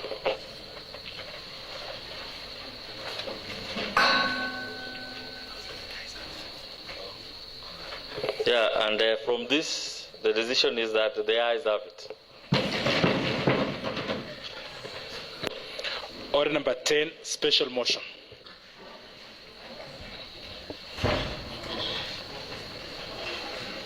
Thank you, Honorable Speaker. I rise to move a special motion. Dismissal of Honorable Andrew Sigei as the County Executive Committee member for Finance and Economic Planning. In consideration of the provisions of Section 40, subsection 2 of the County Governments Act 2012, which mandates the removal of a County Executive Committee member on the gross violation of the Constitution or any other law, incompetence, abuse of office, gross misconduct, or if convicted of an offense punishable by imprisonment for at least 6 months. Whereas Honorable Andrew Sigei, the County Executive Committee member in charge of finance and economic planning, has committed acts that are contrary to the expected conduct of a public officer as enshrined in our Constitution, and other relevant laws. However, that a state officer, having taken and subscribed to the oath of office, pursuant to the provisions of the Constitution, is duty-bound to deliver on the mandate of the office which the officer holds and uphold the dignity and respect for the office. Mindful of the County Assembly's oversight mandate as stipulated under the Constitution of Kenya and the County Government Act 2012, deeply concerned about the allegations of gross violation of the Constitution or the Public Finance Management Act 2012 and any other law, and incompetence which undermine the integrity and principles of public service required from such high office. This County Assembly, pursuant to the provisions of Section 40, subsection 2 of the County Government Act 2012 and Standing Order 72 of the County Assembly Standing Orders, resolves that the Governor dismisses the Honorable Andrew Sigei from the office of the County Executive Committee Member for Finance and Economic Planning on the following grounds. 1. Gross violation of the Public Finance Management Act 2012 and Public Finance Management County Government Regulations. A. Violation of Section 156, subsection 2 of the Public Finance Management Act 2012. That the Honorable Andrew Sigei, acting as the County Executive Committee Member for Finance and Economic Planning, appears to have committed gross violation of these statutory provisions by failing to implement the County Assembly's resolution contained in the adopted Budget and Appropriation Committee pending bills report of November 2023, recommending in recommendation number 5 and 6 for disciplinary action to be taken against officers involved in fictitious expenditure and revocation of designation as accounting officers of chief officers who have flouted established laws and regulations. The County Executive Committee member has neither revoked nor taken any appropriate disciplinary action, including referring the matter to be dealt with by the appropriate bodies. The county government, from Andrew Sigei's acts of omission and commission, had at the beginning of financial year 2023-2024 a stock of pending bills amounting to Kenya shillings 897.93 million, comprising of shillings 156.24 million for recurrent expenditure and Kenya shillings 741.67 for development activities. B. Violation of Section 132, subsection 2 of the Public Finance Management Act 2012. That the Honorable Andrew Sigei, the CEC, the County Executive Committee member for Finance and Economic Planning, appears to have committed gross violation of this statutory provision by failing to submit to the County Assembly the County Finance Bill and revenue-raising measures for the financial years 2021-2022, 2022-2023, and 2023-2024. C. Violation of Regulations 82(1)(b) of the Public Finance Management Regulations. That the Honorable Andrew Sigei, the County Executive Committee member for Finance and Economic Planning, appears to have committed gross violation of the regulation by operating the County Executive Bursary Fund and the car and mortgage funds using commercial bank accounts contrary to the regulations 82(1)(b) of the Public Finance Management County Government Regulations 2015, which requires that county government bank accounts must be opened and maintained at the Central Bank of Kenya. This anomaly was noted and flagged by the Controller of Budget in its April 2024 Budget Implementation Review report of the first 9 months of the financial year 2023-2024. 2. Incompetence. That the Honorable Andrew Sigei, the County Executive Committee member for Finance and Economic Planning, appears to be incompetent by 1.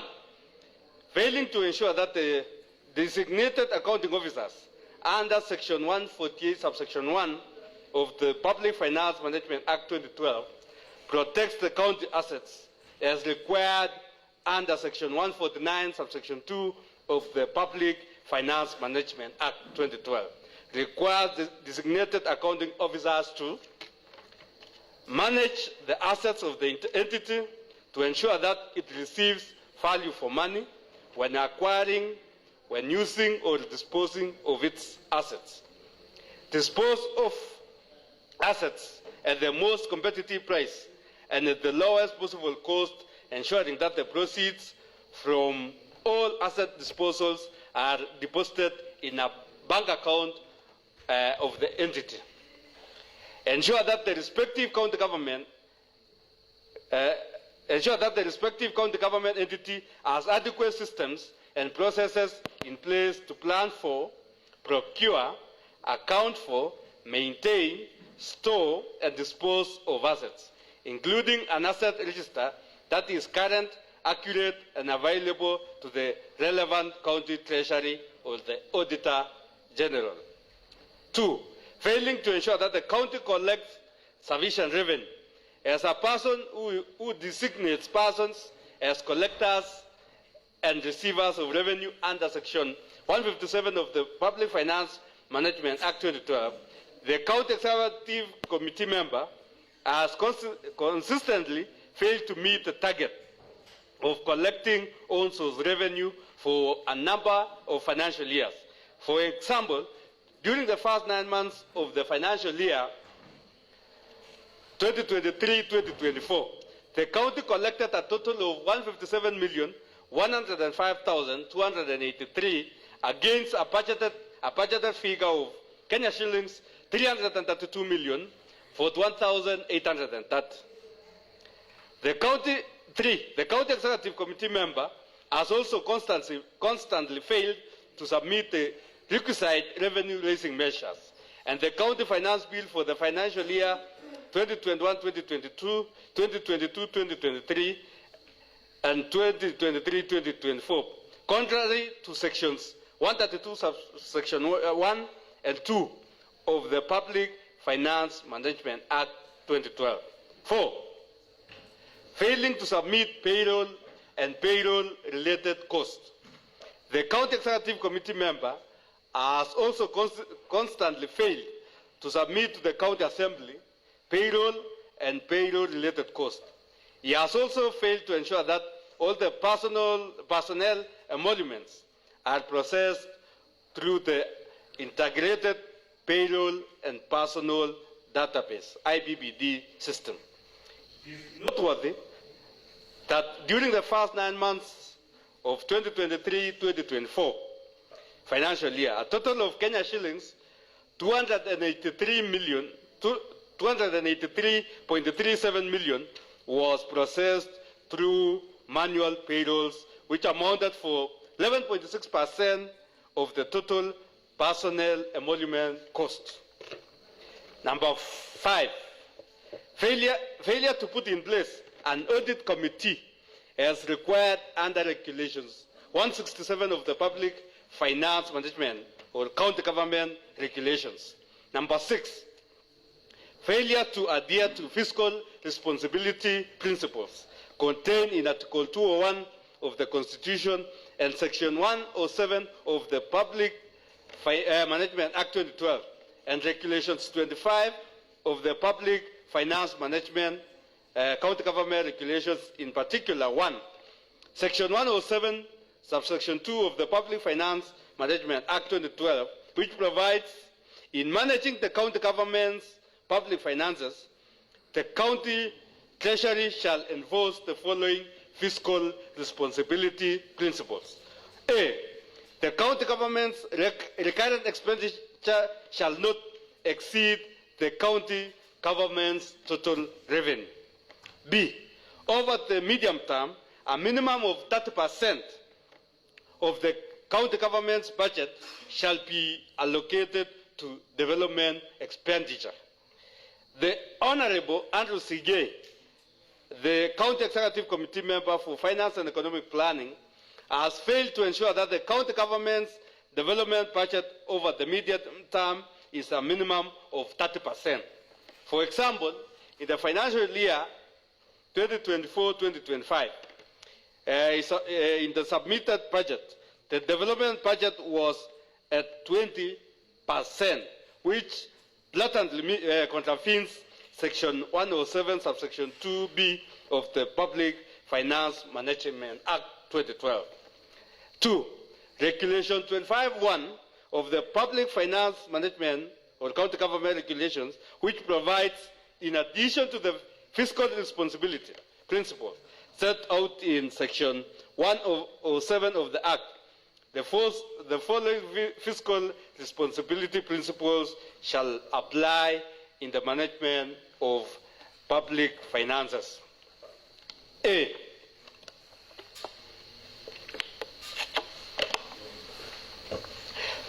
the County Executive Committee member, with the approval of the County Assembly, shall set a limit on the county government's expenditure on wages and benefits for its public officers, pursuant to Section 107, subsection 2 of the Act.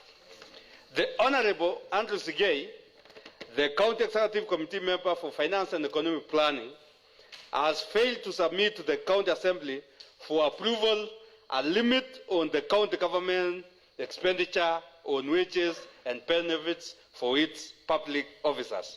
B, the limit set under paragraph A above shall not exceed 35% of the county government's total revenue.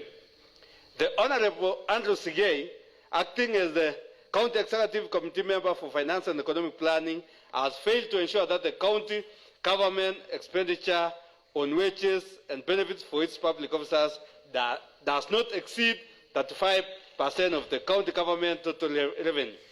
The April 2024 Office of the Auditor General report indicates that the county government wage bill is at 44%, which is 9% over and above the allowable limit of 35%. 7. Failure to publish and publicize the county fiscal strategy paper and the county annual development plan, contrary to the provisions of sections 117, subsection 6, and 126, subsection 4 of the Public Finance Management Act 2012. The Honorable Andrew Sigei, the County Executive Committee member for Finance and Economic Planning, has constantly failed to ensure that the county fiscal strategy paper and the county annual development plan are published contrary to the provisions of section 117, 6 and 126.4 of the Public Finance Management Act 2012. Honorable Speaker, I will read the honorable members, the list of honorable members who appended their signatures in support of this motion. Honorable member, that is not necessary. Yes. You can proceed. If you still have submissions you can make, or you get someone to second. Okay, Honorable Speaker, I stand guided. Honorable Speaker, maybe Honorable Speaker, because this thing can be challenged, I think because it was under, and it was plus the motion, I think it is necessary for me to read the name so that at least members can know that we met the threshold for this motion to proceed. So I think it is necessary for me to read. Proceed very fast. Number one, Honorable Speaker, Honorable Paul Kirui, Honorable Peter Langat, Honorable Leonard Rotich, Honorable Dennis Ngeno, Honorable Bernard Langat, Honorable Ernest Rotich, Honorable Chavet Cheruyot, Honorable Josephat Kipkirui, Honorable Vincent Mutai, Honorable Victor Rob, Honorable Caroline Langat, Honorable Peter Rono, Honorable Dancel Kirui Kimweno, Honorable Stephen Chagmori, Honorable Kibet Ngetich, Honorable Mutai K. Peter, Honorable Chepto Ruslin, Honorable Josiah Samoe, Honorable Emily Cheruyot, Honorable Richard Ruto, Honorable Ann Mutai, Honorable Lily Cherotich, Honorable Dennis Pushene, Honorable Erick Kirui, Honorable Kiprotich Wesley, Honorable Chemutai Naomi, Honorable Evelyn Sang, Honorable Karen Cherono, Honorable Philip Koril, Honorable Catherine Chemwetich, Honorable Bernard Kimutai Rotich, Honorable Robert Langat, and of course, Honorable Speaker, the mover of the motion, Honorable Nathan Kibet. Honorable Speaker, I want to urge this out that we pass this motion. As I said earlier, personally, I'm not happy because the way the department is handling the pending bills issue. We see less development on the ground, and the pending bills is going up. So we don't understand what is happening with the pending bills, Honorable Speaker. Maybe there are some cost projects which are going on which I don't know. So, Honorable Speaker, I want to request my learned friend, my great friend, Honorable Josephat Kipkirui, to second. Thank you.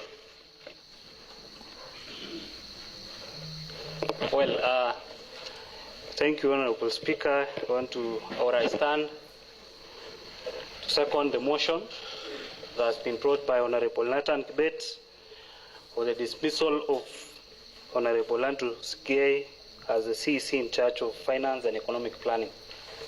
The Speaker, allow me first to thank the motion mover for finding it fit to bring before this House this motion. As we are all aware, Mr. Speaker, finance docket is a very critical sector in this county government, and the holder of the same office ought to advise the county chief officer, that is the governor, on the measures that has to be put in place in running or in the effective operations within the same county, Mr. Speaker. Mr. Speaker, there are very many issues that have been raised by the motion mover, Mr. Speaker, but I'll take a very little time in zeroing into a few issues that are very pertinent in this discussion and will subsequently inform the decision that this House is going to make, Mr. Speaker. Mr. Speaker, to begin with, Mr. Speaker, it is very unfortunate that we still have a manual payroll running at this point in time, Mr. Speaker, when the regulation has it that all payments relating to the wages of county staff should be paid through the IPPD system. Mr. Speaker, the CC in charge of finance is on record himself informing this House that at the beginning of this financial year, all of the just concluded financial year, all the employees of the county government of BOMET ought to have been moved to the IPPD system. Speaker, that is an information that is on record, and it is only necessary that this House does the right thing of ensuring that going forward, we have all the employees who have been recruited in this county paid through the IPPD system. Mr. Speaker, for us to have effective and smooth running of operations in this county, Mr. Speaker, there ought to be adequate and sufficient revenue collection, Mr. Speaker. And Mr. Speaker, before even we get to the budget stage, there needs to be a finance bill as per Section 132 of the PFM Act. There has to be, or the CEC ought to present to this House the revenue raising measure, Mr. Speaker. And the last time that was done was in 2021. And Mr. Speaker, that tells you that we are running on a finance bill that was passed in this House way back in 2021. Mr. Speaker, as if that is not enough, the collection that is done in BOMET is way below the targets that have always been anticipated. The case example, Mr. Speaker, in 2022-2023, at the end of the third quarter, Mr. Speaker, we had only raised 157 million against the anticipated 332 million, Mr. Speaker, which simply implies that we don't meet the targets, and the same collection, Mr. Speaker, is way below what a county government ought to be collecting. Mr. Speaker, we have seen very recently, Mr. Speaker, most of the counties are collecting to a tune of billions, Mr. Speaker. What is this redundancy, Mr. Speaker, we are reporting in BOMET, where we only collect barely 200 to 300 million, Mr. Speaker? It is because we have engaged people who are termed to be in office and procedural, Mr. Speaker. Mr. Speaker, the revenue officers that we are using in BOMET, most of them have not been paid for months. And Mr. Speaker, we expect the same people to collect revenue for this county. How is that possible, Mr. Speaker? Mr. Speaker, most of the revenue collecting officers, they were employed, and for the past more than 15 months, Mr. Speaker, they have gone without pay. What does it tell us? Is it that these employees are paying themselves? Is that where the revenues for this county are destined?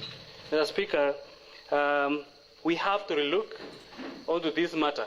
Mr. Speaker, the CEC is on record also informing this House that we have casualties in that particular department. The last time, Mr. Speaker, I checked, those casualties are not doing the revenue collection. Instead, the ones who do the collection are the ones who were initially on contract and were terminated by the county government. So, Mr. Speaker, for us to collect adequate revenue, we must have somebody who is very competent to have the right people to collect revenue. Mr. Speaker, if you check the figures, and figures don't lie, the figures that we collect in this county are even less than the figures that we use to pay the same collectors of the same revenue. And Mr. Speaker, I find this is the opportune time that we review the manner in which we do the collection of revenues, we put things straight so that we have adequate revenue that will ultimately impact on the development of this county. Mr. Speaker, the fiscal responsibility principle says that a minimum of 30% ought to be spent, particularly on development, Mr. Speaker. Mr. Speaker, the budget estimates proposal that was brought before this House by one Andrew Sigei, Mr. Speaker, at the beginning of this, or towards the end of the last financial year, Mr. Speaker, he is proposing 20% on development. What does it tell us, Mr. Speaker? Mr. Speaker, our people will be expecting little because at the end of the day, personal emoluments must be paid exhaustively. And interesting enough, we also get reports that most of the employees have not been paid. Mr. Speaker, there is need to always publish and publicize the statutory documents, that is the ADP and the CIDP, Mr. Speaker, the CFSP. those are public documents that needs to be available to the public.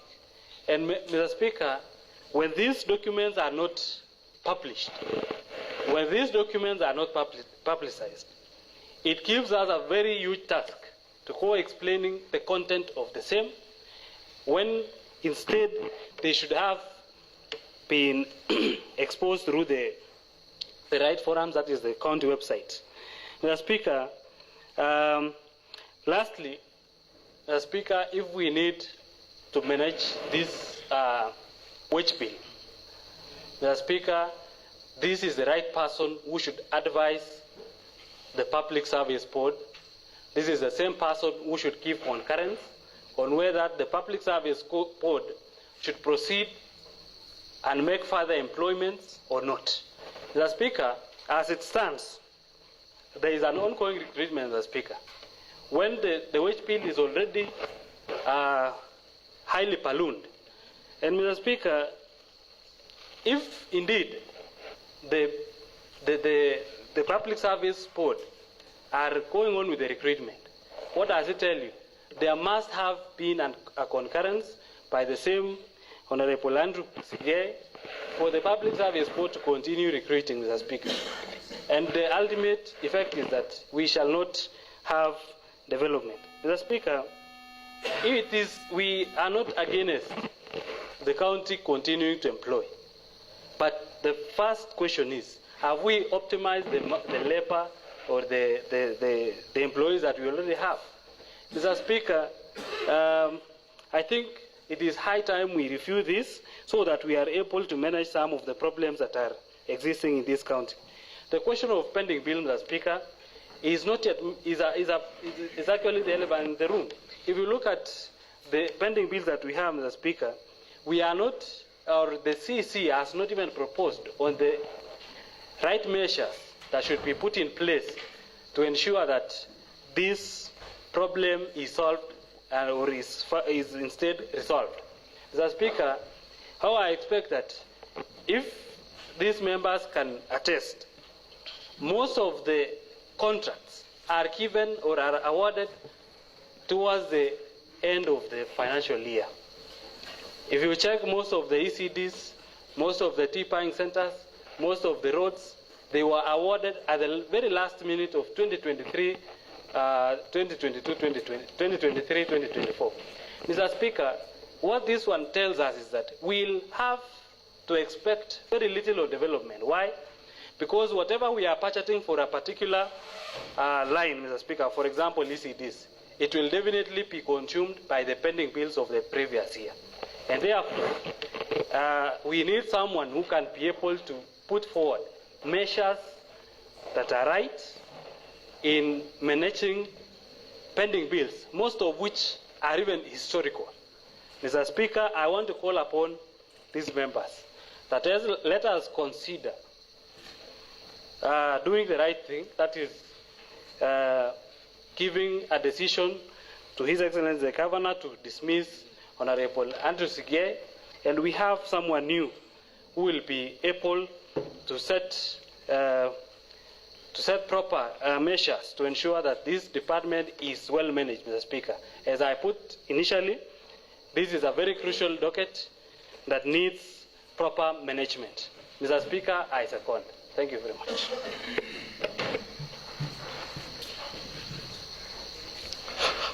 Thank you very much, Honorable Josephat, and the mover of the motion, Honorable Nathan. I therefore propose that, in consideration of the previous provisions of Section 40 Part 2 of the County Governments Act 2012, which mandates the removal of the county executive member on the gross violation of the Constitution or any other law, incompetence, abuse of office, gross misconduct, or, if convicted of any offense, punishable by imprisonment for at least 6 months. Whereas Honorable Andrew Sigei, the County Executive Committee member in charge of finance, economic planning, has committed acts that are contrary to the expected conduct of a public officer as enshrined in our Constitution and other relevant laws. Aware that our state officer, having taken and subscribed to the oath of office pursuant to the provisions of the Constitution is duty-bound to deliver on the mandate of the office which the holder holds and uphold the dignity of the respect for the office.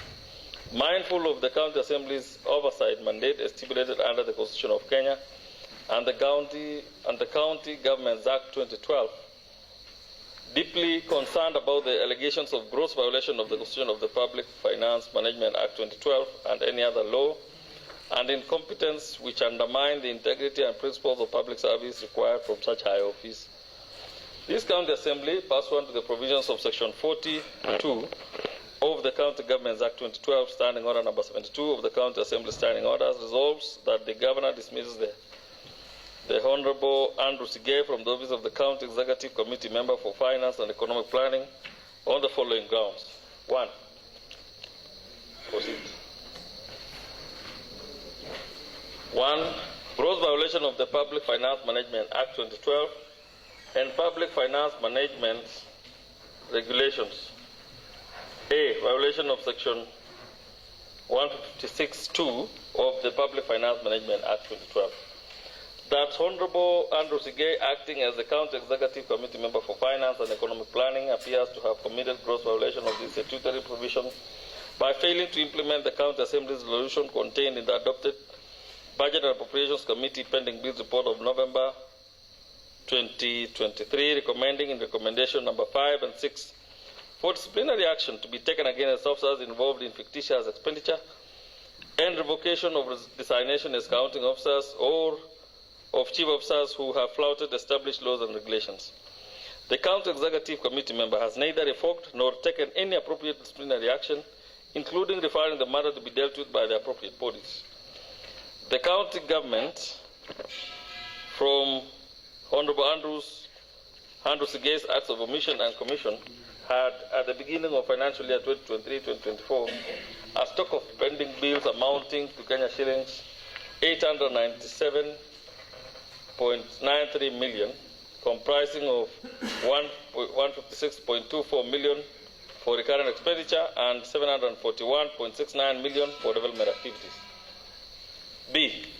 Violation of Section 132, Part 2 of the Public Finance Management Act 2012, that Honorable Andrew Sigei, acting as the County Executive Committee Member for Finance and Economic Planning, appears to have committed gross violation of this statutory provision by failing to submit to the County Assembly the County Finance Bill and revenue-raising measures for the financial years 2021, 2022, 2023, and 2023-2024. C. Violation of Regulation 82, Part 1B of the Public Finance Management County Government Regulations. That Honorable Andrew Sigei, acting as the County Executive Committee Member for Finance and Economic Planning, appears to have committed gross violation of this regulation by operating the County Executive Bursary Fund and the car and mortgage funds using commercial banks' accounts, contrary to Regulation 82, Part 1B of the Public Finance Management, that is County Government Regulations 2015, which requires that county government bank accounts must be opened and maintained at the Central Bank of Kenya. This anomaly was noted and flagged by the Control of Budget in its April 2024 Budget Implementation Review Report of the first 9 months of the financial year 2023-2024. On the second count, which is in incompetence, that Honorable Andrew Sigei, acting as the County Executive Committee Member for Finance and Economic Planning, appears to be incompetent by 1. Failing to ensure that the designated accounting officers under Section 148(1) of the Public Finance Management Act 2012 protects the county assets as required under Section 149(2) of the Public Finance Management Act 2012, requires designated accounting officers to manage the assets of the entity to ensure that it receives value for money when acquiring, using, or disposing of its assets. Dispose of assets at the most competitive price and at the lowest possible cost, ensuring that the proceeds from all asset disposals are deposited in a bank account of the entity. Ensure that the respective county government entity has adequate systems and processes in place to plan for, procure, account for, maintain, store, and dispose of assets, including an asset register that is current, accurate, and available to the relevant county treasury or the Auditor General. 2, failing to ensure that the county collects sufficient revenue. As a person who designates a person as collectors and receivers of revenue under Section 157 of the Public Finance Management Act 2012, the County Executive Committee member has consistently failed to meet the target of collecting on-source revenue for a number of financial years. For example, during the first nine months of the financial year 2023-24, the county collected a total of 157,105,283 against a budgeted figure of 332,041,830. The county executive member, number 3, the county executive committee member has also constantly failed to submit the requisite revenue-raising measures and the county finance bill for the years 2021, 2022, 2022, 2023, 2024, contrary to sections 132(1) and 2 of the Public Finance Management Act 2012. 4, failing to submit payroll and other payroll-related costs. The County Executive Committee member has also constantly failed to submit to the County Assembly payroll and payroll-related costs. He has also failed to ensure that all the personnel emoluments are processed through the Integrated Payroll and Personnel Database, that is IPPD, system. It is noteworthy that during the first 9 months of 2023-2024 financial year, a total of Kenya shillings 283.37 million was processed through a manual payroll, which accounted for 11.6% of the total personnel emoluments costs. 5. Failure to put in place an audit committee as required under Regulation 167 of the Public Finance Management, that is County Government Regulations. 6. Failure to adhere to fiscal responsibility principles contained in Article 201 of the Constitution and Section 107 of the Public Finance Management Act 2012 and Regulation 25 of the Public Finance Management, that is County Government Regulations in particular, subsection 107(2) of the Public Financial Management Act 2012, which provides that in managing the county government's public finances, the county treasury shall enforce the following fiscal responsibility principles. A. The county government's recurrent expenditure shall not exceed the county government's total revenue. B. Over the medium term, a minimum of 30% of the county government's budget shall be allocated to the development expenditure. Honorable Andrew Sigei, acting as the County Executive Committee member for Finance and Economic Planning, has failed to ensure that the county government's development budget over the medium term is at minimum of 30%. For example, in financial year 2024-2025, submitted a budget, the development budget was at paltry 20%, which blatantly contravenes Section 107(2)(b) of the Public Finance Management Act 2012. 2. Regulations 25(1) of the Public Finance Management, that is County Government Regulations, which provides, in addition to the fiscal responsibility principle set out in Section 107 of the Act, the following fiscal responsibility principles shall apply in the management of public finances. A. The County Executive Committee member, with the approval of the County Assembly, shall set a limit on the county government's expenditure on wages and benefits for its public officers pursuant to Section 107(2) of the Act. That Honorable Andrew Sigei, acting as the County Executive Committee member for Finance and Economic Planning, has failed to submit to the County Assembly for approval a limit on the county government expenditure on wages and benefits for its public officers. B. The limit set under paragraph 1A above shall not exceed 35% of the county government's total revenue. That Honorable Andrew Sigei, acting as the County Executive Committee member for Finance and Economic Planning, has failed to ensure that the county government's expenditure on wages and benefits for its public officers does not exceed 35% of the county government's total revenue. The April 2024 Office of the Auditor General's report indicates that the county government's wage bill is 44%, which is 9% over and above the allowable limit of 35%. 7. Failure to publish and publicize the county fiscal strategy paper and the county annual development plan, contrary to the provisions of Section 117(6) and 126(4) of the Public Finance Management Act 2012, that Honorable Sigei, acting as the County Executive Committee member for Finance and Economic Planning, has constantly failed to ensure that the county fiscal strategy paper and the County Annual Development Plan are published contrary to the provisions of Section 117(6) and 126(4) of the Public Finance Management Act. Honourable members, up to this point, the floor is open for debate. Honourable Peter Rono.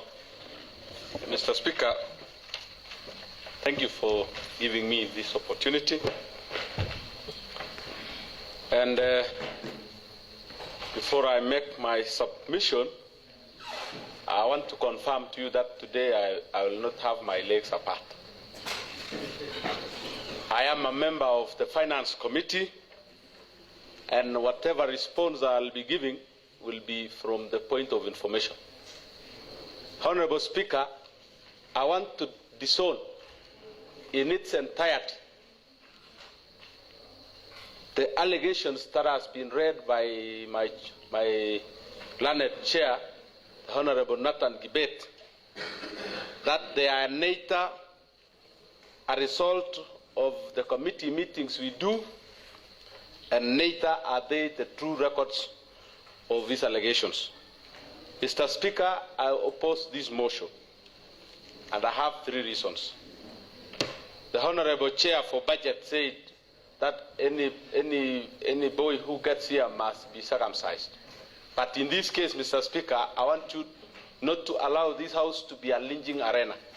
Let us prosecute them fairly. Those who are culpable to be lynched. Those whose allegations are baseless and untrue to be set free. Mr. Speaker, we've had meetings. Point of order, Mr. Speaker. And kindly allow him to say what is the point of order.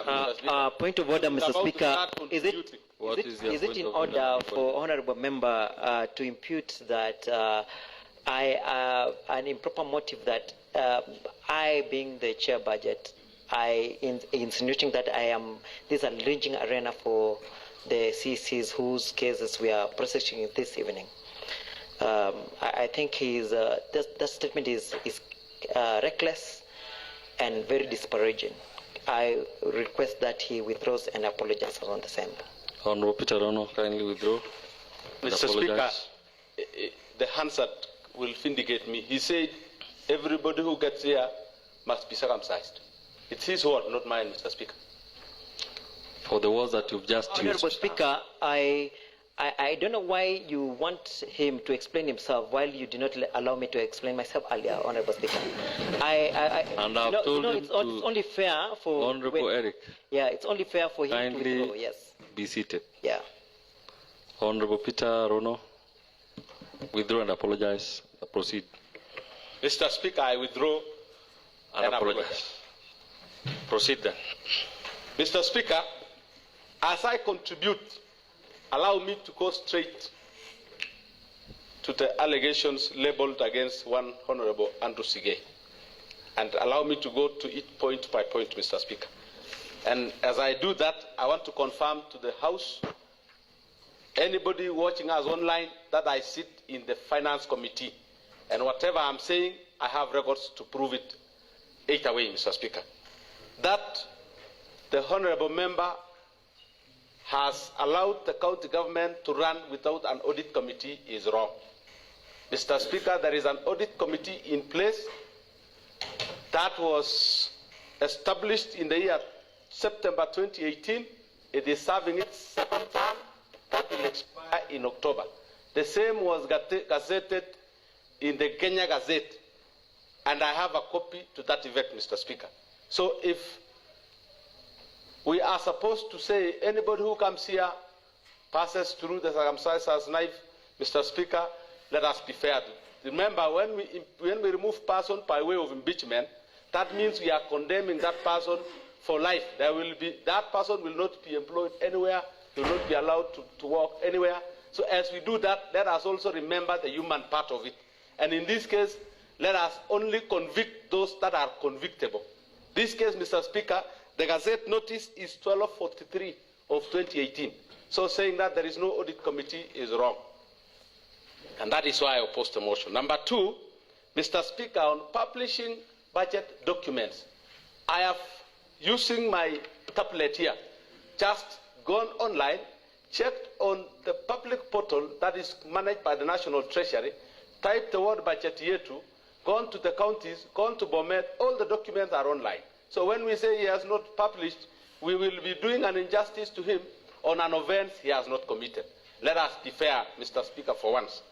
I have already downloaded one and printed right here at the table office, and it is here. This is a sequel of what the Honourable Member is saying. It has not been published. Mr. Speaker, I want this House to go on record for doing the right thing because we have the opportunity. We are given an opportunity by the people, and when we took our mandate, we took an oath of office, Mr. Speaker. We said we are not going to work with malice, ill will, and of course allow me to end there for the oath of office. But I want to quote another very funny one. Operating bursary account using commercial bank, of course with the mortgage account. Mr. Speaker, the acts that are passed in this House guides them. In the year 2021, the county ward bursary fund of 2021 was passed through this House, assented to by the governor, and it became law. When you look at article number 9, Mr. Speaker, on the account of the fund, it is this Honourable House that gave one Andrew Sigei the authority to open a commercial bank account in order to make it possible for him to transact bursaries. Because failure to do that, that will mean that it will be very difficult for the county government to map all secondary schools and colleges that benefit from bursaries to IFMIS. Mr. Speaker, and if we must do it right, Mr. Speaker, this assembly also runs a mortgage account in a financial bank. Which one is which one? Will we not be shooting ourselves in the legs? Because I have received money that I don't know which department that you chair pays me. It came from a financial bank. So we should be fair to the Honourable Sigei. Because, allow me to read it. The committee may, with the authority of the county treasury, open, maintain and operate a commercial bank account of the fund, of the bursary fund. So, Mr. Speaker, that allegation that he is running a bursary fund and a mortgage fund in a commercial bank got its authority from these chambers. So, as we contribute, as we try to be fair, we should actually try not to lynch him on an allegation that his House authorizes. Mr. Speaker, allow me to say the last one because the counts are very many and all of them are in record. We cannot... I heard him, the Honourable Member, say that the payroll that the Honourable Member has not given this House the payroll. I've said the payroll is generated by the Department of HR. What the finances get is the summary of the payroll and the sum totals. How can he provide to this House something that is not in his possession? For fairness and the maximum of equity, we have to vindicate this one. The final one, Mr. Speaker, I want to remittance. I think this is wrong. Mr. Speaker, there is this one which says he failed to process the dues through IPPD. Mr. Speaker, it is a process. For county workers to migrate from the HRSS to IPPD, it is a long process. And the process is not owned by the Department of Treasury, neither is it done by the CC Finance. It is done by the County Secretary together with the Human Resource Manager. Now bringing him into the issues of aligning the regulations with the IPPD is charging the wrong person with the right charge. Mr. Speaker, Mr. Sigei in this one should be vindicated.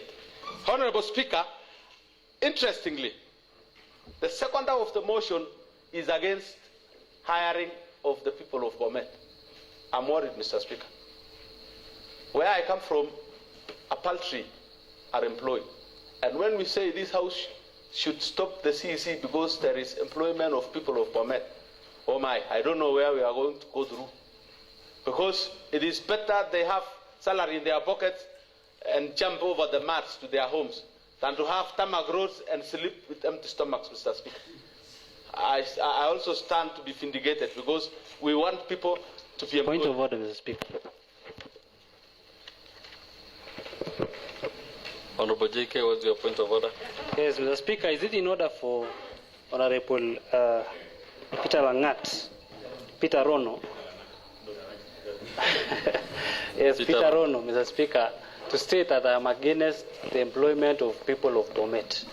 Mr. Speaker, I did say here that the revenue envelope of BOMET County cannot allow further recruitment, Mr. Speaker, and up until the CEC is able to give us a proper way of raising adequate revenue, Mr. Speaker. As it stands, the revenue collection is way below to allow further recruitment of employees. Further doing so, Mr. Speaker, we can as well agree and say, let us continue employing at the expense of development for the majority, and the majority who are at home. You have passed your message. Kindly withdraw, Honorable Rono. Honorable Speaker, I'm not well guided. What should I withdraw, Mr. Speaker? The statement that you said the Honorable Member is against employment in this. No, he's not against. He said there should be no recruitment because your statement. What statement did you make? I said. You said the Honorable Member who was the seconder of the motion is against employment. By withdrawing, I'll be sanitizing him. Yet the hands that can vindicate me. He did say it is wrong to continue recruiting people because the threshold of that. He has explained what he meant. Oh, Mr. Speaker, if he has withdrawn himself, then I also withdraw on top of that. Mr. Speaker, and apologize. Mr. Speaker, and apologize. Yes, Mr. Speaker. He has done so, Honorable JK. On top of that. He said I proceed, Honorable Peter Rono. Let's save time. Mr. Speaker, as I finish, the finance bill. I've seen a document that has been sent to this House. The title is written, the Finance Amendment Bill. That means the bill is coming in to amend an existing act. Now, should that bill not be brought here, what does that mean? That means the bill that was passed previously takes precedence.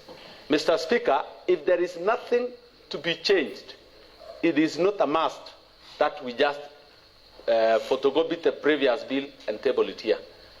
There is a section of the bill that says should the CEC not table another finance bill, then the bill that was used previously will be used. I've just tried to understand why that is the case. It's because if there is no changes that the department is planning to include, then there is no need to bring another one. Mr. Speaker, in this case, I am saying I am contributing because I am a member of the Finance Committee. Mr. Andrew Sigei has had the opportunity to be, and I want to laud my chair, the Honorable Nathan Kibet. Unlike the other two members who have just tabled motions, Mr. Nathan Kibet has written to the CEC, and the CEC has been interrogated by the whole House here, Mr. Speaker. So some of these things that Point of order, Mr. Speaker. Point of order. Mr. Speaker. Point of order, Mr. Speaker. Honorable Honest, what is your point of order? I would like to know from the honorable member, who is Mr. Kibet Nathan? Who are you referring to? I'm referring to the Honorable Chair for Finance. Is here Mr. or Honorable? Mr. Speaker, I don't know which one takes precedence. He is a man, so he should be... Mr. Speaker, point of order, Mr. Speaker. Honorable, all these members are honorable members. Sincerely, and you are a good student of law. You want to tell me you don't know what takes precedence between honorable and Mr.? It's a slip of the tongue, Mr. Speaker. Then kindly I've taken my time standing. So apologize and... I apologize, Mr. Speaker. And, thank you. And I want to ask my friend that the Honorable Nathan Gibet is seated behind me here. He's the Honorable Member representing Cabinet in the ward. Thank you very much. Mr. Speaker, I want to finish by saying that this is interesting. I want to allow other members to contribute, but in this case, Mr. Speaker, I want to ask them in the same breath that although we have the powers to do anything, let us do it justly. Thank you, Mr. Speaker. I oppose the motion. Thank you very much, Honorable Peter Rono.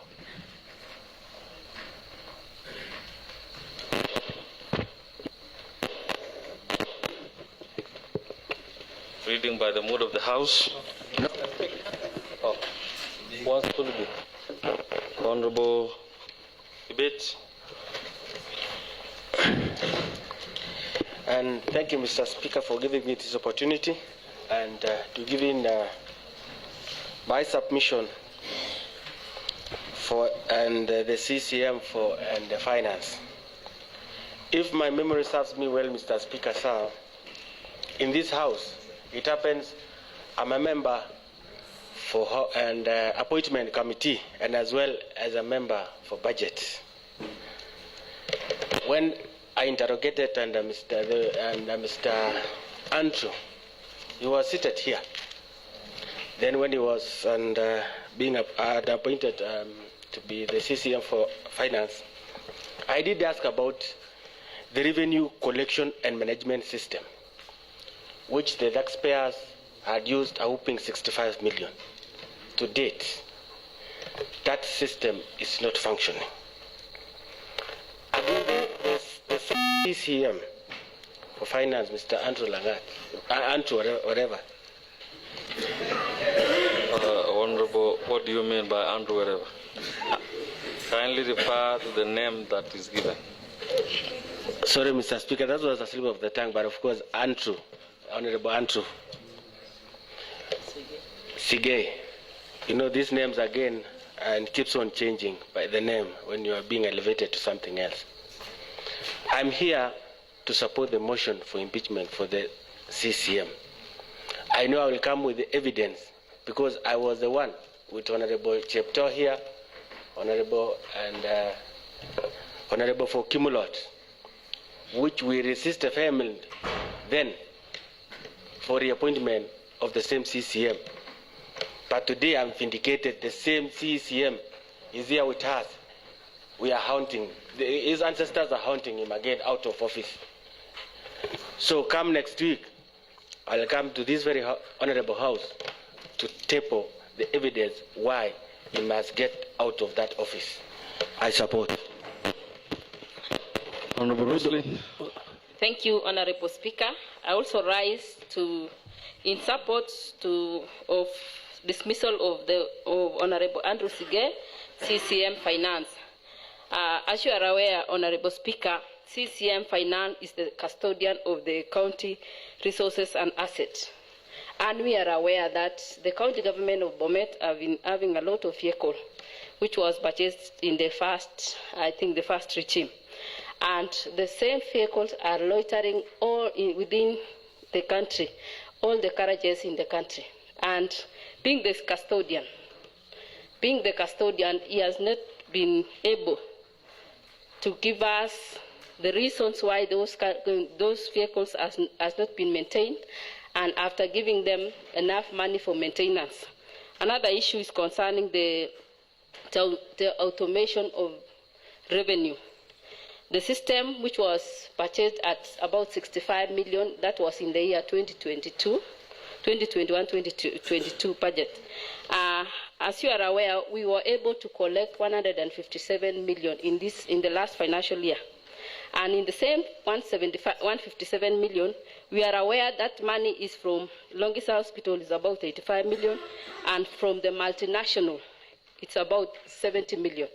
That means the money which were collected was only from two sources. We don't know where the other money which we collect from the markets, from the land rates, and also from the slaughterhouses, and we are not sure, because we are aware that those money, there's a lot of leakages, and the CCM is not able to manage and control the leakages in all in the department and also the revenue department. Also the issue of the staff. We are aware that the staff for revenue, they are not in contract, they are not employed, but they are the ones being used to collect money. How do we expect somebody who is not paid to be able to give the money? Maybe they can collect 100,000. How sure are we that they can remit all the money because they are not being paid? So that is one of the issues which I feel the CCM finance should not continue in that position. Thank you. Thank you very much, Honorable Roslyn. Honorable Charles Langat. Thank you very much, Honorable Speaker, for giving me this opportunity to contribute on this impeachment motion, dismissal motion of Honorable Andrew Sigei. Honorable Speaker, I don't want to dwell much on what in the allegations, because my colleague here, Honorable Kipchirchir, has managed to demonstrate the faulty frames of this allegation. Honorable Speaker, when I hear my colleagues saying revenue should be raised, the people of Kenya overthrew 2023, 2024, 2025 financial bill, Honorable Speaker, because of over-patterning, Honorable Speaker. You are telling this House we should overcharge Mamambogas and Bota people for us to get serious money to run this county. We should be talking about prudent ways of managing what we have. Let us be fair to Aslas. Let us be fair to middle-income business people in this county of BOMET. Yes, we might be needing billions, but who is raising that billion? Is it not Mamamboga? Is it not the hustler? So for Sigei to be condemned on this one, we are being unfair. When we talk of capping development at 30%, the county, the finance CC proposes a budget to this House. Whether development is capped at 20 or 39 or 30, it is our prerogative as a House to do three things. We either amend, we reject, or we pass it. And once we approve, that means we are in agreement that the proposal is as good as. So let us be fair. All these allegations, I know it might sound very easy moving these people, processing these people to the next stage. The next stage will be very interesting because the threshold is so high. Like on this one, it is well explanatory. Let us be fair. Sigei has served for almost 7 years. He has been on record appearing whenever it's needed, either by the committee or the committee of the whole House. I know some of the allegation is political, and it will come out during the next stage. But we have our image to guard, not only to just process and say we have finished, people are going home. I'm saying let us do right. Because if everything is right, the process will be deemed right. Honorable Speaker, I opposed. Honorable Honest. Thank you very much, Mr. Speaker, for the opportunity that you have accorded me. I had said that I was not going to say something about this motion, but I've been forced by the contribution of the two honorable members who have just spoken opposing this motion. Mr. Speaker, you know, when you are developing fever, Mr. Speaker, you start by sneezing, then you go to coughing. Mr. Speaker, I don't want to discuss the character of the members who have contributed because that is not in my place, it's not in my position. But Mr. Speaker, if you study very well, if this is the direction we are taking as a House, by retracting, starting from having the other leg on the other side and on this side, starting from abstain. Mr. Speaker, I wanted to say this. Honorable Ernest, kindly move to the substantive issues. Yes, I'm building a case, Mr. Speaker. You should allow me to build my case. Do not discuss other members. I'm not discussing, Mr. I'm building my case. Proceed with what you have. Yes, Mr. Speaker, I'm trying to build a case here by saying, let us look at the issue at hand. When we discuss about not being able to provide documents as per law, we are not trying to vilify people here. And you don't give this document by choice. If it is, I haven't heard one member discussing about we wanted to tax Mama Mbogas, we wanted to tax the hustler. Mr. Speaker, that's not what we are trying to say. We are saying that the law requires. It is not this assembly. It is not this. It is not because we are talking about the character of a person who is occupying that position today, Mr. Speaker, that we are saying we want the finance bill. We are saying it is the law. Mr. Speaker, and just to take back this House to when we were vetting one Honorable Sigei. Mr. Speaker, I remember, and records, this House is a House of records. He was asked, why had you not provided finance bill to the county assembly? He said, those second assembly was sleeping. They didn't ask. Mr. Speaker, one of the members who have spoken is a high-ranking member. Does he want to spread this disease of not asking again to this other assembly? Point of order. Point of order, Honorable Speaker. Point of order, Honorable Speaker.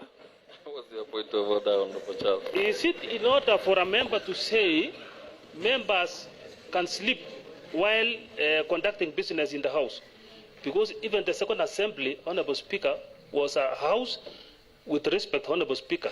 Is it in order to imply that the whole assembly was asleep? Honorable Charles, I heard the honorable member stating that what he heard from the member when he was being... Yes. I think it's in order to state what he had. Point of information. Yes, Mr. Speaker. Who do you wish to inform? Honorable and Erick. Do you wish to be informed? Yes, Ernest. You can inform me, my friend. Thank you, Mr. Speaker. I think, and I might forgive Honorable Member who is right behind me for not taking in... Give your information, Honorable Member. Yes, that's why I'm informing Honorable Ernest.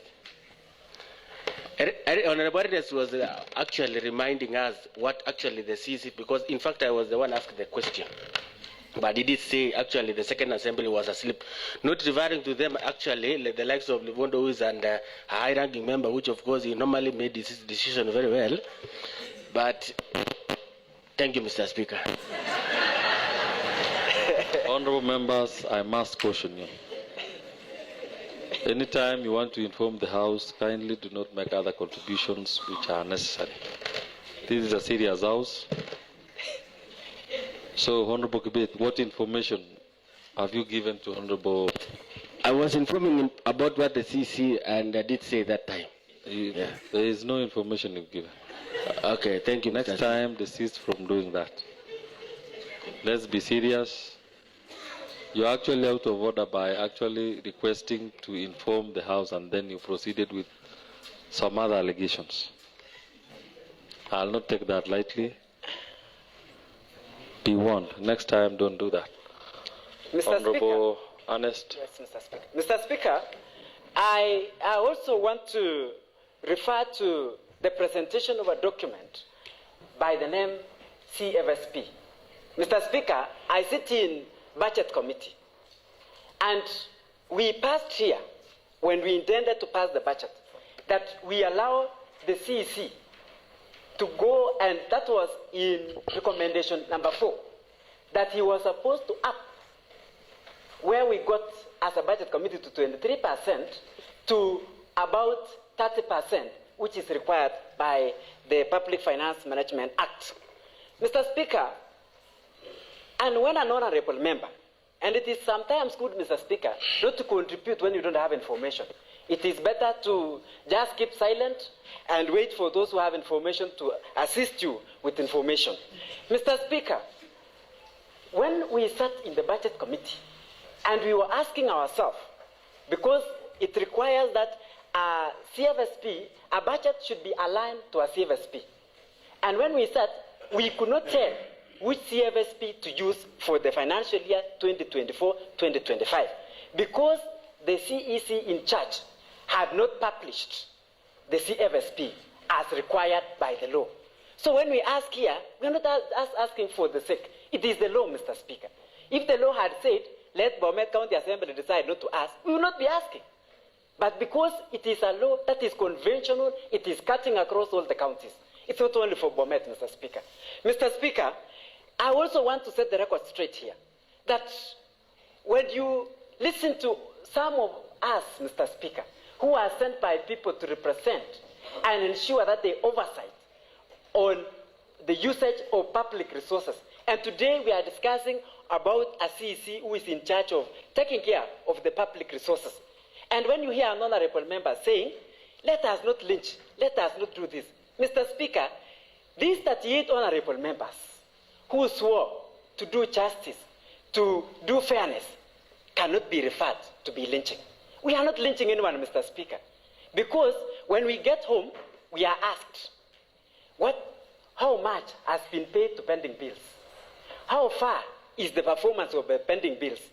Mr. Speaker, as an honorable member representing the people of Mohwashek, I'm not even aware. I don't know. I heard the governor saying it is coming to, it is now doing at 800 million, it is coming to 300 million. Mr. Speaker, if I am not aware, as a representative of the people, and then we ask here, and an honorable member here tells us that let us not oversight against this person.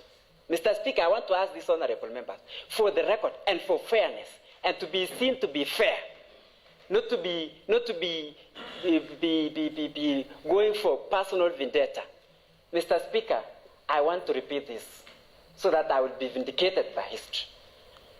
When you see you have started developing some high temperatures, you will start sneezing, and then you will cough. I want to ask these members, the style at which we are moving, from the first motion, there are people who are hiding. Then they came out, they separated legs in the second motion. In this third motion, they have now come out and say, it's not abstinence, it is voting no. Mr. Speaker, let us save this county. Let us save this county for once. Thank you very much, and I support the motion.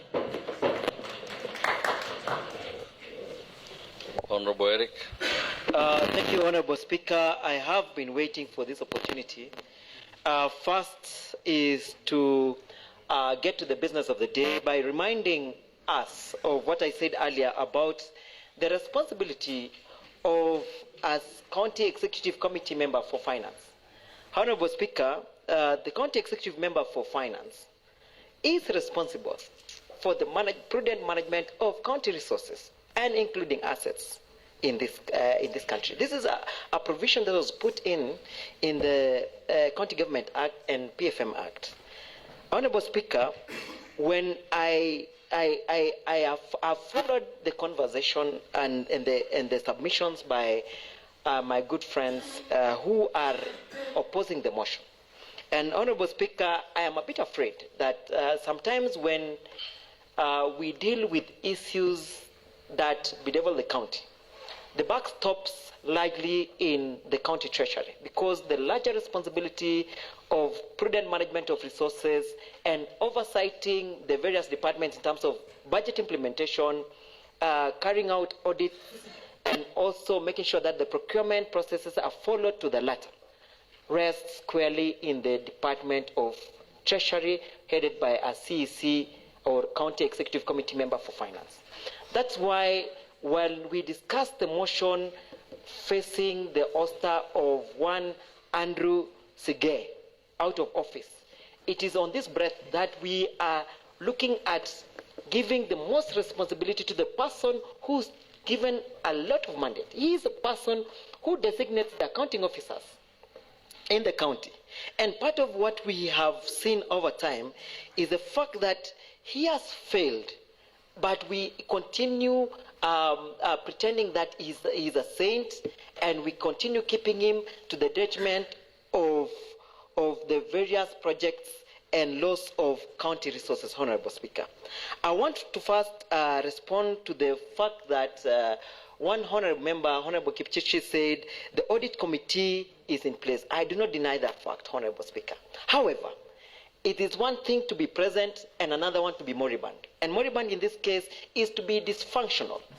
We have not seen any report coming to this House given by the audit committee that would cap issues, or that would be a deterrent issue or matter that would cap the financial loss in the county. So for that matter, being there in the name and enjoying the perks in terms of allowances and not delivering anything is as good as not being there. So that is supports the first one. Secondly, Honorable Speaker, is on the publishing of the various reports, Honorable Speaker, and these people, they want to be cheeky with us. Well, we look through the website.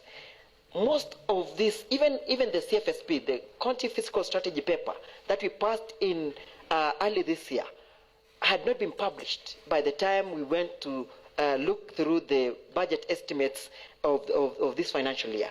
Until such a time that they've seen this motion coming up, they've rushed to post there in the system because they knew this was where we were targeting. So we cannot be taken down for fools because we know what we're doing when we post these things there.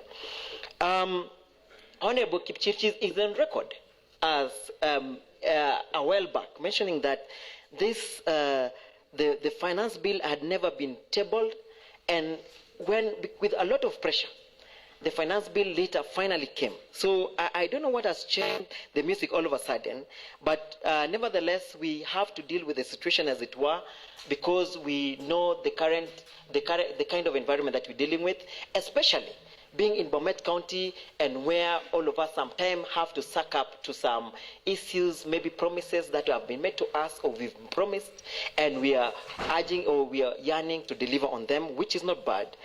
We wish each other well on those discourses, Honorable Speaker. On the pending bills report, Honorable Speaker, this report was adopted on 29 November 2023, and it gave a raft of recommendation. Part of the recommendation was that the CEC follows up with the staff who had made request, or they had made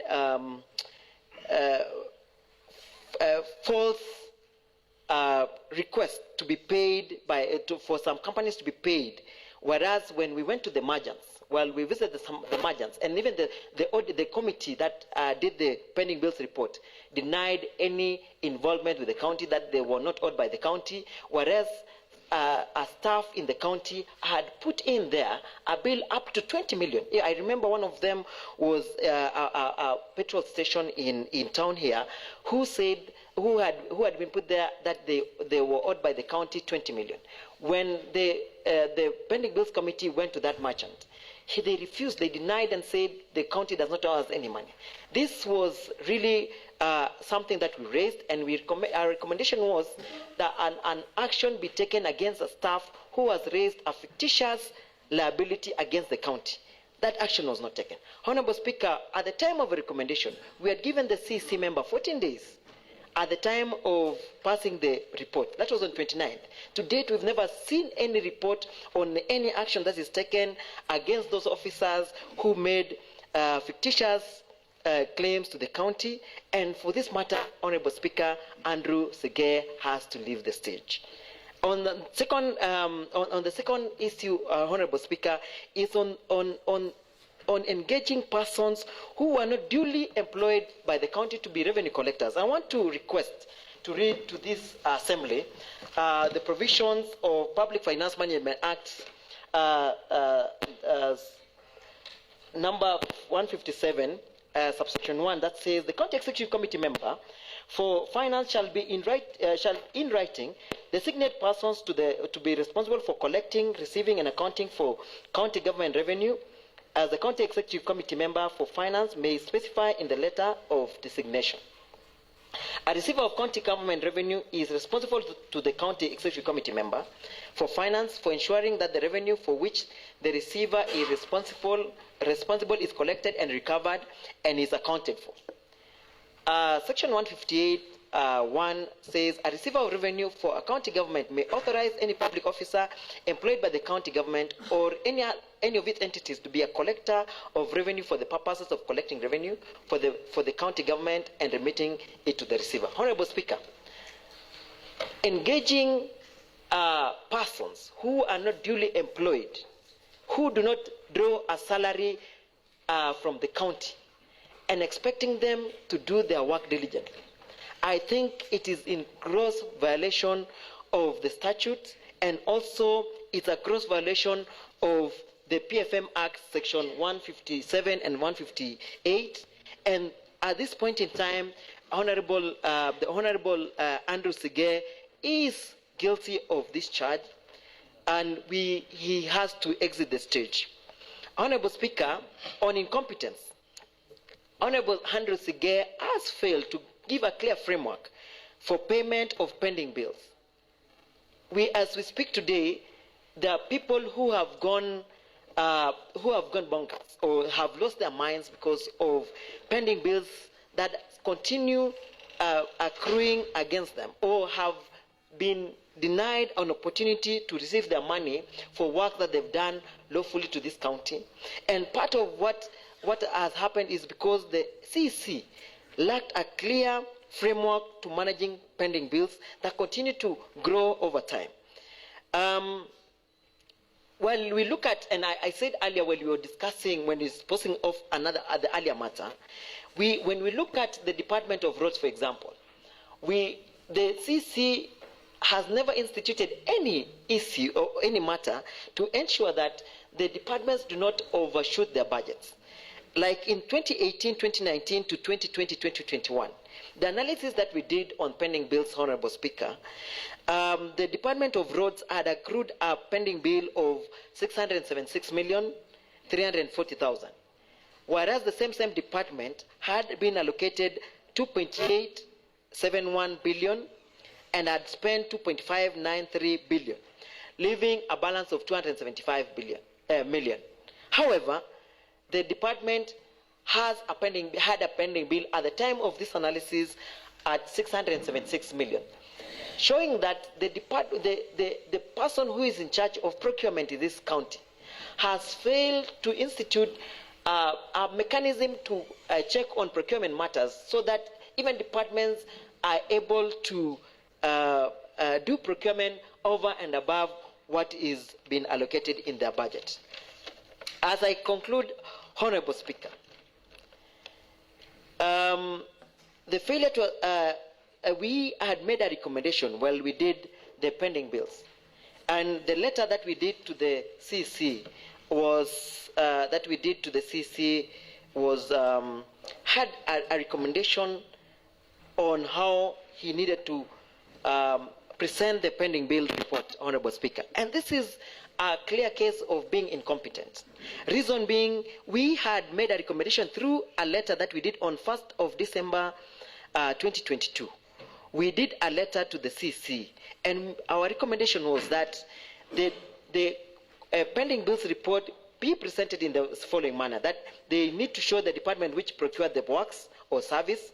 They also needed to show the name of the contractor or the supplier, the name of the work, the nature of the works, specific location of the project, of where the project was undertaken, the contract value, the local service order or LPO number, and the two other recommendations was the pending bill payment and the date the contract was awarded.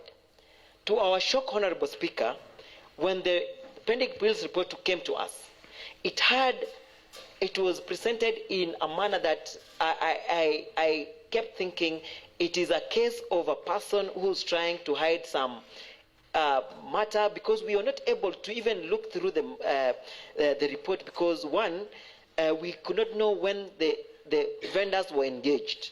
So we were not even able to age the report in terms of which was the oldest. If we decided to make a recommendation on what time to pay, maybe using the FIFO or LIFO method, or first in, first out, or last in, first out, for those of us who may not understand the acronyms.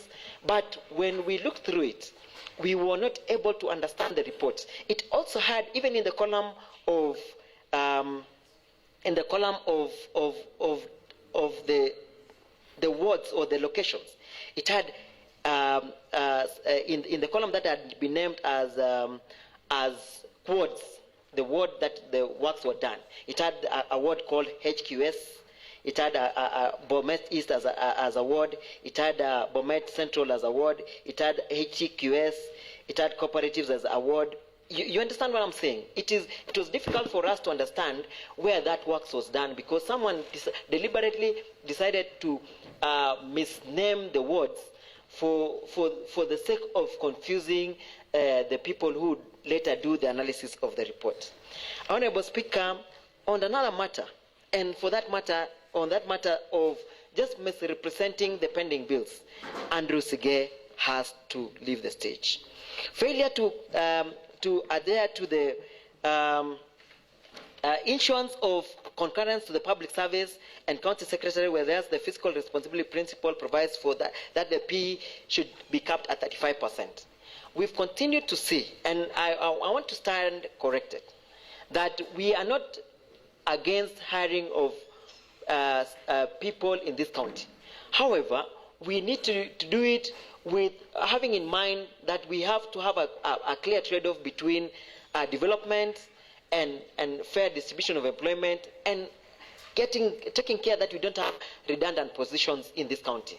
Today, as we speak, there are so many officers who've been relegated to other departments who are just staying at home, not working, because of lack of clear rationalization, and giving concurrence being given to the public service to hire people, whereas we know we do not have the luxury of resources to hire those members into the public service. For that reason, Andrew Sigei has to face the sack. Failure to carry out due diligence in procurement, whereas we know that the procurement of the county equipment at a whooping 373 million. You ask yourself, what was the role of the head of procurement and the person who is supervising the procurement in this county? And the procurement is supervised under the CEC finance.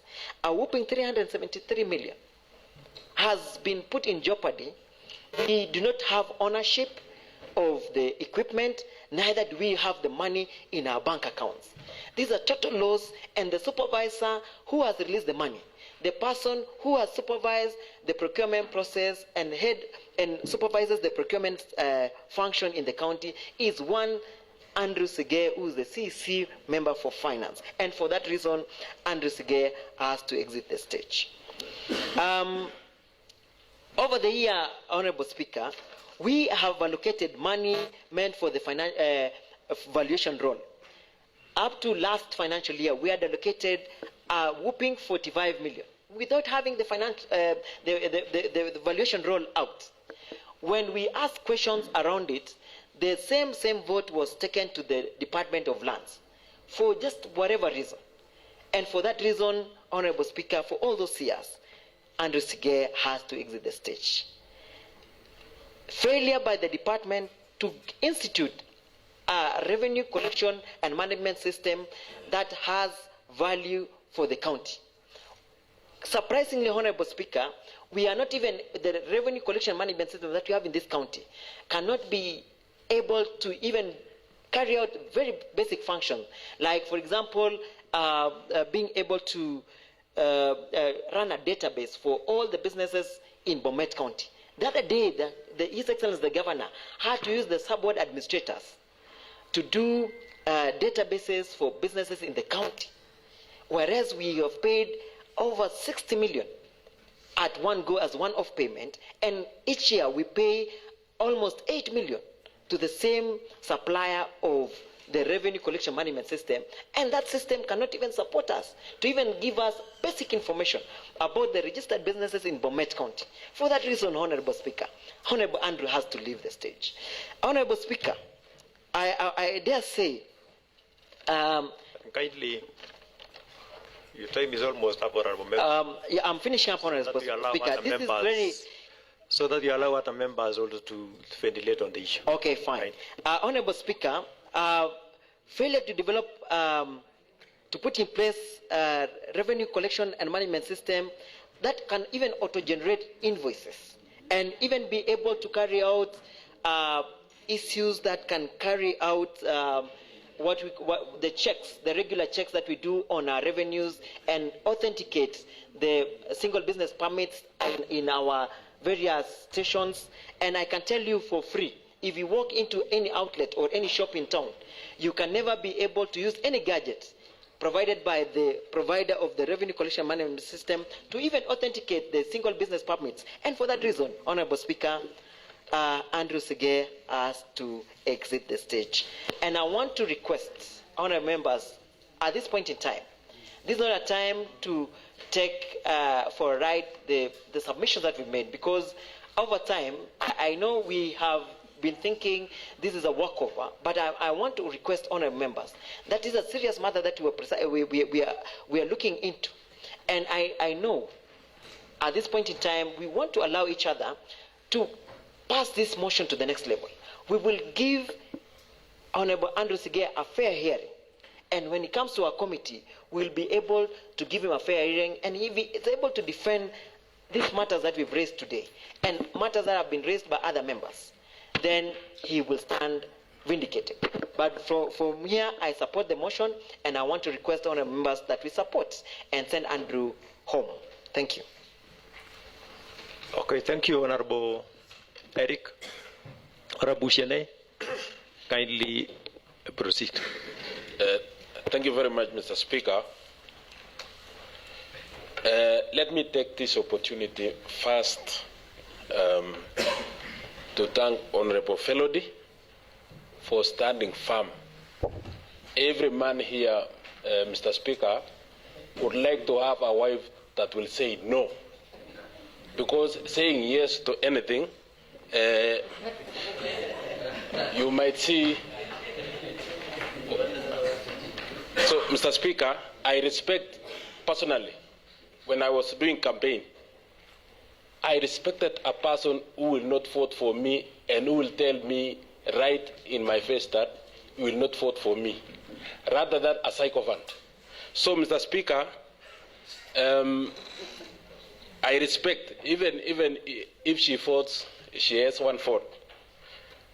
Today, Mr. Speaker, when we voted yes, we were not, personally, I was not voting yes at the times because I want to send home somebody.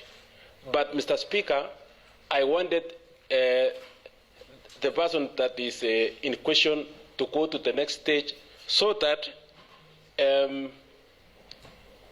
he will be given opportunity to explain some of the issues that has been raised. So, Mr. Speaker, I was saying this because Honorable Ernest here said some of the members were hiding when they were voting yes, which is not true, Mr. Speaker. Every member has a democratic right to vote to a certain position. So, Mr. Speaker, I respect all the members. And if you can see, Mr. Speaker, members like Honorable Kibet and Honorable Ernest and some of the members, I don't remember, who said when Honorable Sigei was being vetted here, they wanted Honorable Sigei not to be ascended. But some of us, we had trust at that time, and some of the issues that I had questions, I got the explanation from Honorable Member who gave us full information. Because I was wondering if, for example, the issue of bank account, the commercial bank account. Mr. Speaker, I was citing my local school. For example, as there is a school called Chebongi. They got a check of 15,000. And if we are required to operate just one account in Central Bank, how will this school benefit from the bursary? So, Mr. Speaker, I am now happy that it has been explained that it was passed by this Honorable House and it allowed most of the schools. Because if we go by that information that we do not allow commercial banks to operate, we shall be denying students from needy families. So, Mr. Speaker, for this one, I will vote yes, not because I want, yes, that is my democratic right, not because I want Andrew, yes, order, not because I want Andrew Sigei to go home. I want Andrew Sigei to be heard in the next level, because I would like to hear in that committee. I will be a friend of that committee, because, Mr. Speaker, I was hearing that there was information that was mentioned here to the effect that some of the CECs refused to come to this floor of the House. I'm the chair upon planning. Mr. Speaker, there was a time that we had an issue with Chair Upon, finance, and what was the other one? Administration. We called the three of them all at the same time. We sat here up to 7, like today. We interrogated them, and they never refused. So, Mr. Speaker, I was seeing that some of the issues,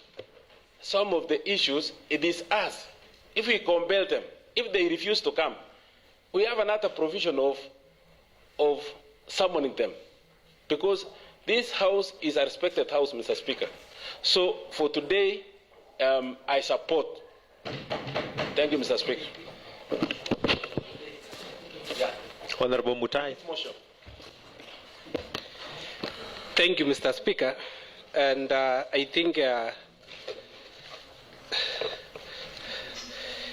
it's actually becoming a shame sometime to listen to some speeches, Mr. Speaker, in this very respected House, Mr. Speaker. Mr. Speaker, kindly you will remind Honorable Speaker Pusienei that the motion is supported is dismissal of Honorable Andrew Sigei as the County Executive Committee member for Finance and Economic Planning. That is the motion. There is no way you take us around and you talk about taking him, voting for him to go to the next level. We are not promoting them here, Mr. Speaker. What we are doing here, Mr. Point Speaker. of order, Mr. Speaker. Point of order, Mr. Speaker. Honorable Bushenei. Point of order, Mr. Speaker. Is it in order for honorable member to say that he is ashamed? I am not ashamed to speak in this honorable House, Mr. Speaker, and I'm entitled to what I'm saying, Mr. Speaker. And for your information, Mr. Speaker, I never expected Honorable Mutai, whom I respect, to make my name as an agenda, and we have a motion at hand, Mr. Speaker. So he should apologize to me because I'm his elder, he's my son, Mr. Speaker. Honorable Mutai. Thank you, Mr. Speaker. Kindly, let me apologize. Let me apologize. Mutai, kindly wait a minute, honorable member. It is not in order to say that what is being said here is a shame. Kindly withdraw and go direct to the motion at hand. That is what the members Point of information, Mr. Speaker. Would want to hear. Mr. Speaker. Point of information. Allow me. Whom do you want to inform, honorable member? The honorable House, Mr. Mr. Take your seat, honorable Mutai. Whom do you want to inform? I want to inform this honorable House, Mr. Speaker. You are out of order, Mr. Speaker. It has always been said that you not allowed to inform the House. Let us allow honorable Mutai. Let me inform. Let us allow honorable Mutai to debate. Mr. Speaker, I'll inform honorable Mutai. Honorable Mutai, you wish to be informed? Yes. Kindly proceed. Thank you very much. Mr. I'm Speaker, giving you 30 seconds I'll to not keep take the information. The 30 seconds you are giving me, Mr. Speaker. I just wanted to inform the Honorable Mutai that your statement was correct. Your statement was as good. Honorable Bushenei, Point of order, Mr. Speaker. Point of order. He is challenging. He is informing me, Mr. Speaker, and I have not complained. He is challenging the ruling that you already made. Let me hear what he wants to say. Mr. Speaker, I'm trying to say the person who said I am ashamed is Honorable Mutai, and he himself is ashamed, not Bushene. So Honorable Mutai is ashamed of what Bushene said, but not ashamed of anything else. So it's Honorable Mutai is ashamed. Thank you. Okay, honorable members, kindly let us be orderly. Thank you.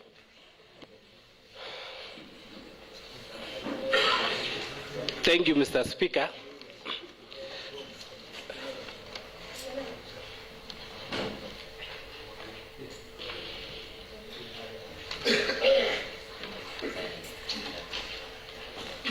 Proceed.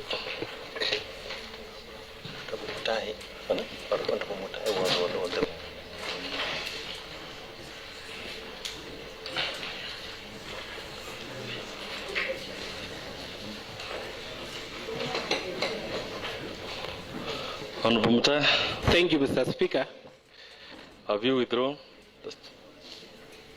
Mr. Speaker, I wanted to make it clear that I didn't say Honorable Bushene is ashamed.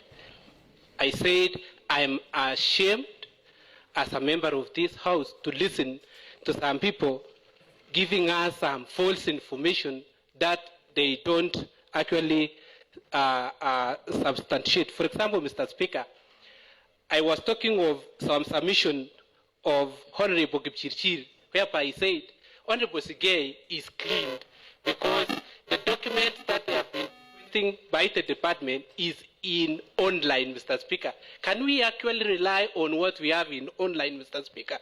He has crucified, or we have decided that the other CECs failed to give us some documents that we require, Mr. Speaker, in this House, and we had actually decided, we had signed that these CECs should appear in this House and give us the report why they have failed to give us whatever we have requested in this House, Mr. Speaker.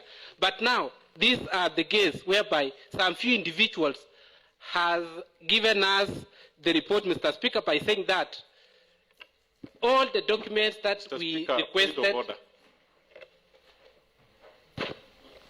I want to raise pursuant to Standing Order number 91, Mr. Speaker, where it says that no member shall speak more than once to a question, but in part 2, it says a member who has spoken on a question may again be heard to offer explanation of some material part of the member's speech which has been misunderstood, but not to introduce the new matter. Allow me to clarify something, Mr. Speaker, on that Standing Order number 91.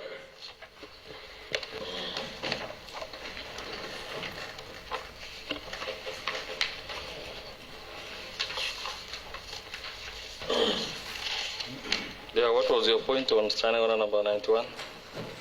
Mr. Speaker, it is giving me an opportunity to clarify something that has been misconstrued. Mr. Speaker, after I spoke, I don't know whether it is the English that the honorable members did not get it right.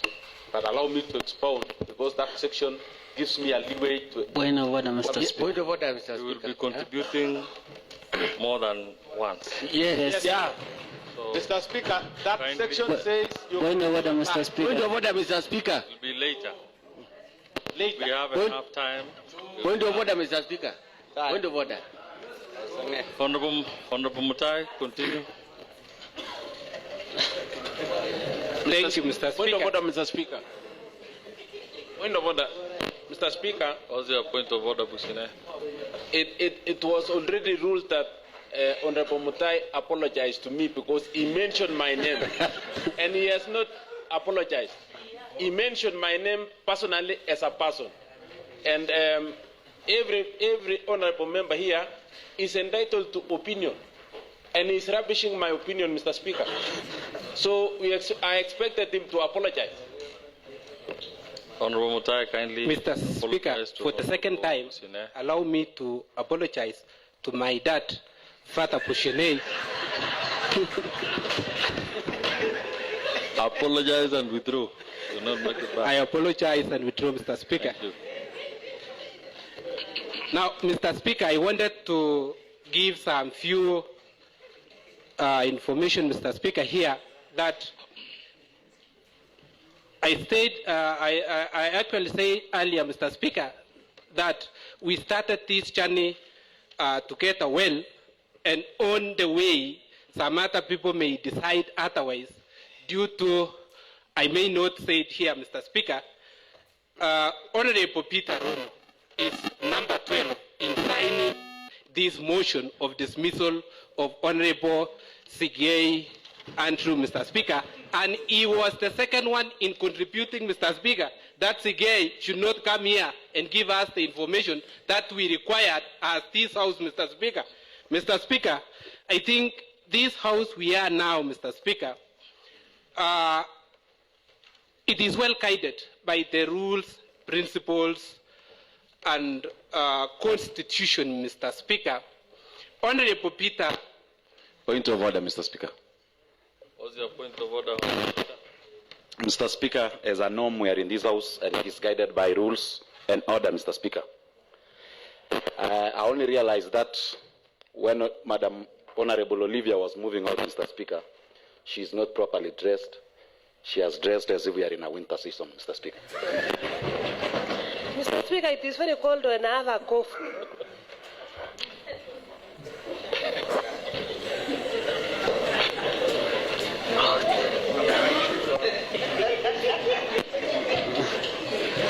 Out.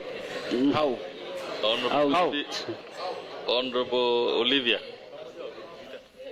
kindly, I cannot see you properly. I'll need you to stand up for me to judge whether you are dressed well.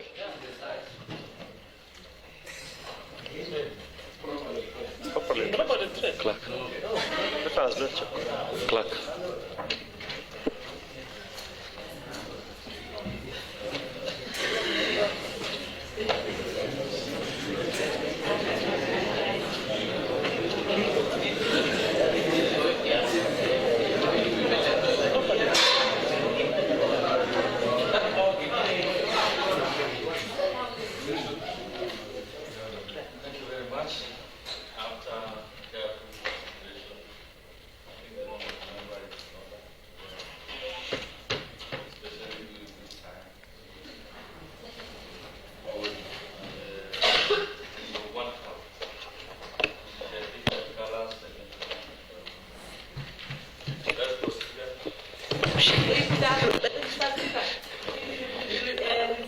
On which point of order? Mr. Speaker, this House again is well guided by the principles and rules.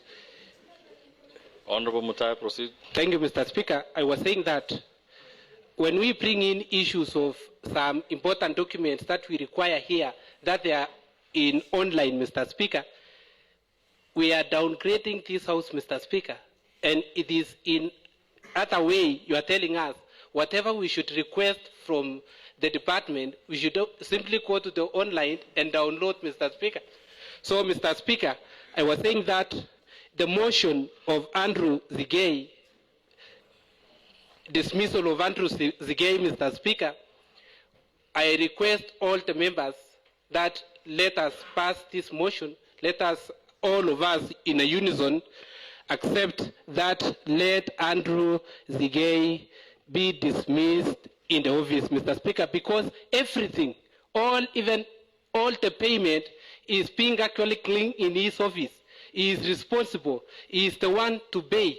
Whatever we are talking about, the casualty, all those who are in contract, all those who are working in various departments, they is responsible in paying all those employees of the county government, Mr. Speaker. I do support the motion, Mr. Speaker. Honorable Changmorik. Thank you, Honorable Speaker. I stand to support the motion. Honorable Speaker, I support the motion in two allocation that I have seen here. One is for the revenue. Honorable Speaker, we are losing a lot of revenue in this county, not because of anything else, but because of valuation role. And we have been putting some money for valuation. Up to now, we are not sure of the far they have gone. Honorable Speaker, the CC in charge of finance is the custodian of asset register and is also the person who is heading the, I can say, the super CC, because all those allegations that we have get from the other CCs, the two of them, that is the misuse of fund, is the one heading the Department of Finance, and is the one supposed to give the issues to the Assembly. So I stand to support the motion. One is because of the revenue. Two is because of the procurement procedure of how things are being made in procurement office. Is the one heading that that department is under him, and also the asset register. Honorable Speaker, this county,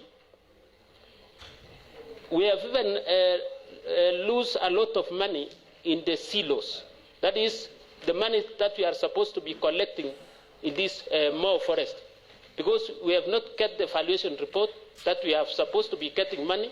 You know, the Nakuru County, the Kericho County, the Narok County are getting the silos from this Mau forest. And we are the only county in the 4 counties that we are not getting anything from this one. And this is not because of anything else, but because of the valuation rule that have not been in place. Since 2017, I've tried to go through the... Order, honorable members. Since 2017, especially on this end. Kindly maintain silence. I've tried to go into our budget since 2017, and I'm seeing every now and then there is money for valuation. And after now, even recently, the way our able chair of budget has said, we put some money on that, also on that line, that we need the valuation report to be out. So, Honorable Speaker, I support this motion so that the CEC in charge can appear in another committee to explain to this county about this revenue, because it is a serious issue. The revenue is the one which can make our people to be employed. If we do not add any percentage, we are not allowed to employ anybody, because the percentage is still going down every now and then. So the reason why we need some clarification, or we need the CC to come and face the committee that we are going to form, is because of these few reasons that are very pertinent and can make this county to move ahead. So I support the motion to the next stage. Thank you, Honorable Speaker. Honorable Deputy Speaker. Okay, thank you, Honorable Speaker. Let me also take this opportunity to contribute on the motion at hand, that is a dismissal of one Andrew Sigei. Mr. Speaker, we are barely 2 years in the office, Mr. Speaker. And when we were sworn in as members of the Assembly, and even when other leaders were sworn in, we got an indicator that we are in hard economic times, where everyone is being blamed for the low developments we are experiencing.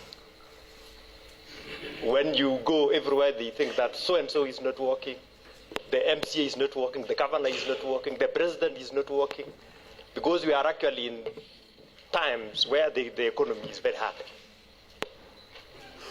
When I come to our county, Mr. Speaker, we are also experiencing the same, that we are being asked about development in our various wards. I liked what one member in the morning said, that this assembly is a fair assembly, and everyone is given a fair trial, a fair judgment. Everyone is given time to explain himself or herself. One Andrew Sigei is on record that I'm one member who really wanted to see him perform in his duties. When we vetted him, I happened to be a member of the appointment committee, and we did vetting. And I was the member who really wanted him to serve as the CC in finance. And up to now, as it has been indicated by the motion mover, that there are answers we require from him on some of the issues which may not have been done well. What I want to say is that if this member is given a chance to tell us what it entails, all these issues which has been raised, giving in mind that it is not synonymous to our county, but everywhere there are cries. Currently, as we speak, there are very many works which were done in BOMET County, which are now going into pending appeals. When you inquire informally from anyone who could be having information, you are told that even the disbursement from the national government delayed.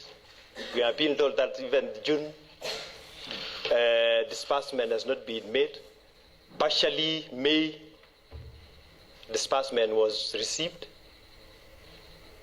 Suppose as Sigei is given time to tell the members of BOMET County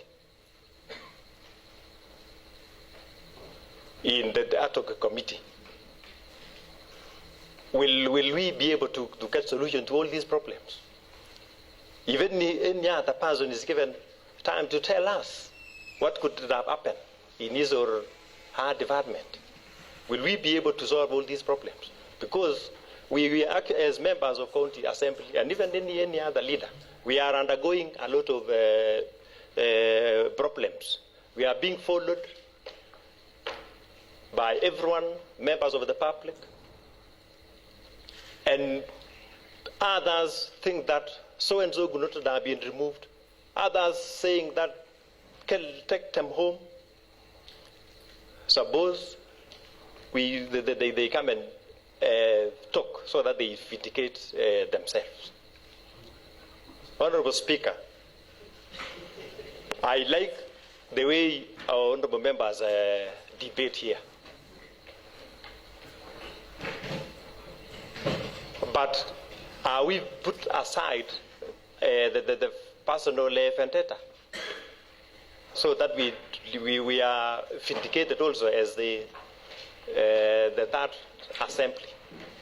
So I want to urge the honorable members that what we are doing today will either vindicate all of us or make members of BOMET County Assembly to continue suffering. So I want to ask members that let's be fair, and I support the motion that Sigei be given chance in the next stage to come and vindicate himself. Thank you, Honorable Speaker. I support. Thank you very much, Honorable DS. Honorable Bernard Langat.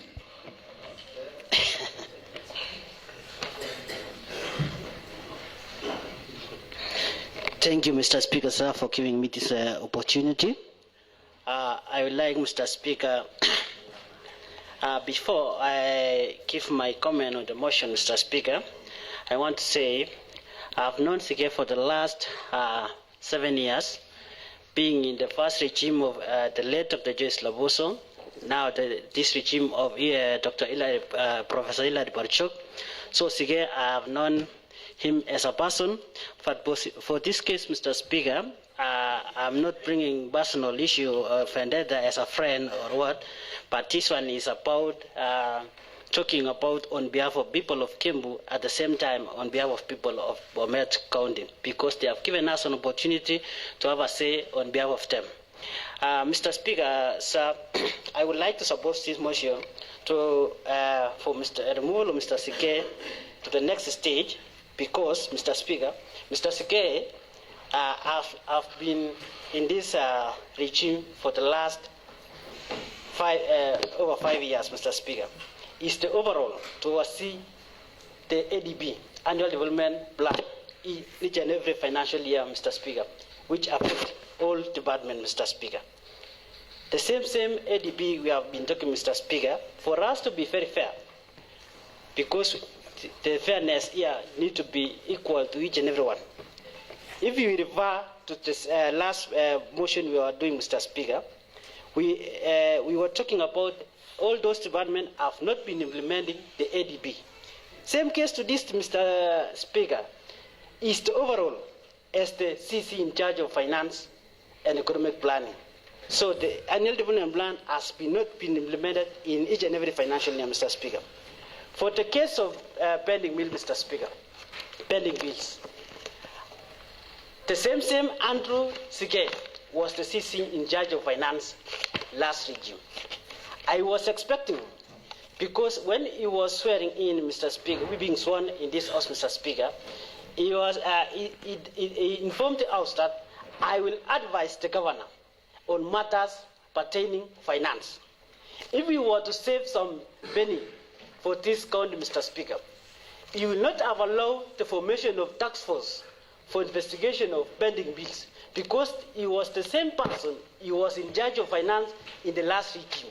He will have given us only the information relating to the last regime and allow some of the money to be retained rather than wasting in forming task force, which at the same time, the same task force has not given us any related, enough information relating to this pending bill. Because as we speak, Mr. Speaker, we don't know the actual amount of pending bill which this BOMET County is owing to contractors, Mr. Speaker. Another thing, Mr. Speaker, the finance bill is a mandatory to be given to this honorable house each and every financial year. It is not a request, it is a mandatory. So, Mr. Speaker, for this case, the finance bill has not been given to this house.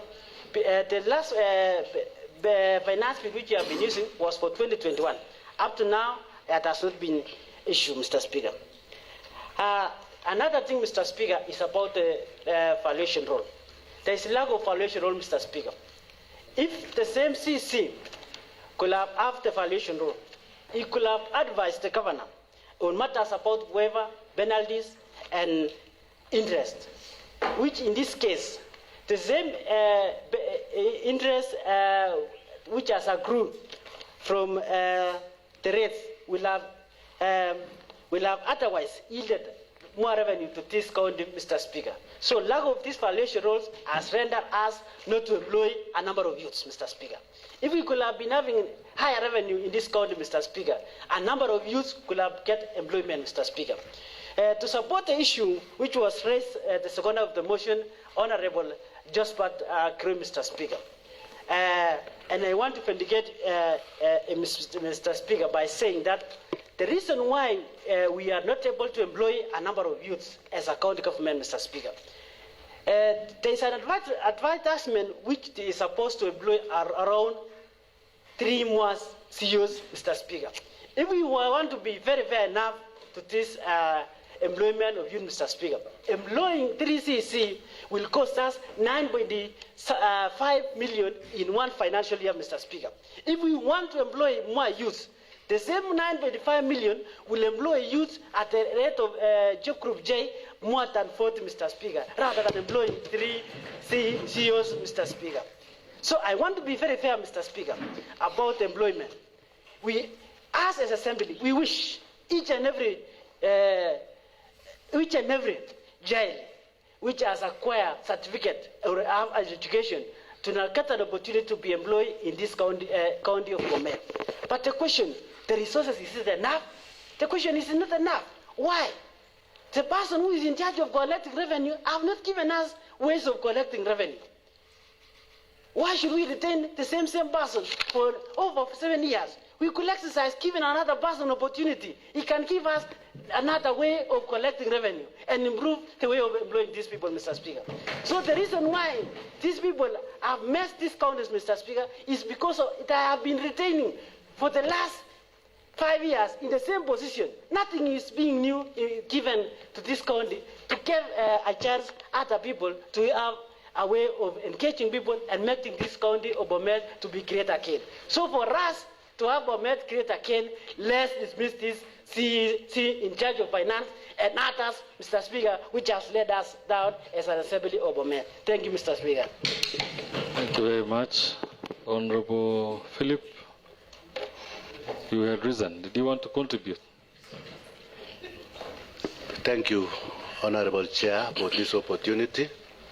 First of all, Honorable Speaker, I reject or I don't support Honorable Sigei for position of CEC. I impeach today. Reason why, Honorable Speaker, I said, Honorable Speaker,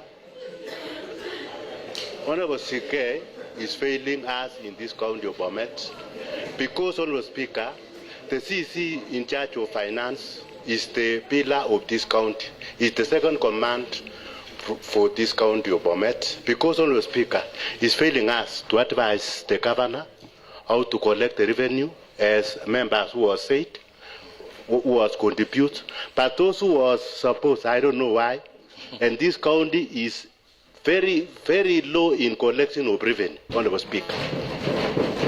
So, Honorable Speaker, I don't want to say much, but I want Honorable Sigei to send home and you put it another new member to serve to this county. Maybe this county may change to go to another level. Thank you, Honorable Speaker. Thank you very much.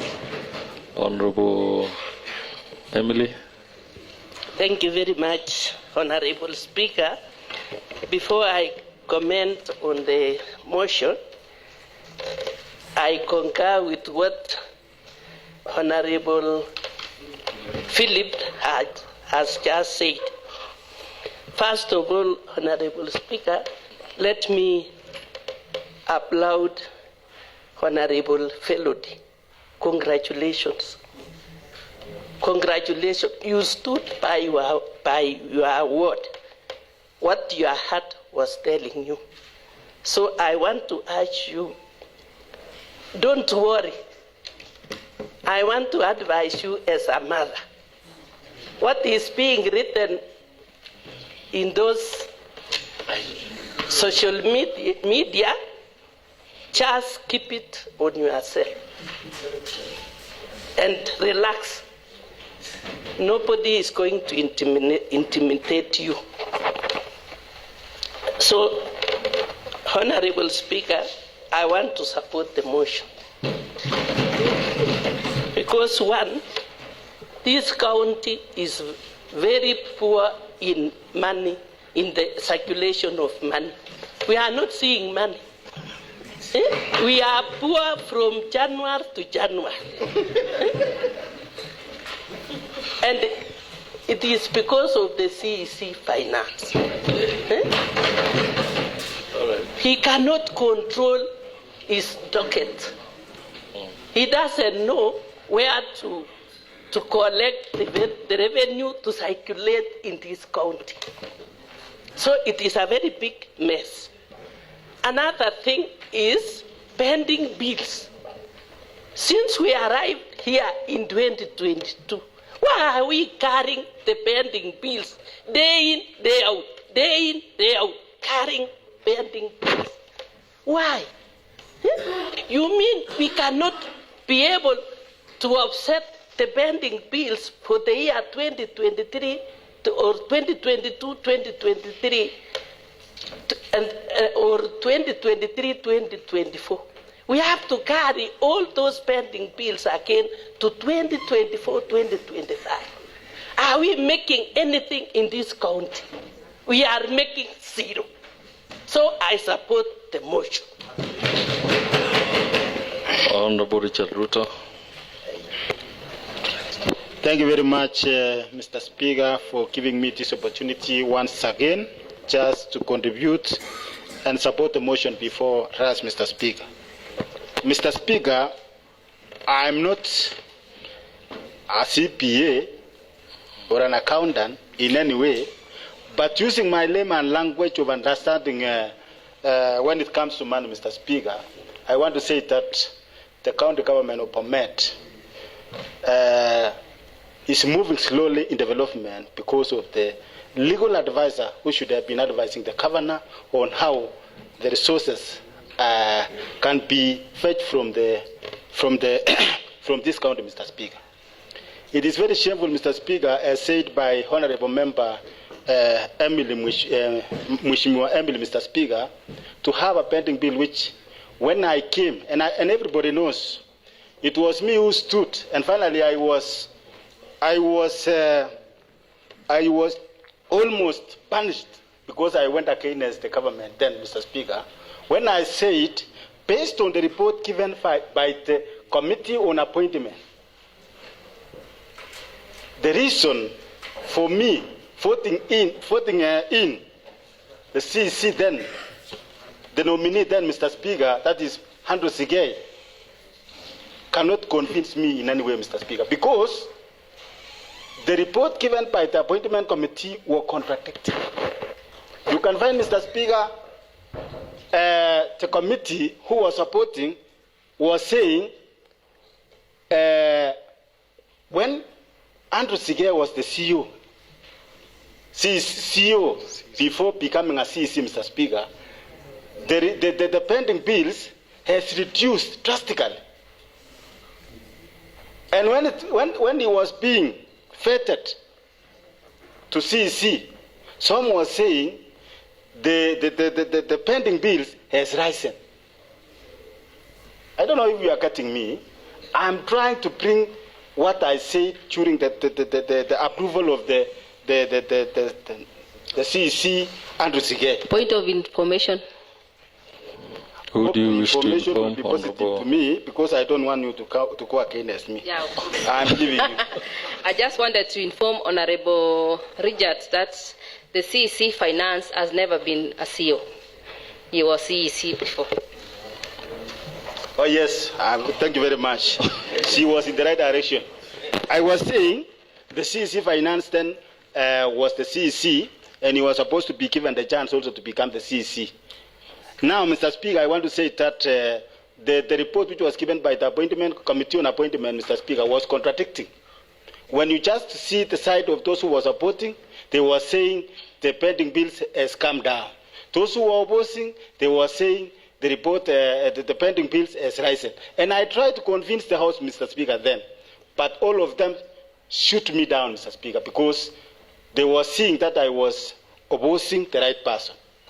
I'm happy now, Mr. Speaker, because they are now all of them in my side, except some few that they are saying is still holy.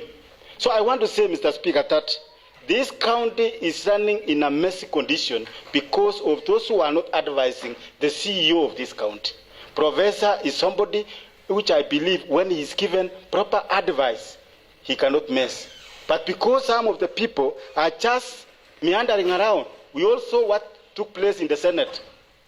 The question which was being given, everything which was supposed to be answered by the CEC was answered by the professor. I'm not saying this because that signifies that the CEC which we have at the moment is incompetent on the position he has. So therefore, Mr. Speaker, I'm humbly requesting these members to allow this member to this CEC to rest, if we want this county to continue properly. And for those who are supporting, those who have been supporting this motion for the impeachment, Mr. Speaker, I want to tell you, even God has written in his book. And I want to read for you, Mr. Speaker. I believe this house is all Christian, Mr. Speaker, except one, which is Honorable Victor, which he believes in Quran. But those who believe in Christianity, Mr. Speaker, I will read in the book of Ecclesiastes. I quote the book, Mr. Speaker. You will give me a chance, Mr. Speaker, to read this scripture. It is in Ecclesiastes chapter 7 verse 16, which read, so don't be too good or too wise. Why kill yourself? That is the scripture. I'm not saying. Why kill yourself? To quote in Kalenjin, I don't know, Mr. Speaker, if you will allow me. Use parliamentary language. Proceed. I proceed, eh? Honorable Victor, you are out of order. It's only and at the point where you're given a chance by the chair, that is when you can speak. And in chapter 17, Mr. Speaker, I'm not preaching, but I'm just quoting the scriptures, which can help us when we shall be going home. All of us will be comfortable when they will be going. In chapter 17, it says, but don't be kindly too summarize, eh? Yeah, I'm summarizing. You know, the scripture is somehow, it needs some clarity. And in chapter 17, Mr. Speaker said, but don't be too weak or too foolish either. Why die before you have to? Why? Why? Our electorate are waiting for us. Some even have said, we are timing your microphone, Mr. Speaker. Before the mic is timing my word, Mr. Speaker, I must die with somebody, Mr. Speaker. Thank you very much, Mr. Speaker. Honorable Dennis. Thank you very much, Mr. Speaker. I have also been waiting for this opportunity also to contribute on the motion, Mr. Speaker. Today, Mr. Speaker, I'm very happy man. Mr. Speaker, when you are given a job and you don't deliver, Mr. Speaker, your employer will give you a sack letter. Today, Mr. Speaker, when Professor Hilary Barchok, Mr. Speaker, gave us the name of Mr. Sigei, Honorable Sigei, Mr. Speaker, we accepted and we became his employers. Because if we had rejected his name, he could have not been in that position, Mr. Speaker. So today, Mr. Speaker, being the employers of Mr. Sigei, Mr. Speaker, we have seen his work, we have perused through his achievements, we have also perused through his failures, and we have noticed, Mr. Speaker, that his failures are more than his achievements, Mr. Speaker. So today, Mr. Speaker, as we are going to give him a chance in the next stage of this process, Mr. Speaker, I want to urge honorable members, especially those who appended their signatures, to approve this motion. Let's not backslide. Mr. Speaker,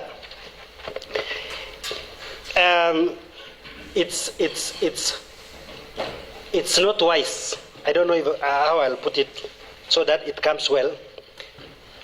I don't know how someone will say he or she is abstaining from voting and say he has made a decision. It's well for the nominated members of this assembly, because at the end of the day, they are not answerable to anybody. But for the elected members, with their wards, with their electorates needs to know their position in this house, Mr. Speaker. If their position is not known by the electorate, Mr. Speaker, where are they?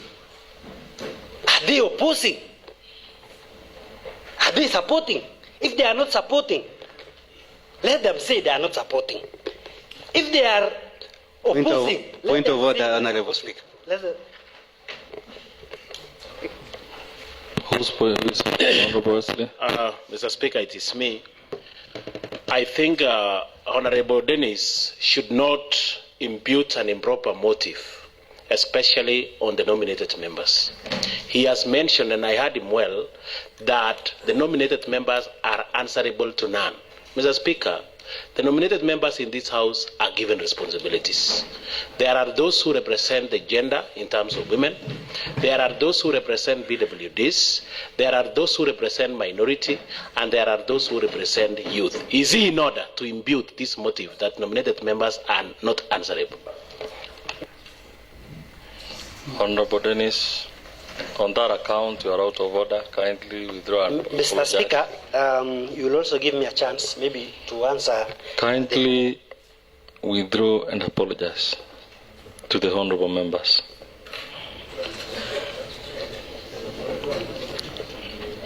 Mr. Speaker. You stated that they are not accountable to anybody, which is wrong. They were nominated and they represent some people. All right. On that account, you are out of order. I withdraw and apologize, Mr. Speaker. Thank you. Proceed. Thank you, Mr. Speaker. I was making a statement on the voting pattern of honorable members, and I'm very sure the honorable members can make their decision known to this honorable House, Mr. Speaker, so that we don't just vote and assume that we have voted. Mr. Speaker, let me go back to the honorable nominated members, Mr. Speaker. Mr. Speaker, I'm very sure that the honorable nominated members, most of them, if you can check, Mr. Speaker, they have more than 60% have not voted, Mr. Speaker. This is what I imply. They have at least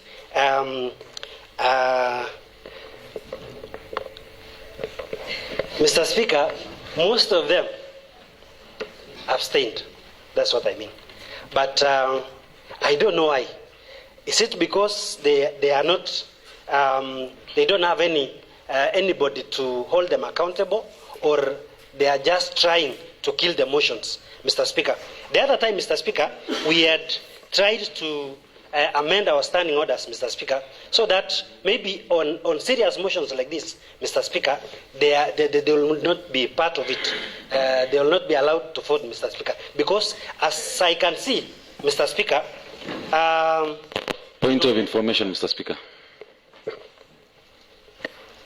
Is that you, Honorable Victor? I would like to inform Honorable Dennis, Mr. Speaker. Do you wish to be informed, Honorable Dennis? No, Mr. Speaker. Thank you very much. Let's proceed.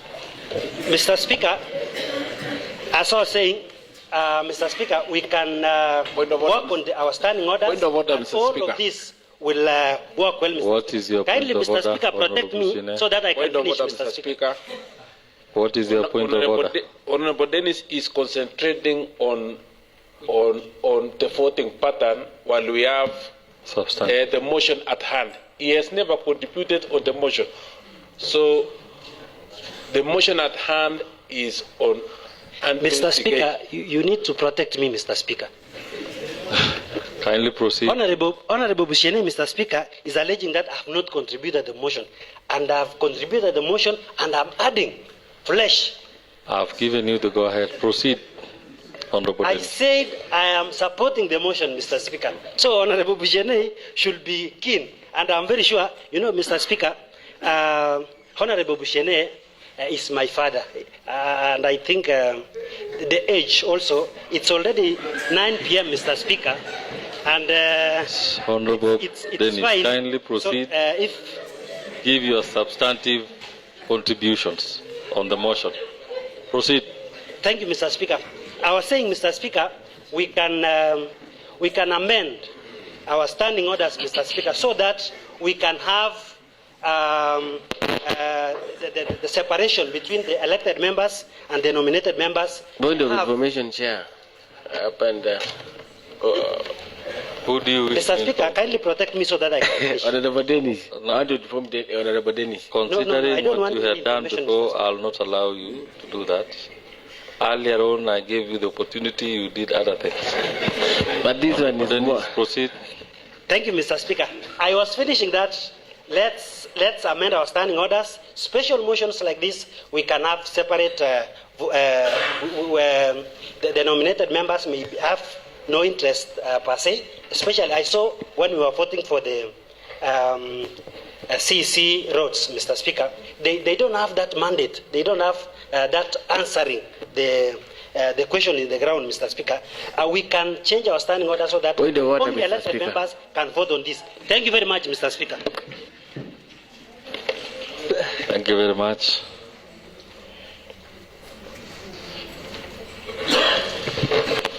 Honorable Speaker, I would like to clarify. Honorable Victor, I have not given you the opportunity. Do you wish to contribute? Are you contributing or you are rising on what point? I want to contribute. Kindly let me consult. Had you contributed before? I did. Okay. Proceed. Thank you, Mr. Speaker. I'm in full support of the motion on dismissal of one Andrew Sigei as the CECM Finance, Economic Planning and Treasury, Mr. Speaker. Mr. Speaker, before I prosecute my case, I would like to make it known for the purpose of answered and the members of the public gallery that we are specially elected members of the County Assembly. We are not only nominated, Mr. Speaker, but case example of mine, Mr. Speaker, I was elected specially alongside the President with a whooping 9.2 million votes, Mr. Speaker. And that is why I'm seated today here, Mr. Speaker, representing the interests of the largest constituent that makes the population of BOMET County. Mr. Speaker, on voting on delegation, Mr. Speaker, as alleged by Honorable Dennis, I'm in full support of it, Mr. Speaker. If this is what will make this House transact its business on a more focused manner, Mr. Speaker, rather than chicken, Mr. Speaker. Maybe after being, some of my colleagues, Mr. Speaker, the specially elected MCAs, Mr. Speaker, they have been promised that they will be given ECDs, roads to construct, Mr. Speaker.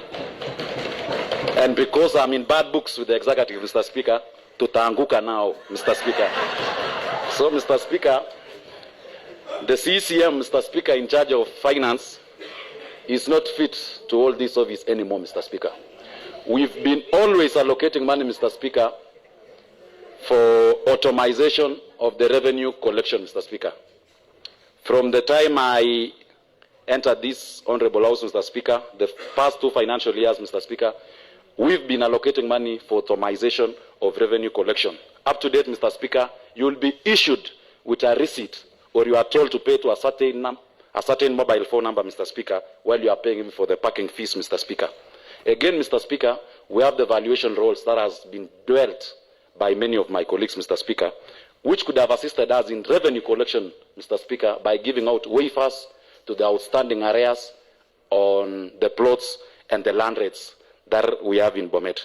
Mr. Speaker, again, Mr. Speaker, maybe if I get permission from the families of some of our contractors and suppliers, Mr. Speaker, I know 3 contractors, Mr. Speaker, who kicked the basket because of the pending bills, Mr. Speaker, that have accrued since Mr. Sigei took office, Mr. Speaker. I also have 12 good contractors, Mr. Speaker, who are faced eviction and auction of their properties, Mr. Speaker, due to the pending bills that have accrued since the inception or since one Honorable Sigei took office, Mr. Speaker. Mr. Speaker, for justice to prevail, Mr. Speaker, and for us to get a realization and actualization of the essence of devolution, Mr. Speaker, that meant bringing services closer to the people, Mr. Speaker, one Andrew, Mr. Sigei, must be axed, Mr. Speaker. Mr. Speaker, again, to regain the public image and to restore the lost glory of this honorable house, Mr. Speaker, that people have in mind that we are dining with the executive, that we are in bed with the executive, Mr. Speaker. As I had mentioned earlier, Mr. Speaker, we are not on a political witch hunt, Mr. Speaker, but we are here to do the right thing, Mr. Speaker, as per the mandate that we have been given by the electorates, and to also actualize the oversight role that has been given to us by the Constitution, that this House performs its oversight role to its best. Mr. Speaker, as I wind up, I would like to urge my colleagues, this is the time that we shall make our names vindicated and also to have touch that we had already lost with the residents of BOMET. Let's support this motion and make sure that at the next stage, after giving the fair hearing, Mr. Speaker, let's make our stand known. We've done the removal of the first 2 CCs, Mr. Speaker, and I would really like, after the expiry of the 10 days that were mandated by this House, Mr. Speaker, we still bring the same acts. I don't want, Mr. Speaker, an instance when we shall have had 29 votes axing Sultan or Erick, who was the CCM in charge of roads. We also find later that we have only 11 votes, Mr. Speaker. That will amount to bribery. And I think we are being listened by the residents of BOMET, and we are being watched, and we have the witnesses in the public gallery. Once we have asked, Mr. Speaker, the end justifies the means. Thank you, Mr. Speaker. I support the motion.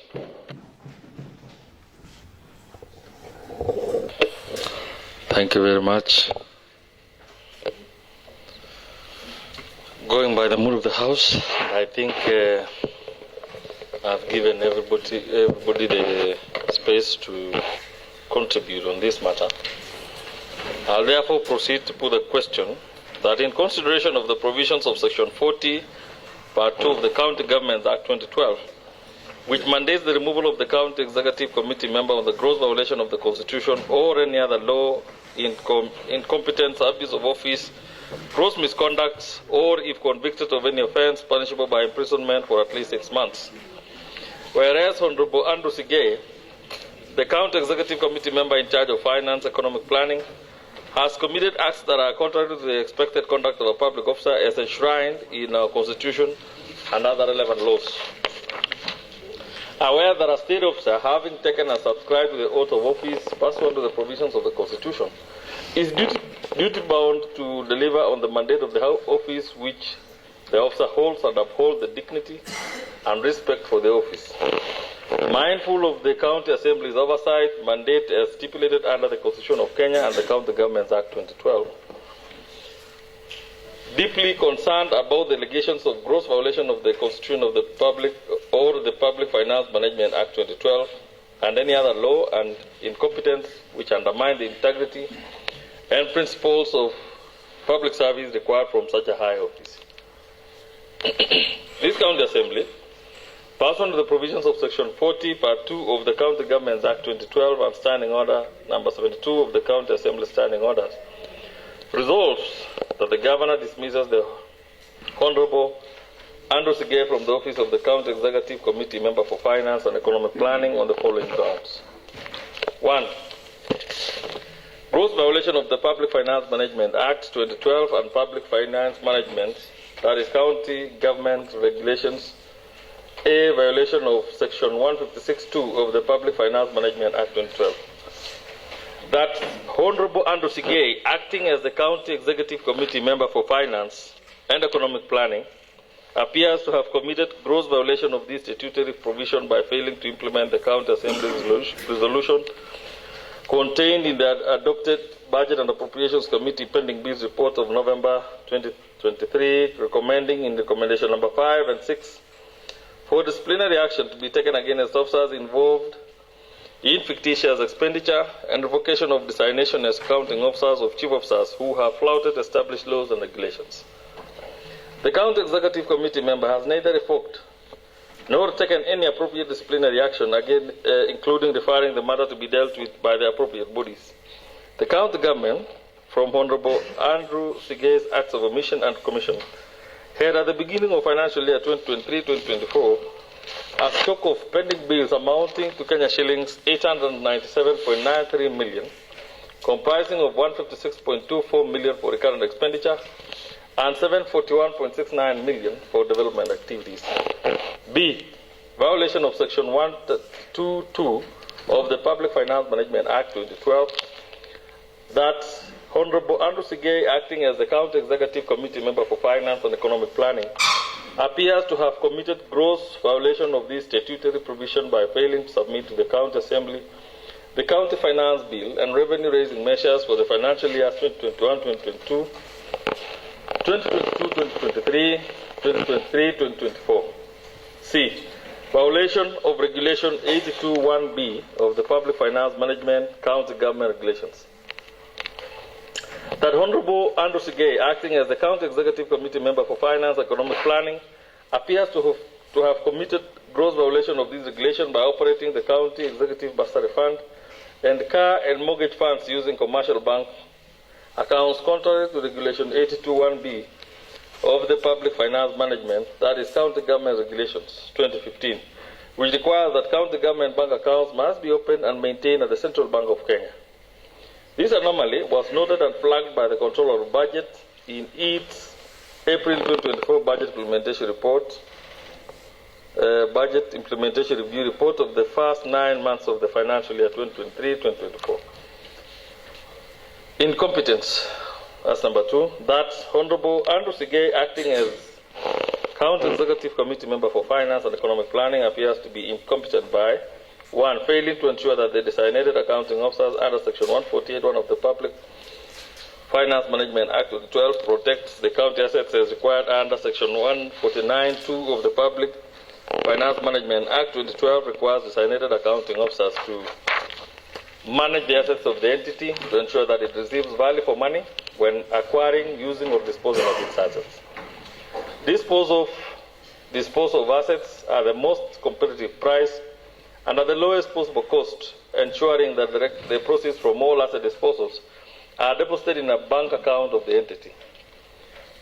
Ensure that the respective county government entity has adequate systems and processes in place to plan for, procure, account for, maintain, store, and dispose of assets, including an asset register that is current, accurate, and available to the relevant county treasury or the Auditor General. 2. Failing to ensure that the county collects sufficient revenue as a person who designates persons as collectors and receivers of revenue under Section 107 of the Public Finance Management Act 2012. The County Executive Committee member has consistently failed to meet the target of collecting own-source revenue for a number of financial years. For example, during the first 9 months of the financial year 2023-2024, the county collected a total of 157,105,283 shillings, against a budgeted figure of 332,041,830 shillings. 3. The County Executive Committee member has also constantly failed to submit the requisite revenue-raising measures and the county finance bill for the financial years 2021, 2022, 2023, and 2023-2024 contrary to Section 132(1) and 2 of the Public Finance Management Act 2012. 4. Failing to submit payroll and other payroll-related costs, the County Executive Committee member has also constantly failed to submit to the County Assembly payroll and payroll-related costs. He has also failed to ensure that all the personnel emoluments are processed through the Integrated Payroll and Personnel Database, that is IPPD system.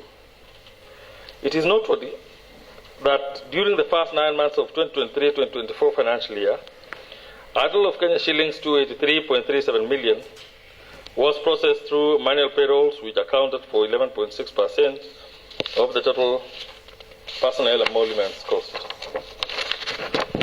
5. Failure to put in place an audit committee as required under Regulation 167 of the Public Finance Management, that is County Government Regulations. 6. Failure to adhere to fiscal responsibility principles contained in Article 2(1) of the Constitution and Section 107 of the Public Finance Management Act 2012, Regulation 25 of the Public Finance Management, that is County Government Regulation in particular, 1. Section 107(2) of the Public Finance Management Act 2012, which provides that in managing the county government's public finances, the county treasury shall enforce the following fiscal responsibility principles. A. The county government's recurrent expenditure shall not exceed the county government's total revenue. B. Over the medium term, a minimum of 30% of the county government's budget shall be allocated to the development expenditure. Honorable Andrew Sigei, acting as the County Executive Committee member for Finance and Economic Planning, has failed to ensure that the county government development budget over the medium term is at a minimum of 30%. For example, in the financial year 2024-2025, submitted budget, the development budget was at a paltry 20%, which blatantly contravene Section 107(2)(b of the Public Finance Management Act 2012. Number 2, Regulation 25(1) of the PFM Act, regulations which provide that in addition to the fiscal responsibility principles set out in Section 107 of the Act, the following fiscal responsibility principles shall apply in the management of public finances. A. The County Executive Committee member, with the approval of the County Assembly, shall set a limit on the county government's expenditure on wages and benefits for the public officers pursuant to Section 107(2) of the Act. Honorable Sigei, acting as the County Executive Committee member for Finance and Economic Planning, has failed to submit to the County Assembly for approval a limit on the county government's expenditure on wages and benefits for its public officers. B. The limit set under paragraph A above shall not exceed 35% of the county government's total revenue.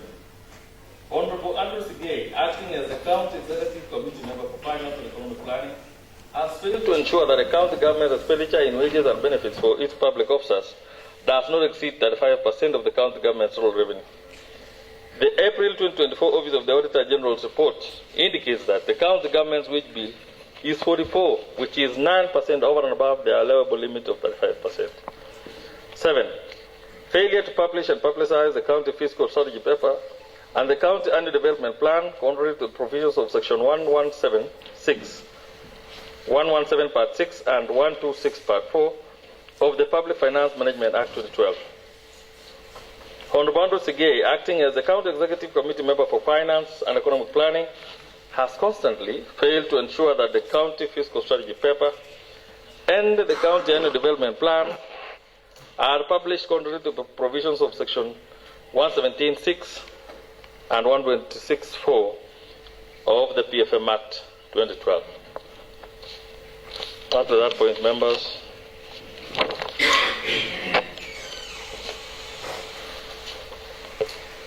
we are at the point now where we have to make a decision on this. And as earlier stated, and as earlier done in the other two motions, members can either vote yes by saying I vote yes, or you can either vote no for the nays, or you can abstain. Point of information. You wish to inform the House or what? Yeah, you. You rise as you talk to The issue of you have to ring the bell. Kindly rise. Thank you. Okay, I just want to inform you that we are supposed to ring the bell before you put a question. Yeah. Thank you for reminding the chair on that. I don't know whether there is any member who is outside. The standing orders state that it has to be 10 minutes. But in the interest of time, we will make it 2 minutes. We'll kindly ring the division bell. Sergeant at Arms.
Members, resume your seats.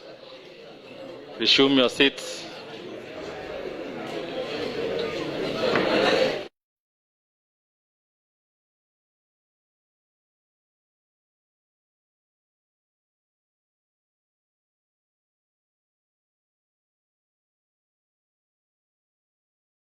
Honorable Majority Leader, Honorable DS, kindly resume your seats. Resume your seats, please.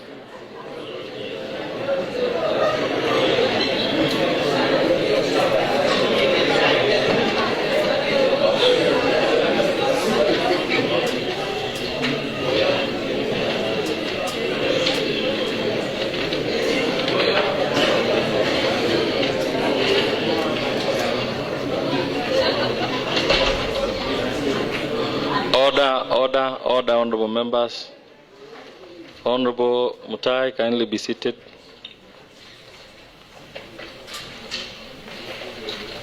Honorable members, it is that point in time where we have to make a decision. We will repeat what we had done in the other motion. Under this point, or at this juncture, I'd like to know who wishes to be the teller for the ayes. Oh yes, the yes side. Honorable Ernest. Who wants to be the teller for the nays?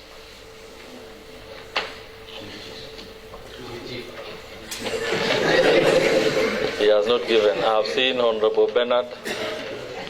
You want to volunteer? But I'll vote yes. Okay.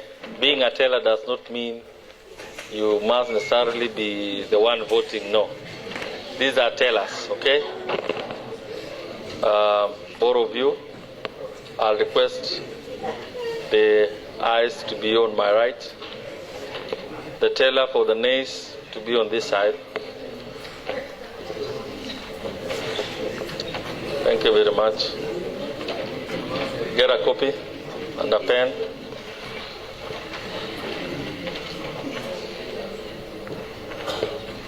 Thank you. Now you don't have a pen. Ensure that every time that you are in this chamber you have a pen. Yes. So thank you very much for volunteering, both of you, for this very important exercise here. Honorable members, where we are now, I'll put the question, and thereafter the clerk will read out the roll call. You will vote yes by saying I vote yes, or I vote no, or I abstain. Do not add other things in between. All right. On this motion, will as many as are of this opinion, now it is time for the clerk to call out the names. Honorable Corey Philip. I vote yes. Honorable Wesley Kiprotich. I vote yes. Honorable Langat Charles. Abstain. Honorable Robert Kipron Langat. I vote yes. Honorable Luciana Dennis Kiprotich. I vote yes. Honorable Kirui Paul Kibiego. I vote yes. Honorable Peter Rono. Honorable Peter Rono. I vote no. Honorable Nathan Kibet. I vote yes. Honorable Rosalind Chepto. I vote yes. Honorable Ngeno Dennis Kiplangat. I vote yes. Honorable Samuel Josiah Kipkoech. I vote yes. Honorable Peter Mutai Kipkirui. I vote yes. Honorable Bernard Kimutai Rotich. I vote yes. Honorable Ngetich-Sultan. I vote yes. Honorable Langat Peter Kipkorir. I vote yes. Honorable Langat Bernard Kipkorir. I vote yes. Honorable Koech Stephen Chagmori Kipngetich. I vote yes. Honorable Ruto Richard Kipcheriot. I vote yes. Honorable Chepkemoi Ann. I vote yes. Honorable Kirui Dansel Kipngeno. I vote yes. Honorable Kipkuri Josephat. I vote yes. Honorable Rotich Leonard Kipkoech. I vote yes. Honorable Kirui Erick Kiprono. I vote yes. Honorable Rotich Ernest Kipkemoi. I vote yes. Honorable Cheriot Chafet Kipkirui. I vote no. Honorable Evelyn Chelangan Mipei. Honorable Caroline Chelangat. Honorable Monica Chemngetich Manye. I abstain. Honorable Emily Cheriot. Honorable Evelyn Sang. I vote yes. Honorable Cherono Karen. Honorable Chamutai Naomi. I vote yes. Honorable Olivia C. Koske. I abstain. Honorable Vincent K. Mutai. Honorable Victor Rob. I vote yes. Honorable Chief Kiri Felody. I vote no. Honorable Catherine Chemngetich. I abstain. Honorable Lily Cherotich. I vote no.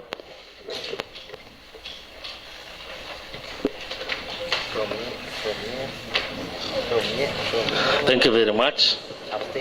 I think the mathematics should now be ready.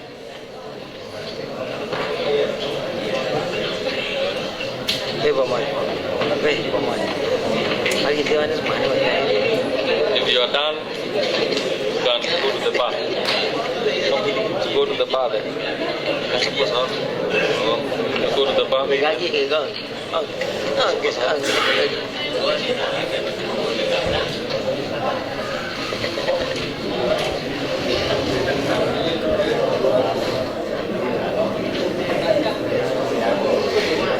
Thank you very much. The tellers, I think you are done with the counting. Kindly present your results.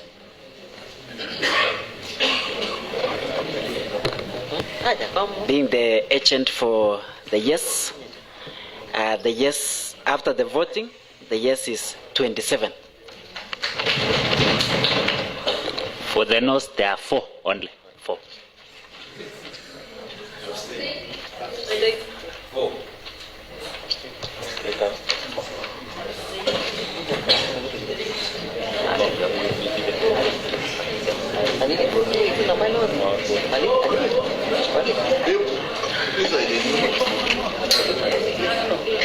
Abstain, there are 5. Thank you very much for your services. The tellers, Honorable Bernard Rotich and Honorable Ernest Rotich. From the results here, the members who are absent are 3. Members who abstained were 4. Members who voted no are 4. The members who voted yes are 26. And therefore, the ayes have it. Thank you very much. Point of order, Mr. Speaker. What's your point of order? I want to seek leave that because of the urgency of this matter, Mr. Speaker, I would like to request you and these honorable members that we suspend the House for at least 20 minutes. We form the committees, table it right now, so that when we come back tomorrow, we proceed, Mr. Speaker. Because we understand, we know the dynamics of all this. It's now becoming messy, political, and all that. Thank you, Mr. Speaker.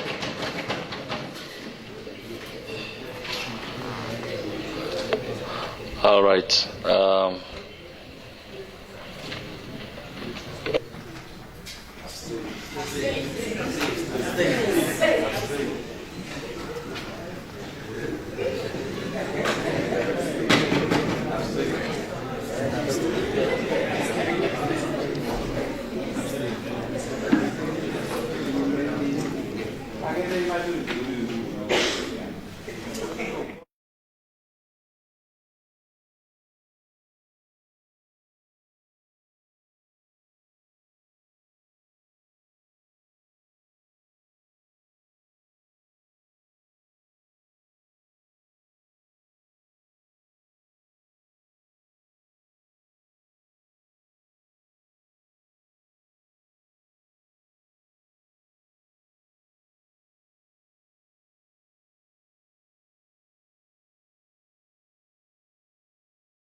Be seated.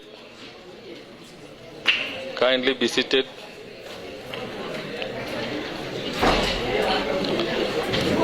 Order, honorable members. Resume your seats. After a lengthy deliberations and advisory of my able table office here, I grant the request by Honorable Dancel